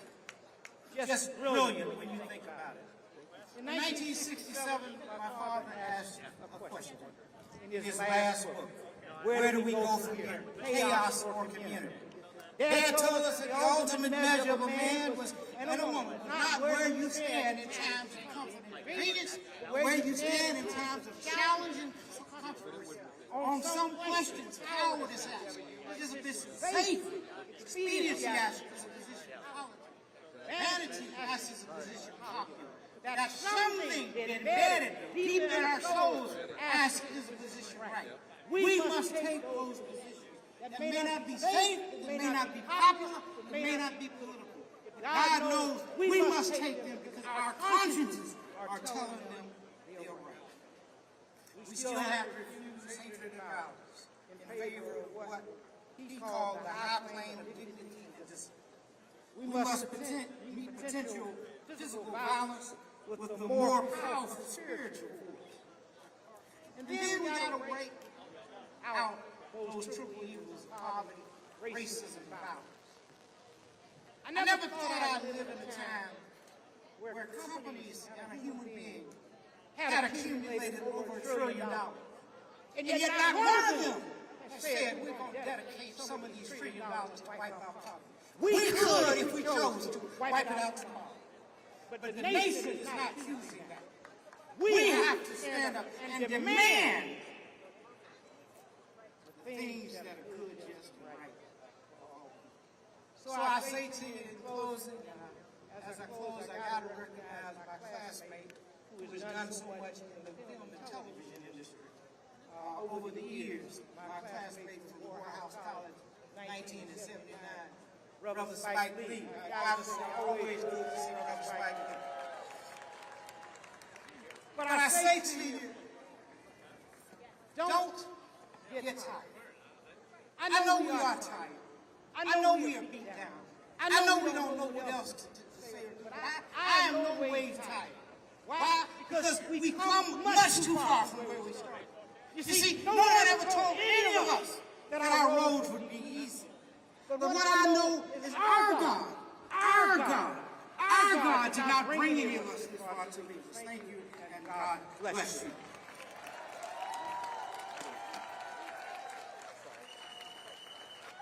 Let us now welcome the President and founder of National Action Network, the Reverend Dr. Al Sharpton.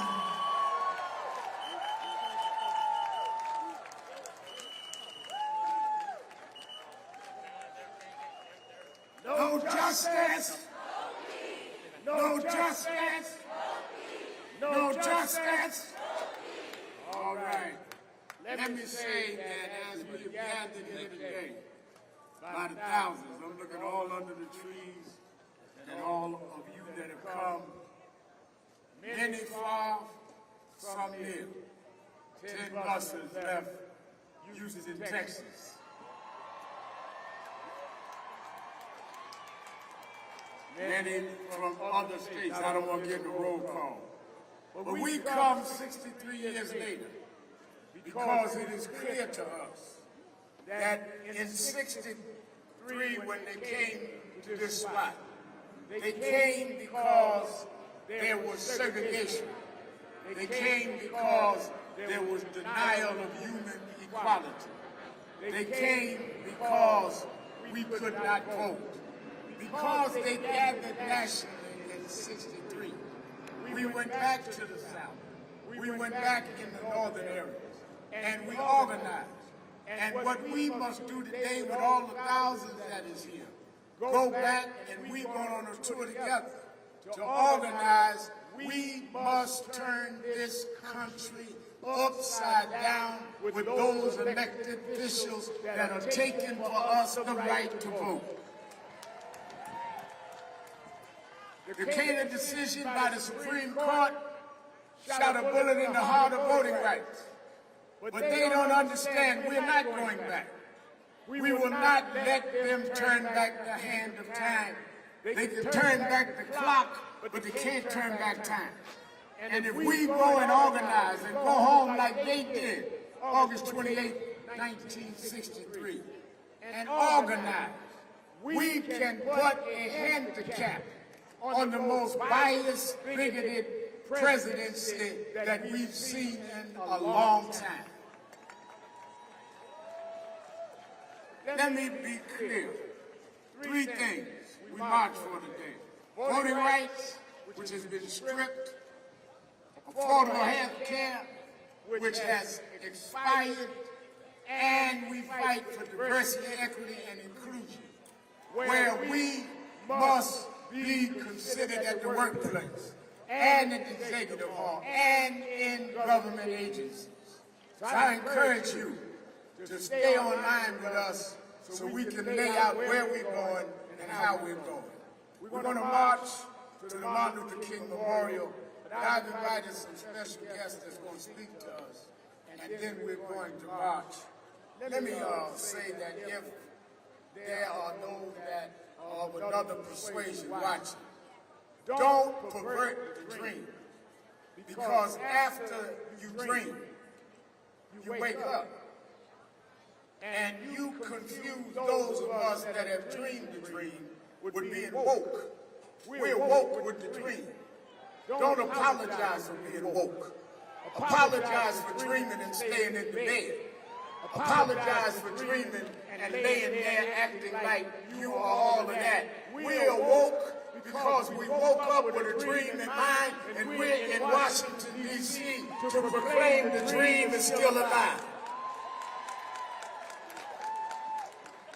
Lastly, someone said to me, Reverend Al, y'all were going to have it at Lincoln Memorial? I said, yes, we're going to have it where Dr. King and others stood. They said, but they are changing and they're doing things to the reflection pool. I said, well, that to me is equal to what is happening in the White House. They're trying to find something wrong with our reflections. They don't want us to reflect. That's why they're taking black history out of school. They don't want us to reflect. That's why they're taking our names and pictures down at the Pentagon. They don't want us to reflect. Because they don't want us to see that despite slavery and economic exploitation and segregation, we rose and became president of the United States. They don't want us to reflect. Ain't nothing wrong with that pool. You got the wrong people working on the pool. And we got the wrong people working on reflections. We reflect today freedom fighters. We reflect today color barriers. We reflect today at the reflection pool that we didn't win a bid. We won a mission. And we will stand up and not fight back.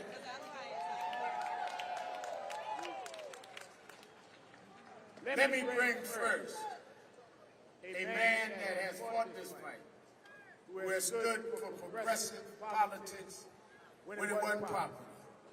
In 1984, he supported Jesse Jackson for president. And now he is one of the key figures in American political life.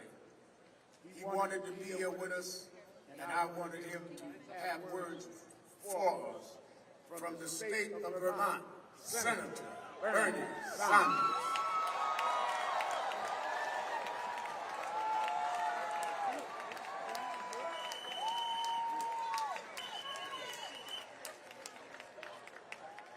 Let me thank Reverend Sharpton and the National Action Network for organizing this event, for allowing me to say a few words to you. And let me thank all of you for being here in this very dangerous moment in American history.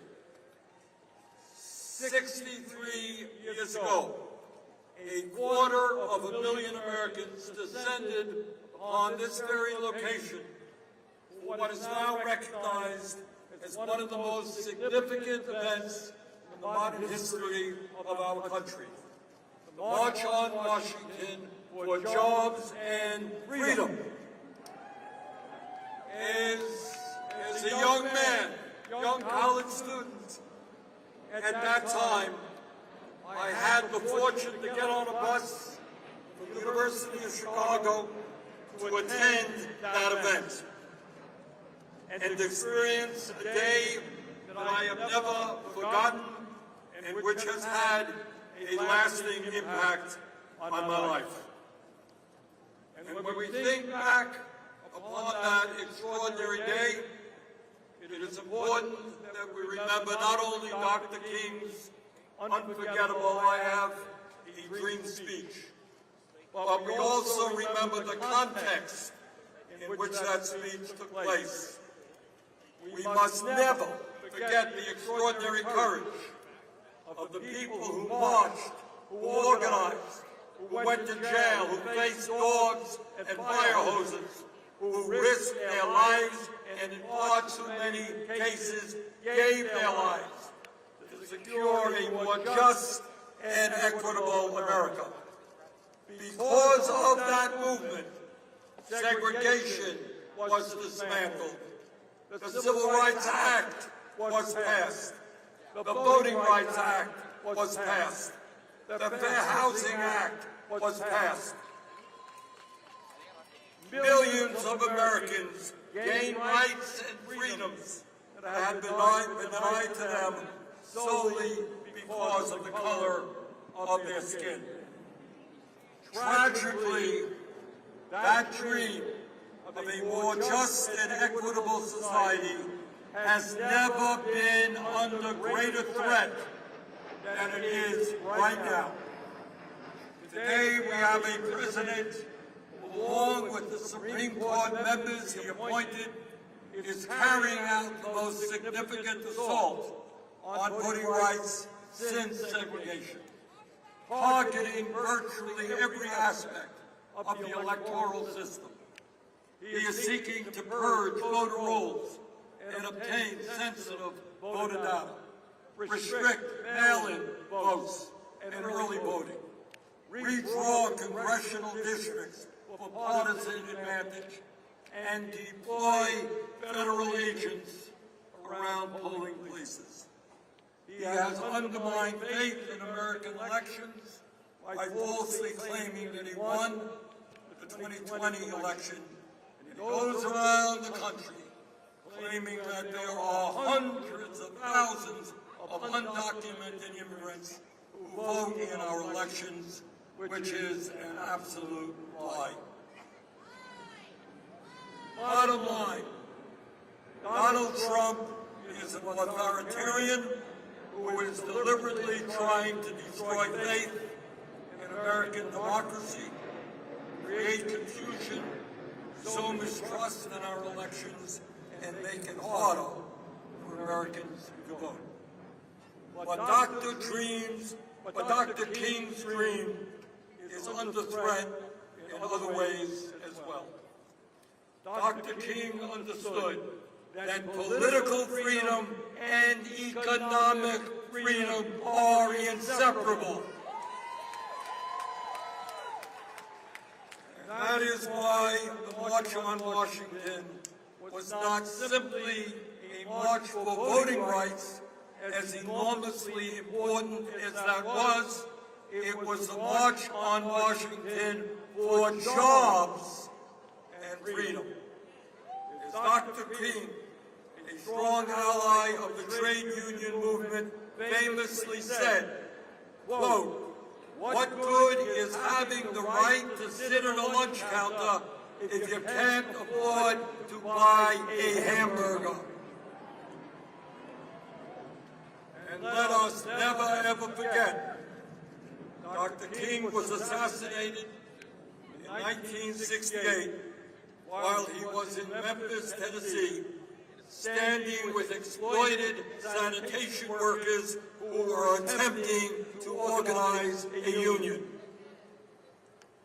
Let us be clear. It's not only voting rights that are under assault today. That part of Dr. King's dream, the dream of genuine economic freedom, is also under unprecedented attack. Today, we have more income and wealth inequality than at any moment in American history. Today, 60% of our people live paycheck to paycheck, struggling to afford groceries, health care, housing, education, and the very basic necessities of life. And while this economic crisis impacts all of our people, all races, creeds, and people in every corner of our country, it continues to disproportionately affect the black community. Black Americans continue to face higher rates of poverty, shorter life expectancy, lower rates of home ownership, greater exposure to environmental hazards, and enormous disparities in access to capital and economic opportunities.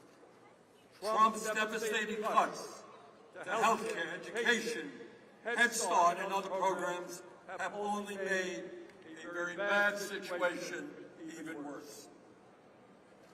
My friends, 63 years ago, Dr. King stood at this location and inspired all Americans, people of every color, every religion, every background, to stand together in the struggle for racial and economic justice. And as you all well know, the message he delivered back in 1963 is as true today as it was back then. Yes, black and white, Latino and Asian, people of all races, religions, and backgrounds must come together now in the fight for justice. We must never accept an economy in which so few have so much, while so many have so little. An economy in where one man now owns more wealth than the bottom 50% of American households. Billionaires must start paying their fair share of taxes. We must never accept a corrupt campaign finance system which allows wealthy campaign contributors to undermine our democracy and buy elections. We must get rid of that disastrous Supreme Court decision, Citizens United. We must get super PACs out of the political process. We must move to public funding of elections. Brothers and sisters, we must never accept a system in which millions of workers continue to earn starvation wages and are denied the right to join unions. We must raise the minimum wage to a living wage at least $20 an hour. And we must pass the PRO Act, making it easier for workers to join unions. We must never accept a healthcare system designed to make huge profits for the insurance companies and the pharmaceutical industry. Healthcare is a human right. We must join every other major country on earth and guarantee healthcare to every man, woman, and child through a Medicare for all single-payer program.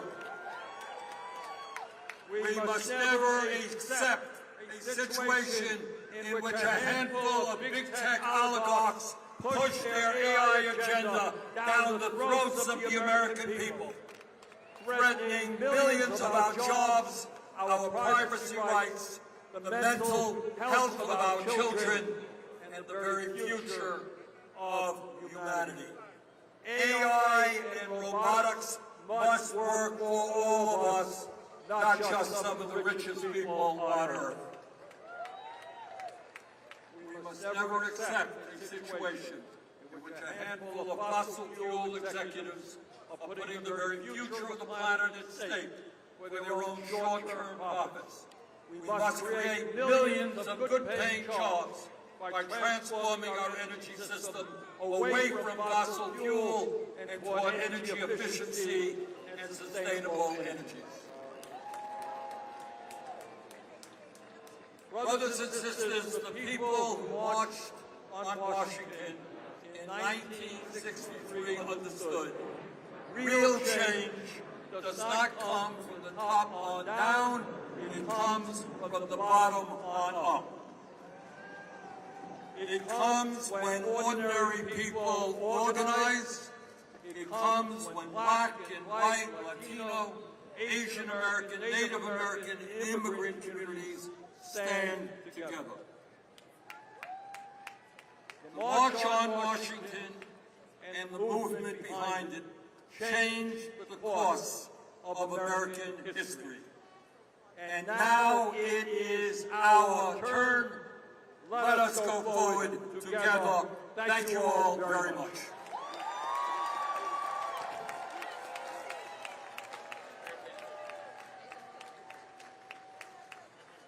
let me bring to the stage a sister beloved who has stood up on these issues. She's shown up where she was needed and spoke out on what needed to be said. Whether it was at the Neely funeral in Harlem, whether it was remembering Ms. Colvin, who many forgot, that was the first to be arrested for sitting in front of a bus, as Martin said. She was there. And she has openly been there for all of the issues we're concerned about. May I bring to you, I know people, I was Shirley Chisholm's youth director at 17, and she had the same fire and vigor. And this young sister beloved of mine, Congresswoman from New York City, Congresswoman Alexandria Ocasio-Cortez.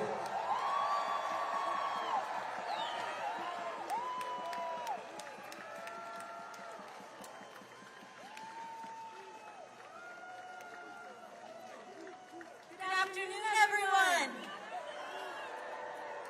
How are we doing today? My name is Alexandria Ocasio-Cortez, and I am so honored to be here today. 63 years ago, hundreds of thousands of Americans gathered right here and changed the course of our nation's history. But what made that day possible began long before anyone arrived in Washington. Before postal workers, professors, domestics, and organizers gathered here, they started to build something together at home.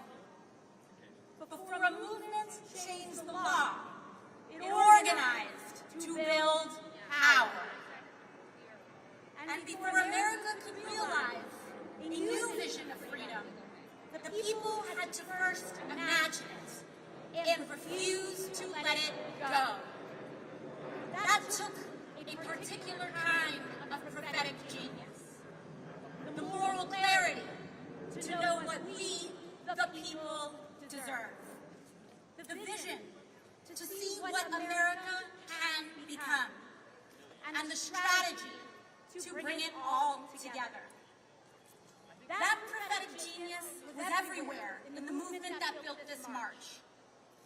Bayard Rustin, Ella Baker, Dr. Martin Luther King Jr., Dorothy Height, and one of my personal heroes, A. Philip Randolph.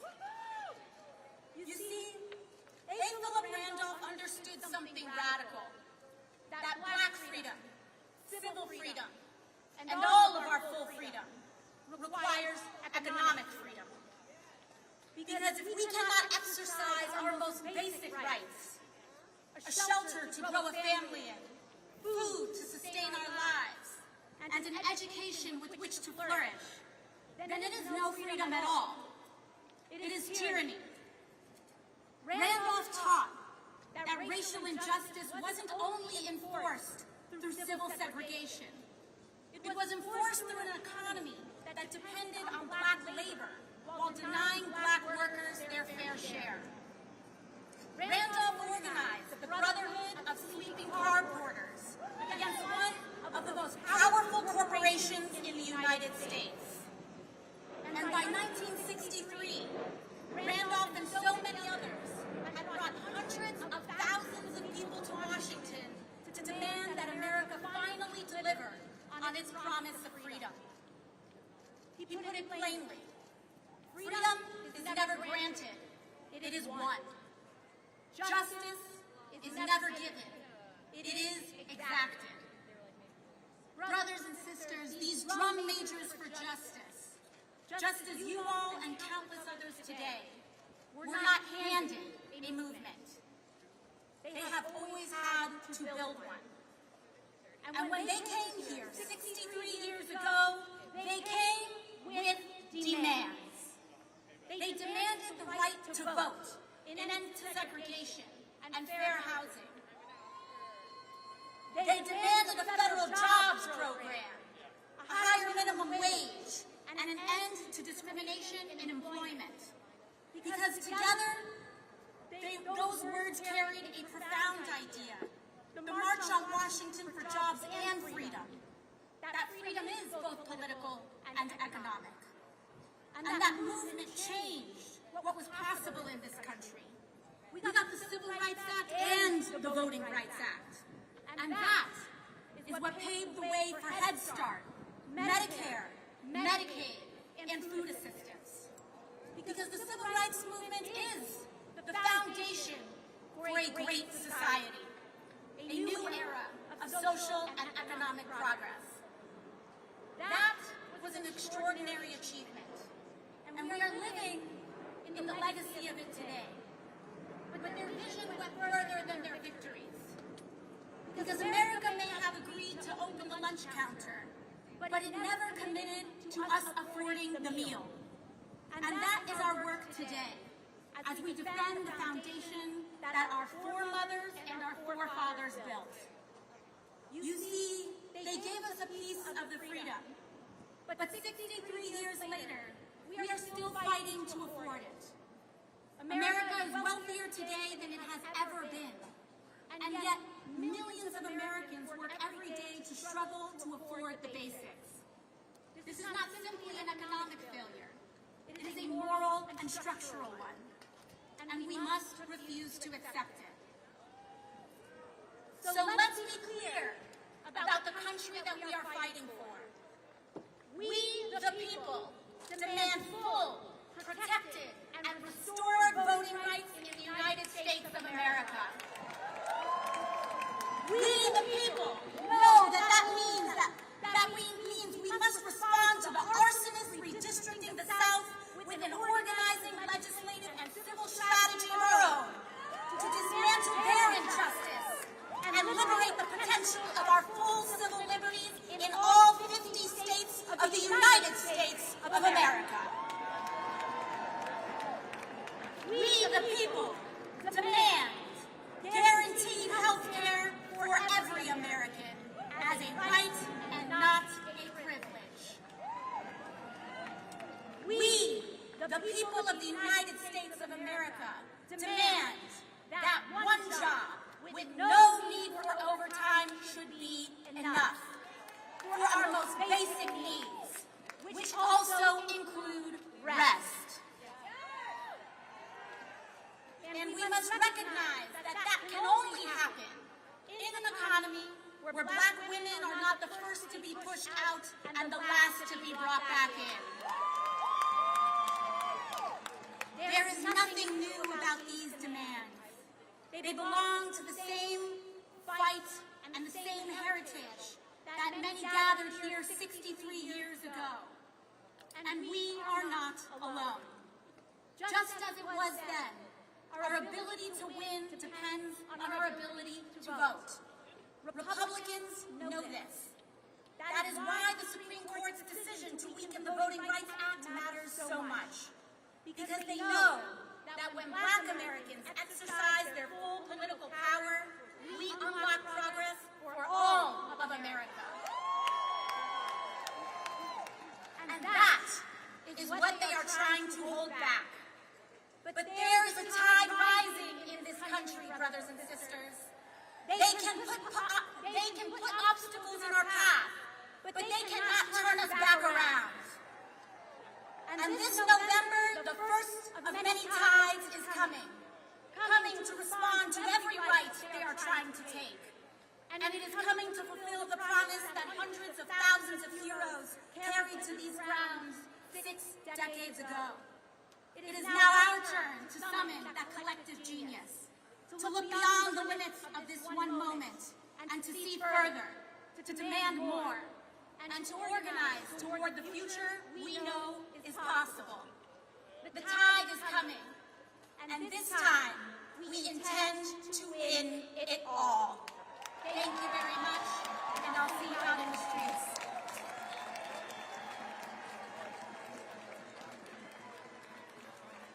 Let me bring, we're winding down. Are you ready to march? Are you ready to march?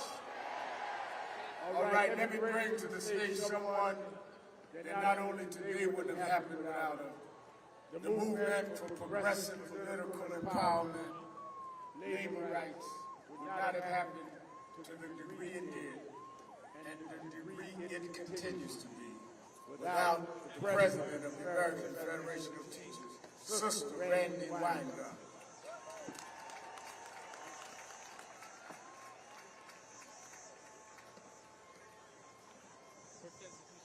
Thank you, Reverend. Are we ready to march? So I'm honored to be here today, as the AFT was 63 years ago at the March for Justice and Freedom. In 63, we fought for jobs and freedom. We fought for the vote for all. But now, 63 years later, as so many speakers before me have said, we are fighting to defend the vote, because the vote is a basic human right, because the vote is how we make democracy work, because the vote is how we make sure that the economy works for working people. Are you with me? Voting is a vehicle for strengthening public schools. Voting is a vehicle for workers getting a break. Voting is a vehicle for us getting decent health care, for us having pensions, for one job being enough. Voting is a vehicle for freedom. The freedom to provide what our families need. The freedom to go to college without crushing debt. The freedom to have our aspirations expanded, not denied. So this is my question, as the time is late and I'm cutting my speech short. A lot of people don't think their vote will change anything. They don't see democracy working for them. Imagine if our forefathers and foremothers said nothing was going to change. Imagine if they didn't fight Jim Crow. Imagine if they didn't fight slavery. Imagine if they didn't fight for a better life.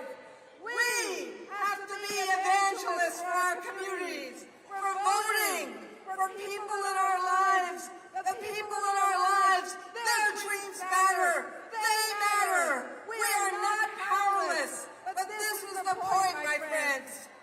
We have to vote. We have to get out the vote, and we have to protect the vote. And we have to vote in such massive, overwhelming numbers that the results are clear and convincing, and no one can steal it from us. So, are we going to vote? Are we going to achieve Reverend King's unfinished dreams? Are we going to achieve our dreams?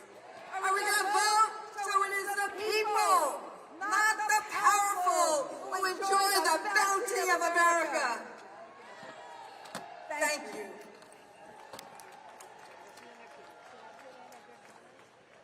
Let us hear the Attorney General of Black America, Attorney Ben Crump.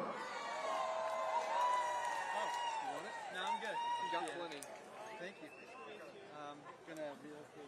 I'm Ben Crump, along with James Carter, President of the National Bar Association, representing the largest association of black lawyers and judges in America and beyond. And it's all of us lawyers standing in the tradition of Thurgood Marshall as we remember on this day, 71 years ago, that Emmett Till went missing. And then later we found that he was kidnapped and he was lynched. And now, in 2026, we're still fighting in Mississippi for truth and transparency and equal justice under the law for Nolan Xavier Wells. We have to vote for Nolan because he was 18 years old and he never got an opportunity to vote. We have to vote for George Floyd and Breonna Taylor and Trayvon Martin and Ahmaud Arbery. So when I say George Floyd, I want you to say vote. George Floyd. When I say Breonna Taylor, I want you to say vote. Trayvon Martin, I want you to say vote. Trayvon Martin. When I say Ahmaud Arbery, I want you to say vote. Ahmaud Arbery. And when I say Nolan Xavier Wells, I want you to say vote. Nolan Xavier Wells. I rest my case. Y'all let's go vote. Like our children's lives depend on it. Thank you, Reverend Al. Let me bring on our closing the chairman of the board of the National Action Network and the head of the Conference of National Black Religious Organizations and pastor of Grace Baptist Church, Reverend Dr. W. Franklin Richardson. He will be joined by the co-chair, attorney who has been a fighting activist and policy expert all over life. They will bring on the last 4 speakers, and we will begin lining up in march. Dr. W. Franklin Richardson and Attorney Jennifer Jones Austin. I want to thank our president. Let's celebrate Al Sharpton. He's made great sacrifices for us to be here, calling us together. Let me say to you that we are thankful for the support that you've given on behalf of the National Action Board and the various chapters across America.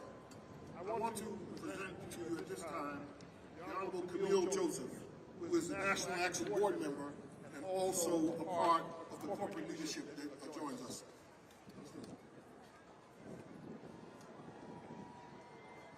Thank you so much, and good afternoon, everyone. I am a proud board member of the National Action Network, proud to be here. And I'll make this very quick because I know we're all ready to march. This week, I had the honor of visiting my great-grandmother's farm. My great-grandmother was a single woman who raised over 10 children. She understood the power of having land, but she instilled in all of us the power of understanding your rights, economic opportunity, and bolstering health care.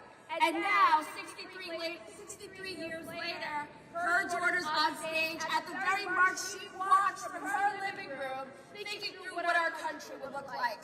There's a lot of work to be done, a lot of things still yet ahead of us. But one thing I know, when my great-grandmother looked at the screen, she felt inspired by the Dr. Martin Luther King, Jr., the same way I'm inspired by the work of the Reverend Al Sharpton and the National Action Network. I am proud that in our generation we can look to such key leadership to think through the needs that we have as a community, and that the work continues in the spirit and the vision of Dr. Martin Luther King.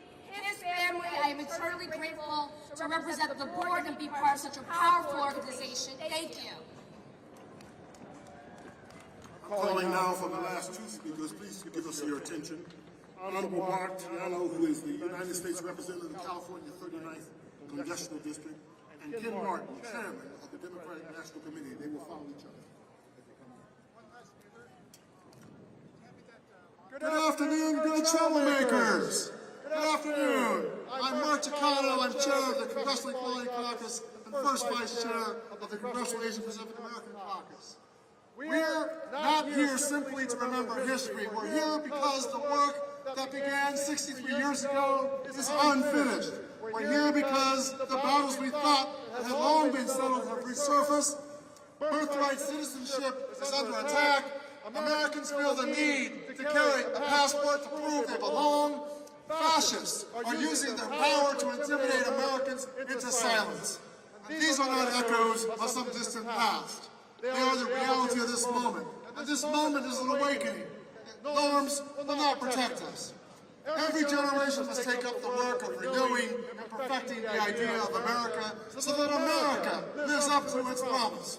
There are those that would have us believe America is not about blood and soil, replacing America's founding principles with a narrow definition of who belongs to this land. Now, being American is about how many generations your family has lived here, where your parents were born, what you look like. But that is not the America generations of people have struggled, marched, bled, and died for. What is the idea of America? The idea of America is that all of us are created equal, that government derives its power from the people, that every person deserves liberty and justice, and that being an American is not determined by your race, your religion, where your parents came from, or who you love. The work of renewing and perfecting the idea of America does not happen on its own. People had to fight for it. John Lewis fought for that idea. At 23 years old, he stood right here in 1963 and demanded that America live up to its promise. 2 years later on the Edmund Pettus Bridge, police beat him for demanding the right to vote. He knew what awaited him on the other side of that bridge, yet he crossed it anyway because America was worth fighting for. Wong Kim Ark fought for the very same idea. Born in San Francisco to immigrant parents, he challenged the government when it's right to deny him entry into his own country. In 1898, he took his fight to the Supreme Court and won. If you are born here, you are an American, period. More than a century later, we're fighting that battle again because America is worth fighting for. My own family fought for that idea. During World War II, my great-uncle Monso served in the 442nd Regimental Combat Team, fighting and bleeding alongside other segregated units like the Buffalo Soldiers and Tuskegee Airmen. He fought for the United States while my parents and grandparents were among the 120,000 Japanese Americans incarcerated by their own government. Think about that contradiction. A country that questioned their loyalty and took away their freedom, and still, Japanese American soldiers fought and died for an America that had not yet lived up to its promise. The motto of the 442nd was simple: go for broke. Say it with me, go for broke. Risk everything, give everything that they did. Today we are being called for our own go for broke moment, to fight for the character of our country. Let's all go for broke, let's march, and let's bring America back on track. The National Park Service has been very helpful in not to close this meeting. Therefore, I'm calling for 1 minute.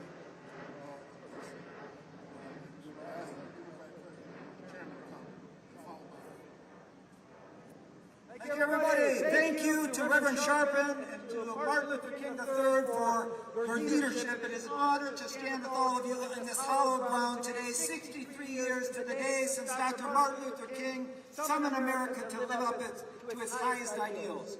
Why does I Have a Dream still stir our hearts 63 years later? Because it wasn't simply a dream. It was a challenge, a demand, a call to action. Dr. King reminded us that America is not a finished product. America is a promise every generation is called upon to redeem. The work of building a more perfect union is never finished, and the responsibility for carrying that work forward belongs to all of us. But for 63 years, there have been politicians, and we know who they are, who quote Dr. King's words while working to dismantle everything he fought for.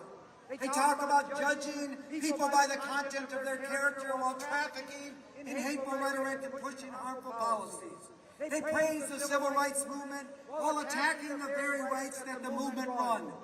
And they have gone after the twin pillars of our democracy, voting rights and civil rights. They have made it harder for people to get ahead, of course. So when we see attempts to roll back the Voting Rights Act, what do? We organize. We register voters. We protect the votes. They did not march so we could stand still. They did not sacrifice so we could sit on the sidelines while the rights they want are taken away. So even when we are tired, we keep going. When the road is hard, we keep marching. When they try to divide us, we come together. And when they tell us to give up, we tell them not today, not tomorrow, not ever. Keep organizing, keep fighting. Let's win in 67 days and let's change this country for the better. Thank you so much.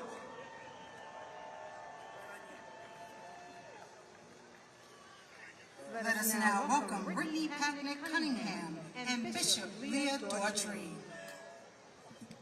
I come to you today representing America's 73 million children. My name is Brittany Packnett Cunningham, and I come on behalf of the Children's Defense Fund, forged 53 years ago out of the faith of our founder, Marion Wright Edelman, and the fire of Mississippi Freedom Summer. And I need you to hear me. It is Freedom Summer again. They are trying to bury our vote, our inheritance, so I say it is Freedom Summer again. The prophet Isaiah told us, and a little child shall lead marble buildings, small men who have never met a child they couldn't cut, a school they couldn't shutter, a ballot they couldn't block, small men who put their names on brass plates and their hands on Bibles and they never read them. A child shall lead them. But this country has it backwards. This country wants to lead the children instead of being led by them. Be led by men who never missed a meal leading a child into hunger. White-collar criminals who've never been stopped and frisked leading a child into a prison cell. Men who gut the lunch line and gild the ceiling. Men who won't put $1 in a library but can find $1 billion from lockup, and they have the audacity to call that freedom. That's not freedom, that's fraud, and it's dressed up in a flag. So hear me. We are here to flip the script, to let a child lead us. Let a child lead us back to the polls. Let a child lead us back to the register, the rally, and the ballot box. When you are protecting the vote, you're not protecting a party. You are protecting a promise. Vote for your children. Vote with your children. Vote because your children are watching. We're not here to whisper. We came to witness and to work. A child shall lead us, not the cowards, not the cynics. A child shall lead us, and we are going to follow them all the way to freedom. Let's go get free.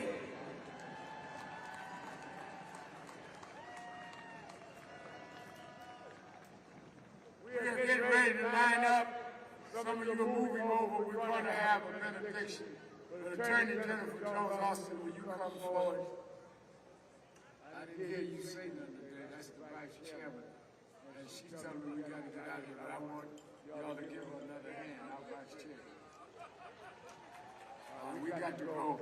Bishop Leah Dodge will give us a blessing. Let us line up to our right.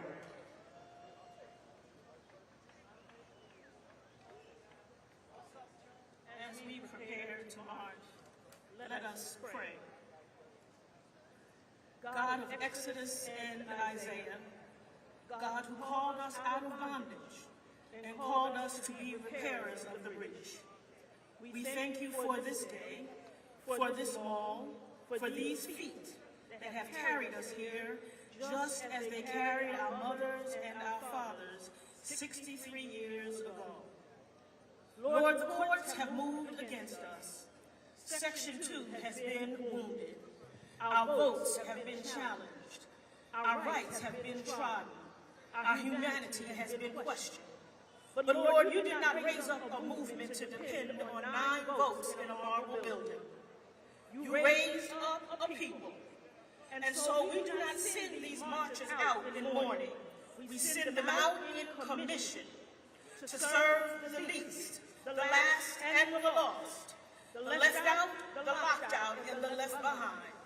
To be their voice, to be their hope, to be their strength, to be their light, to fight for them with conviction and compassion, for them and for ourselves, for the work that must be done, for the bridges that must be built, for the children who must be saved, for the sick who must be healed, for the last who must be first. We march, not to complain, but to contend. We march, not to remember democracy, but to defend it. We march, and we shall be called repairers of the breach, restorers of streets in which to dwell. In the name of every ancestor who marched before us, and the God who marched with them, and who marches with us today, we decree and we declare that it is so. And all the people of God say, amen.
he's coming now. You heard me? I think he's coming now.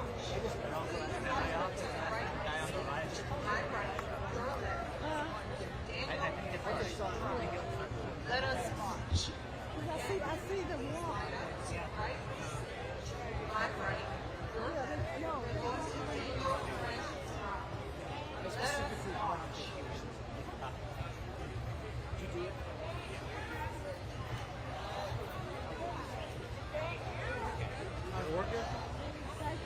You're welcome.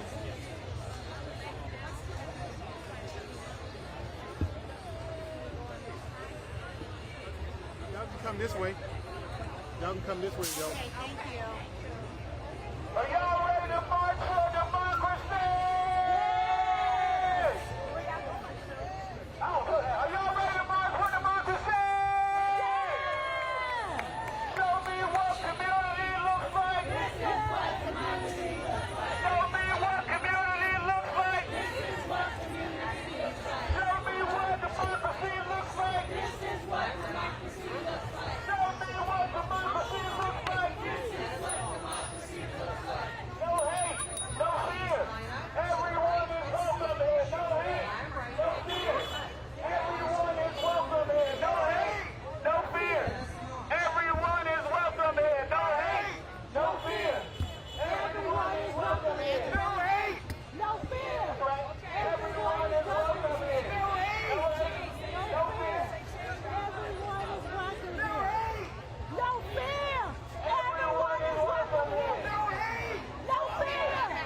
Everyone is welcome here. No hate. No fear. Everyone is welcome here. No hate.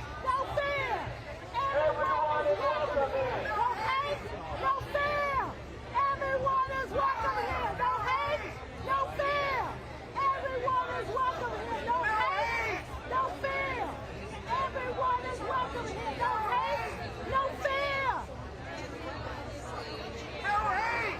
No fear. No hate. No fear. Everyone is welcome here. No hate. No fear. Everyone is welcome here. No hate. No fear. Everyone is welcome here. All right, people, let's say it. Let's say it. No fear. No hate.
Put it in the headline and something on it too.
No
Just a little bit, please.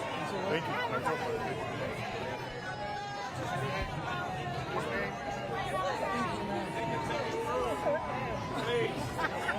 Ladies in red, can y'all please step to the side?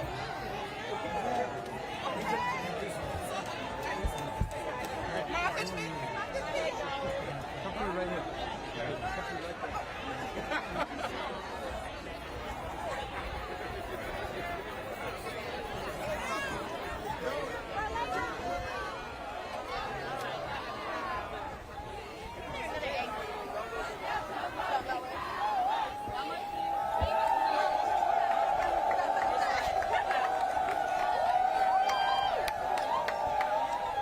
Oh, there you are.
big. This is big for an artist.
The what? Okay, and this body of water is called what? Tidal basin? Yeah, that's it, like that. Okay, all right, thanks. Gas in the car is like $3.20.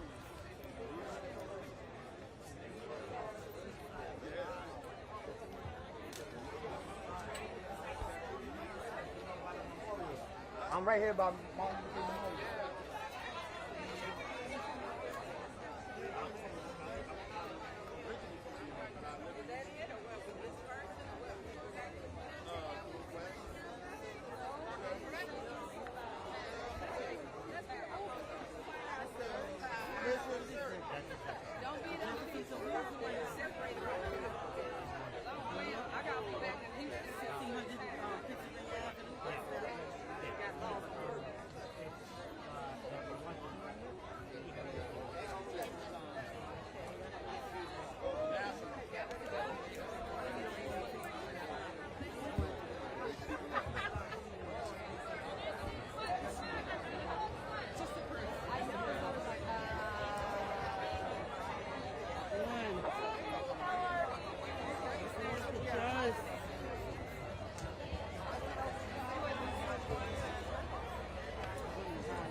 Are they?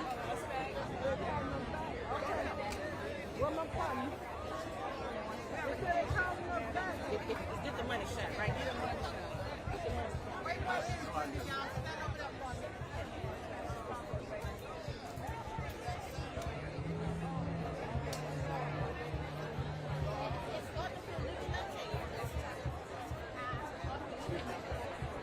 We gotta go back.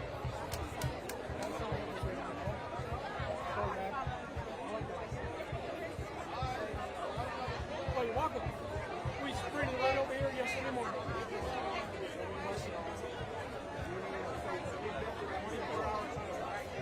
Okay, now we're going to do it again.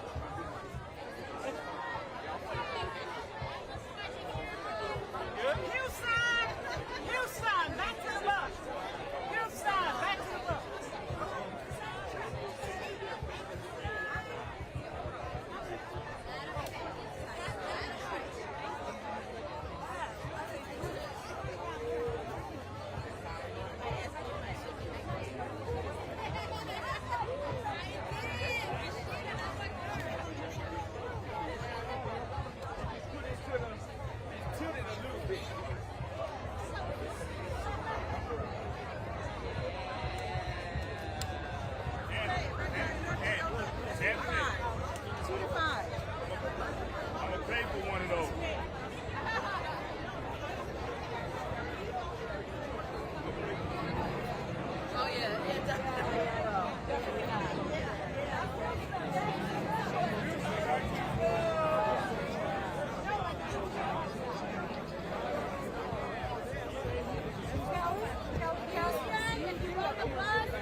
Let's go that way now. Okay. Guys, we're going to go this way and then out, around and out. All right, take care. Come on. Thanks for coming out.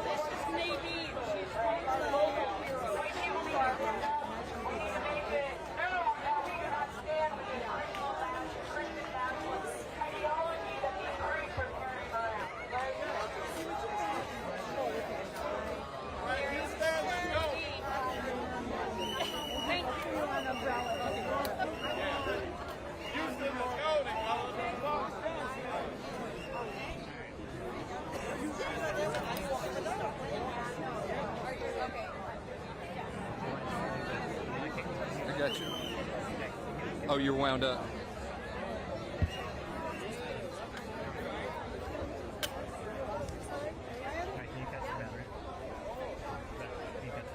Detach?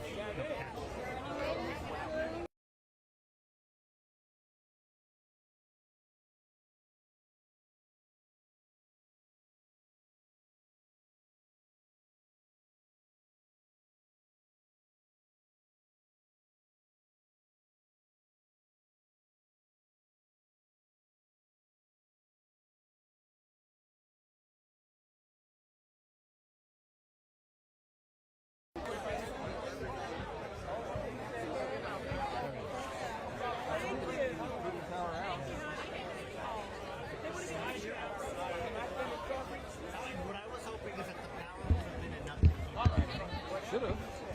I've done it with my family.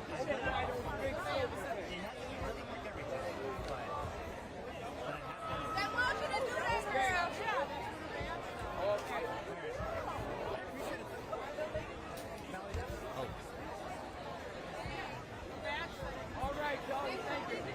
All right, listen up. We're going to go to the police room.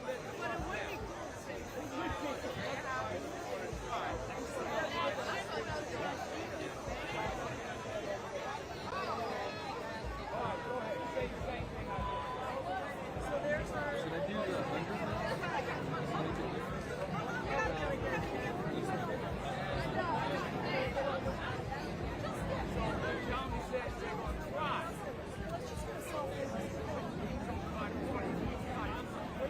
Paging LRVB. Paging LRVB. Paging LRVB.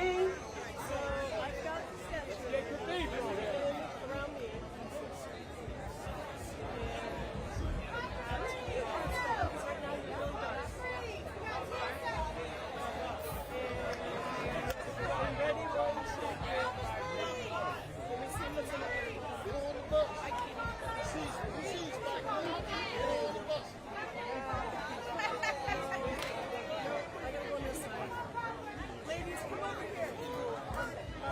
I gotta get started. I feel like I got it.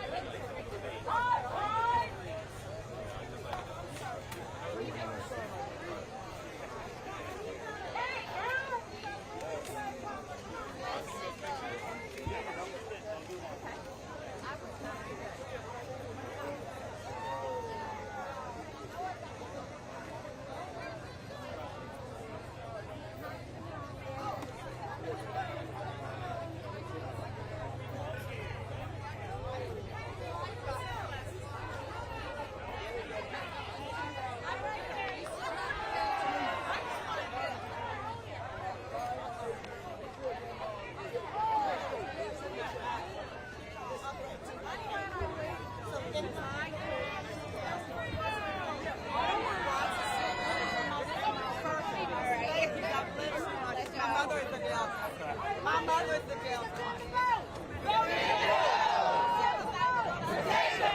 Fight for your rights. Fight for your rights. Black lives matter. Black lives matter. Hopeless free. Hopeless free.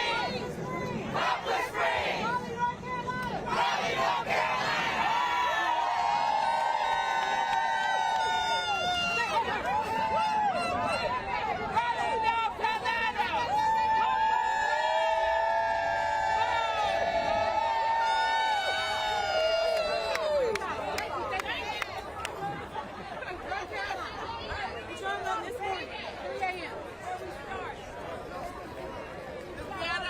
I will. I got you. From Raleigh, North Carolina, baby. All right, Kinston, North Carolina. Oh, wow. We know something about it. Yes, thank y'all for coming.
There is no benefit for black people.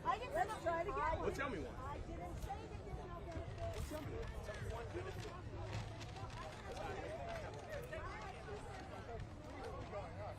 We all together, y'all don't finish the picture. You better take them with your camera. I never did. She don't know.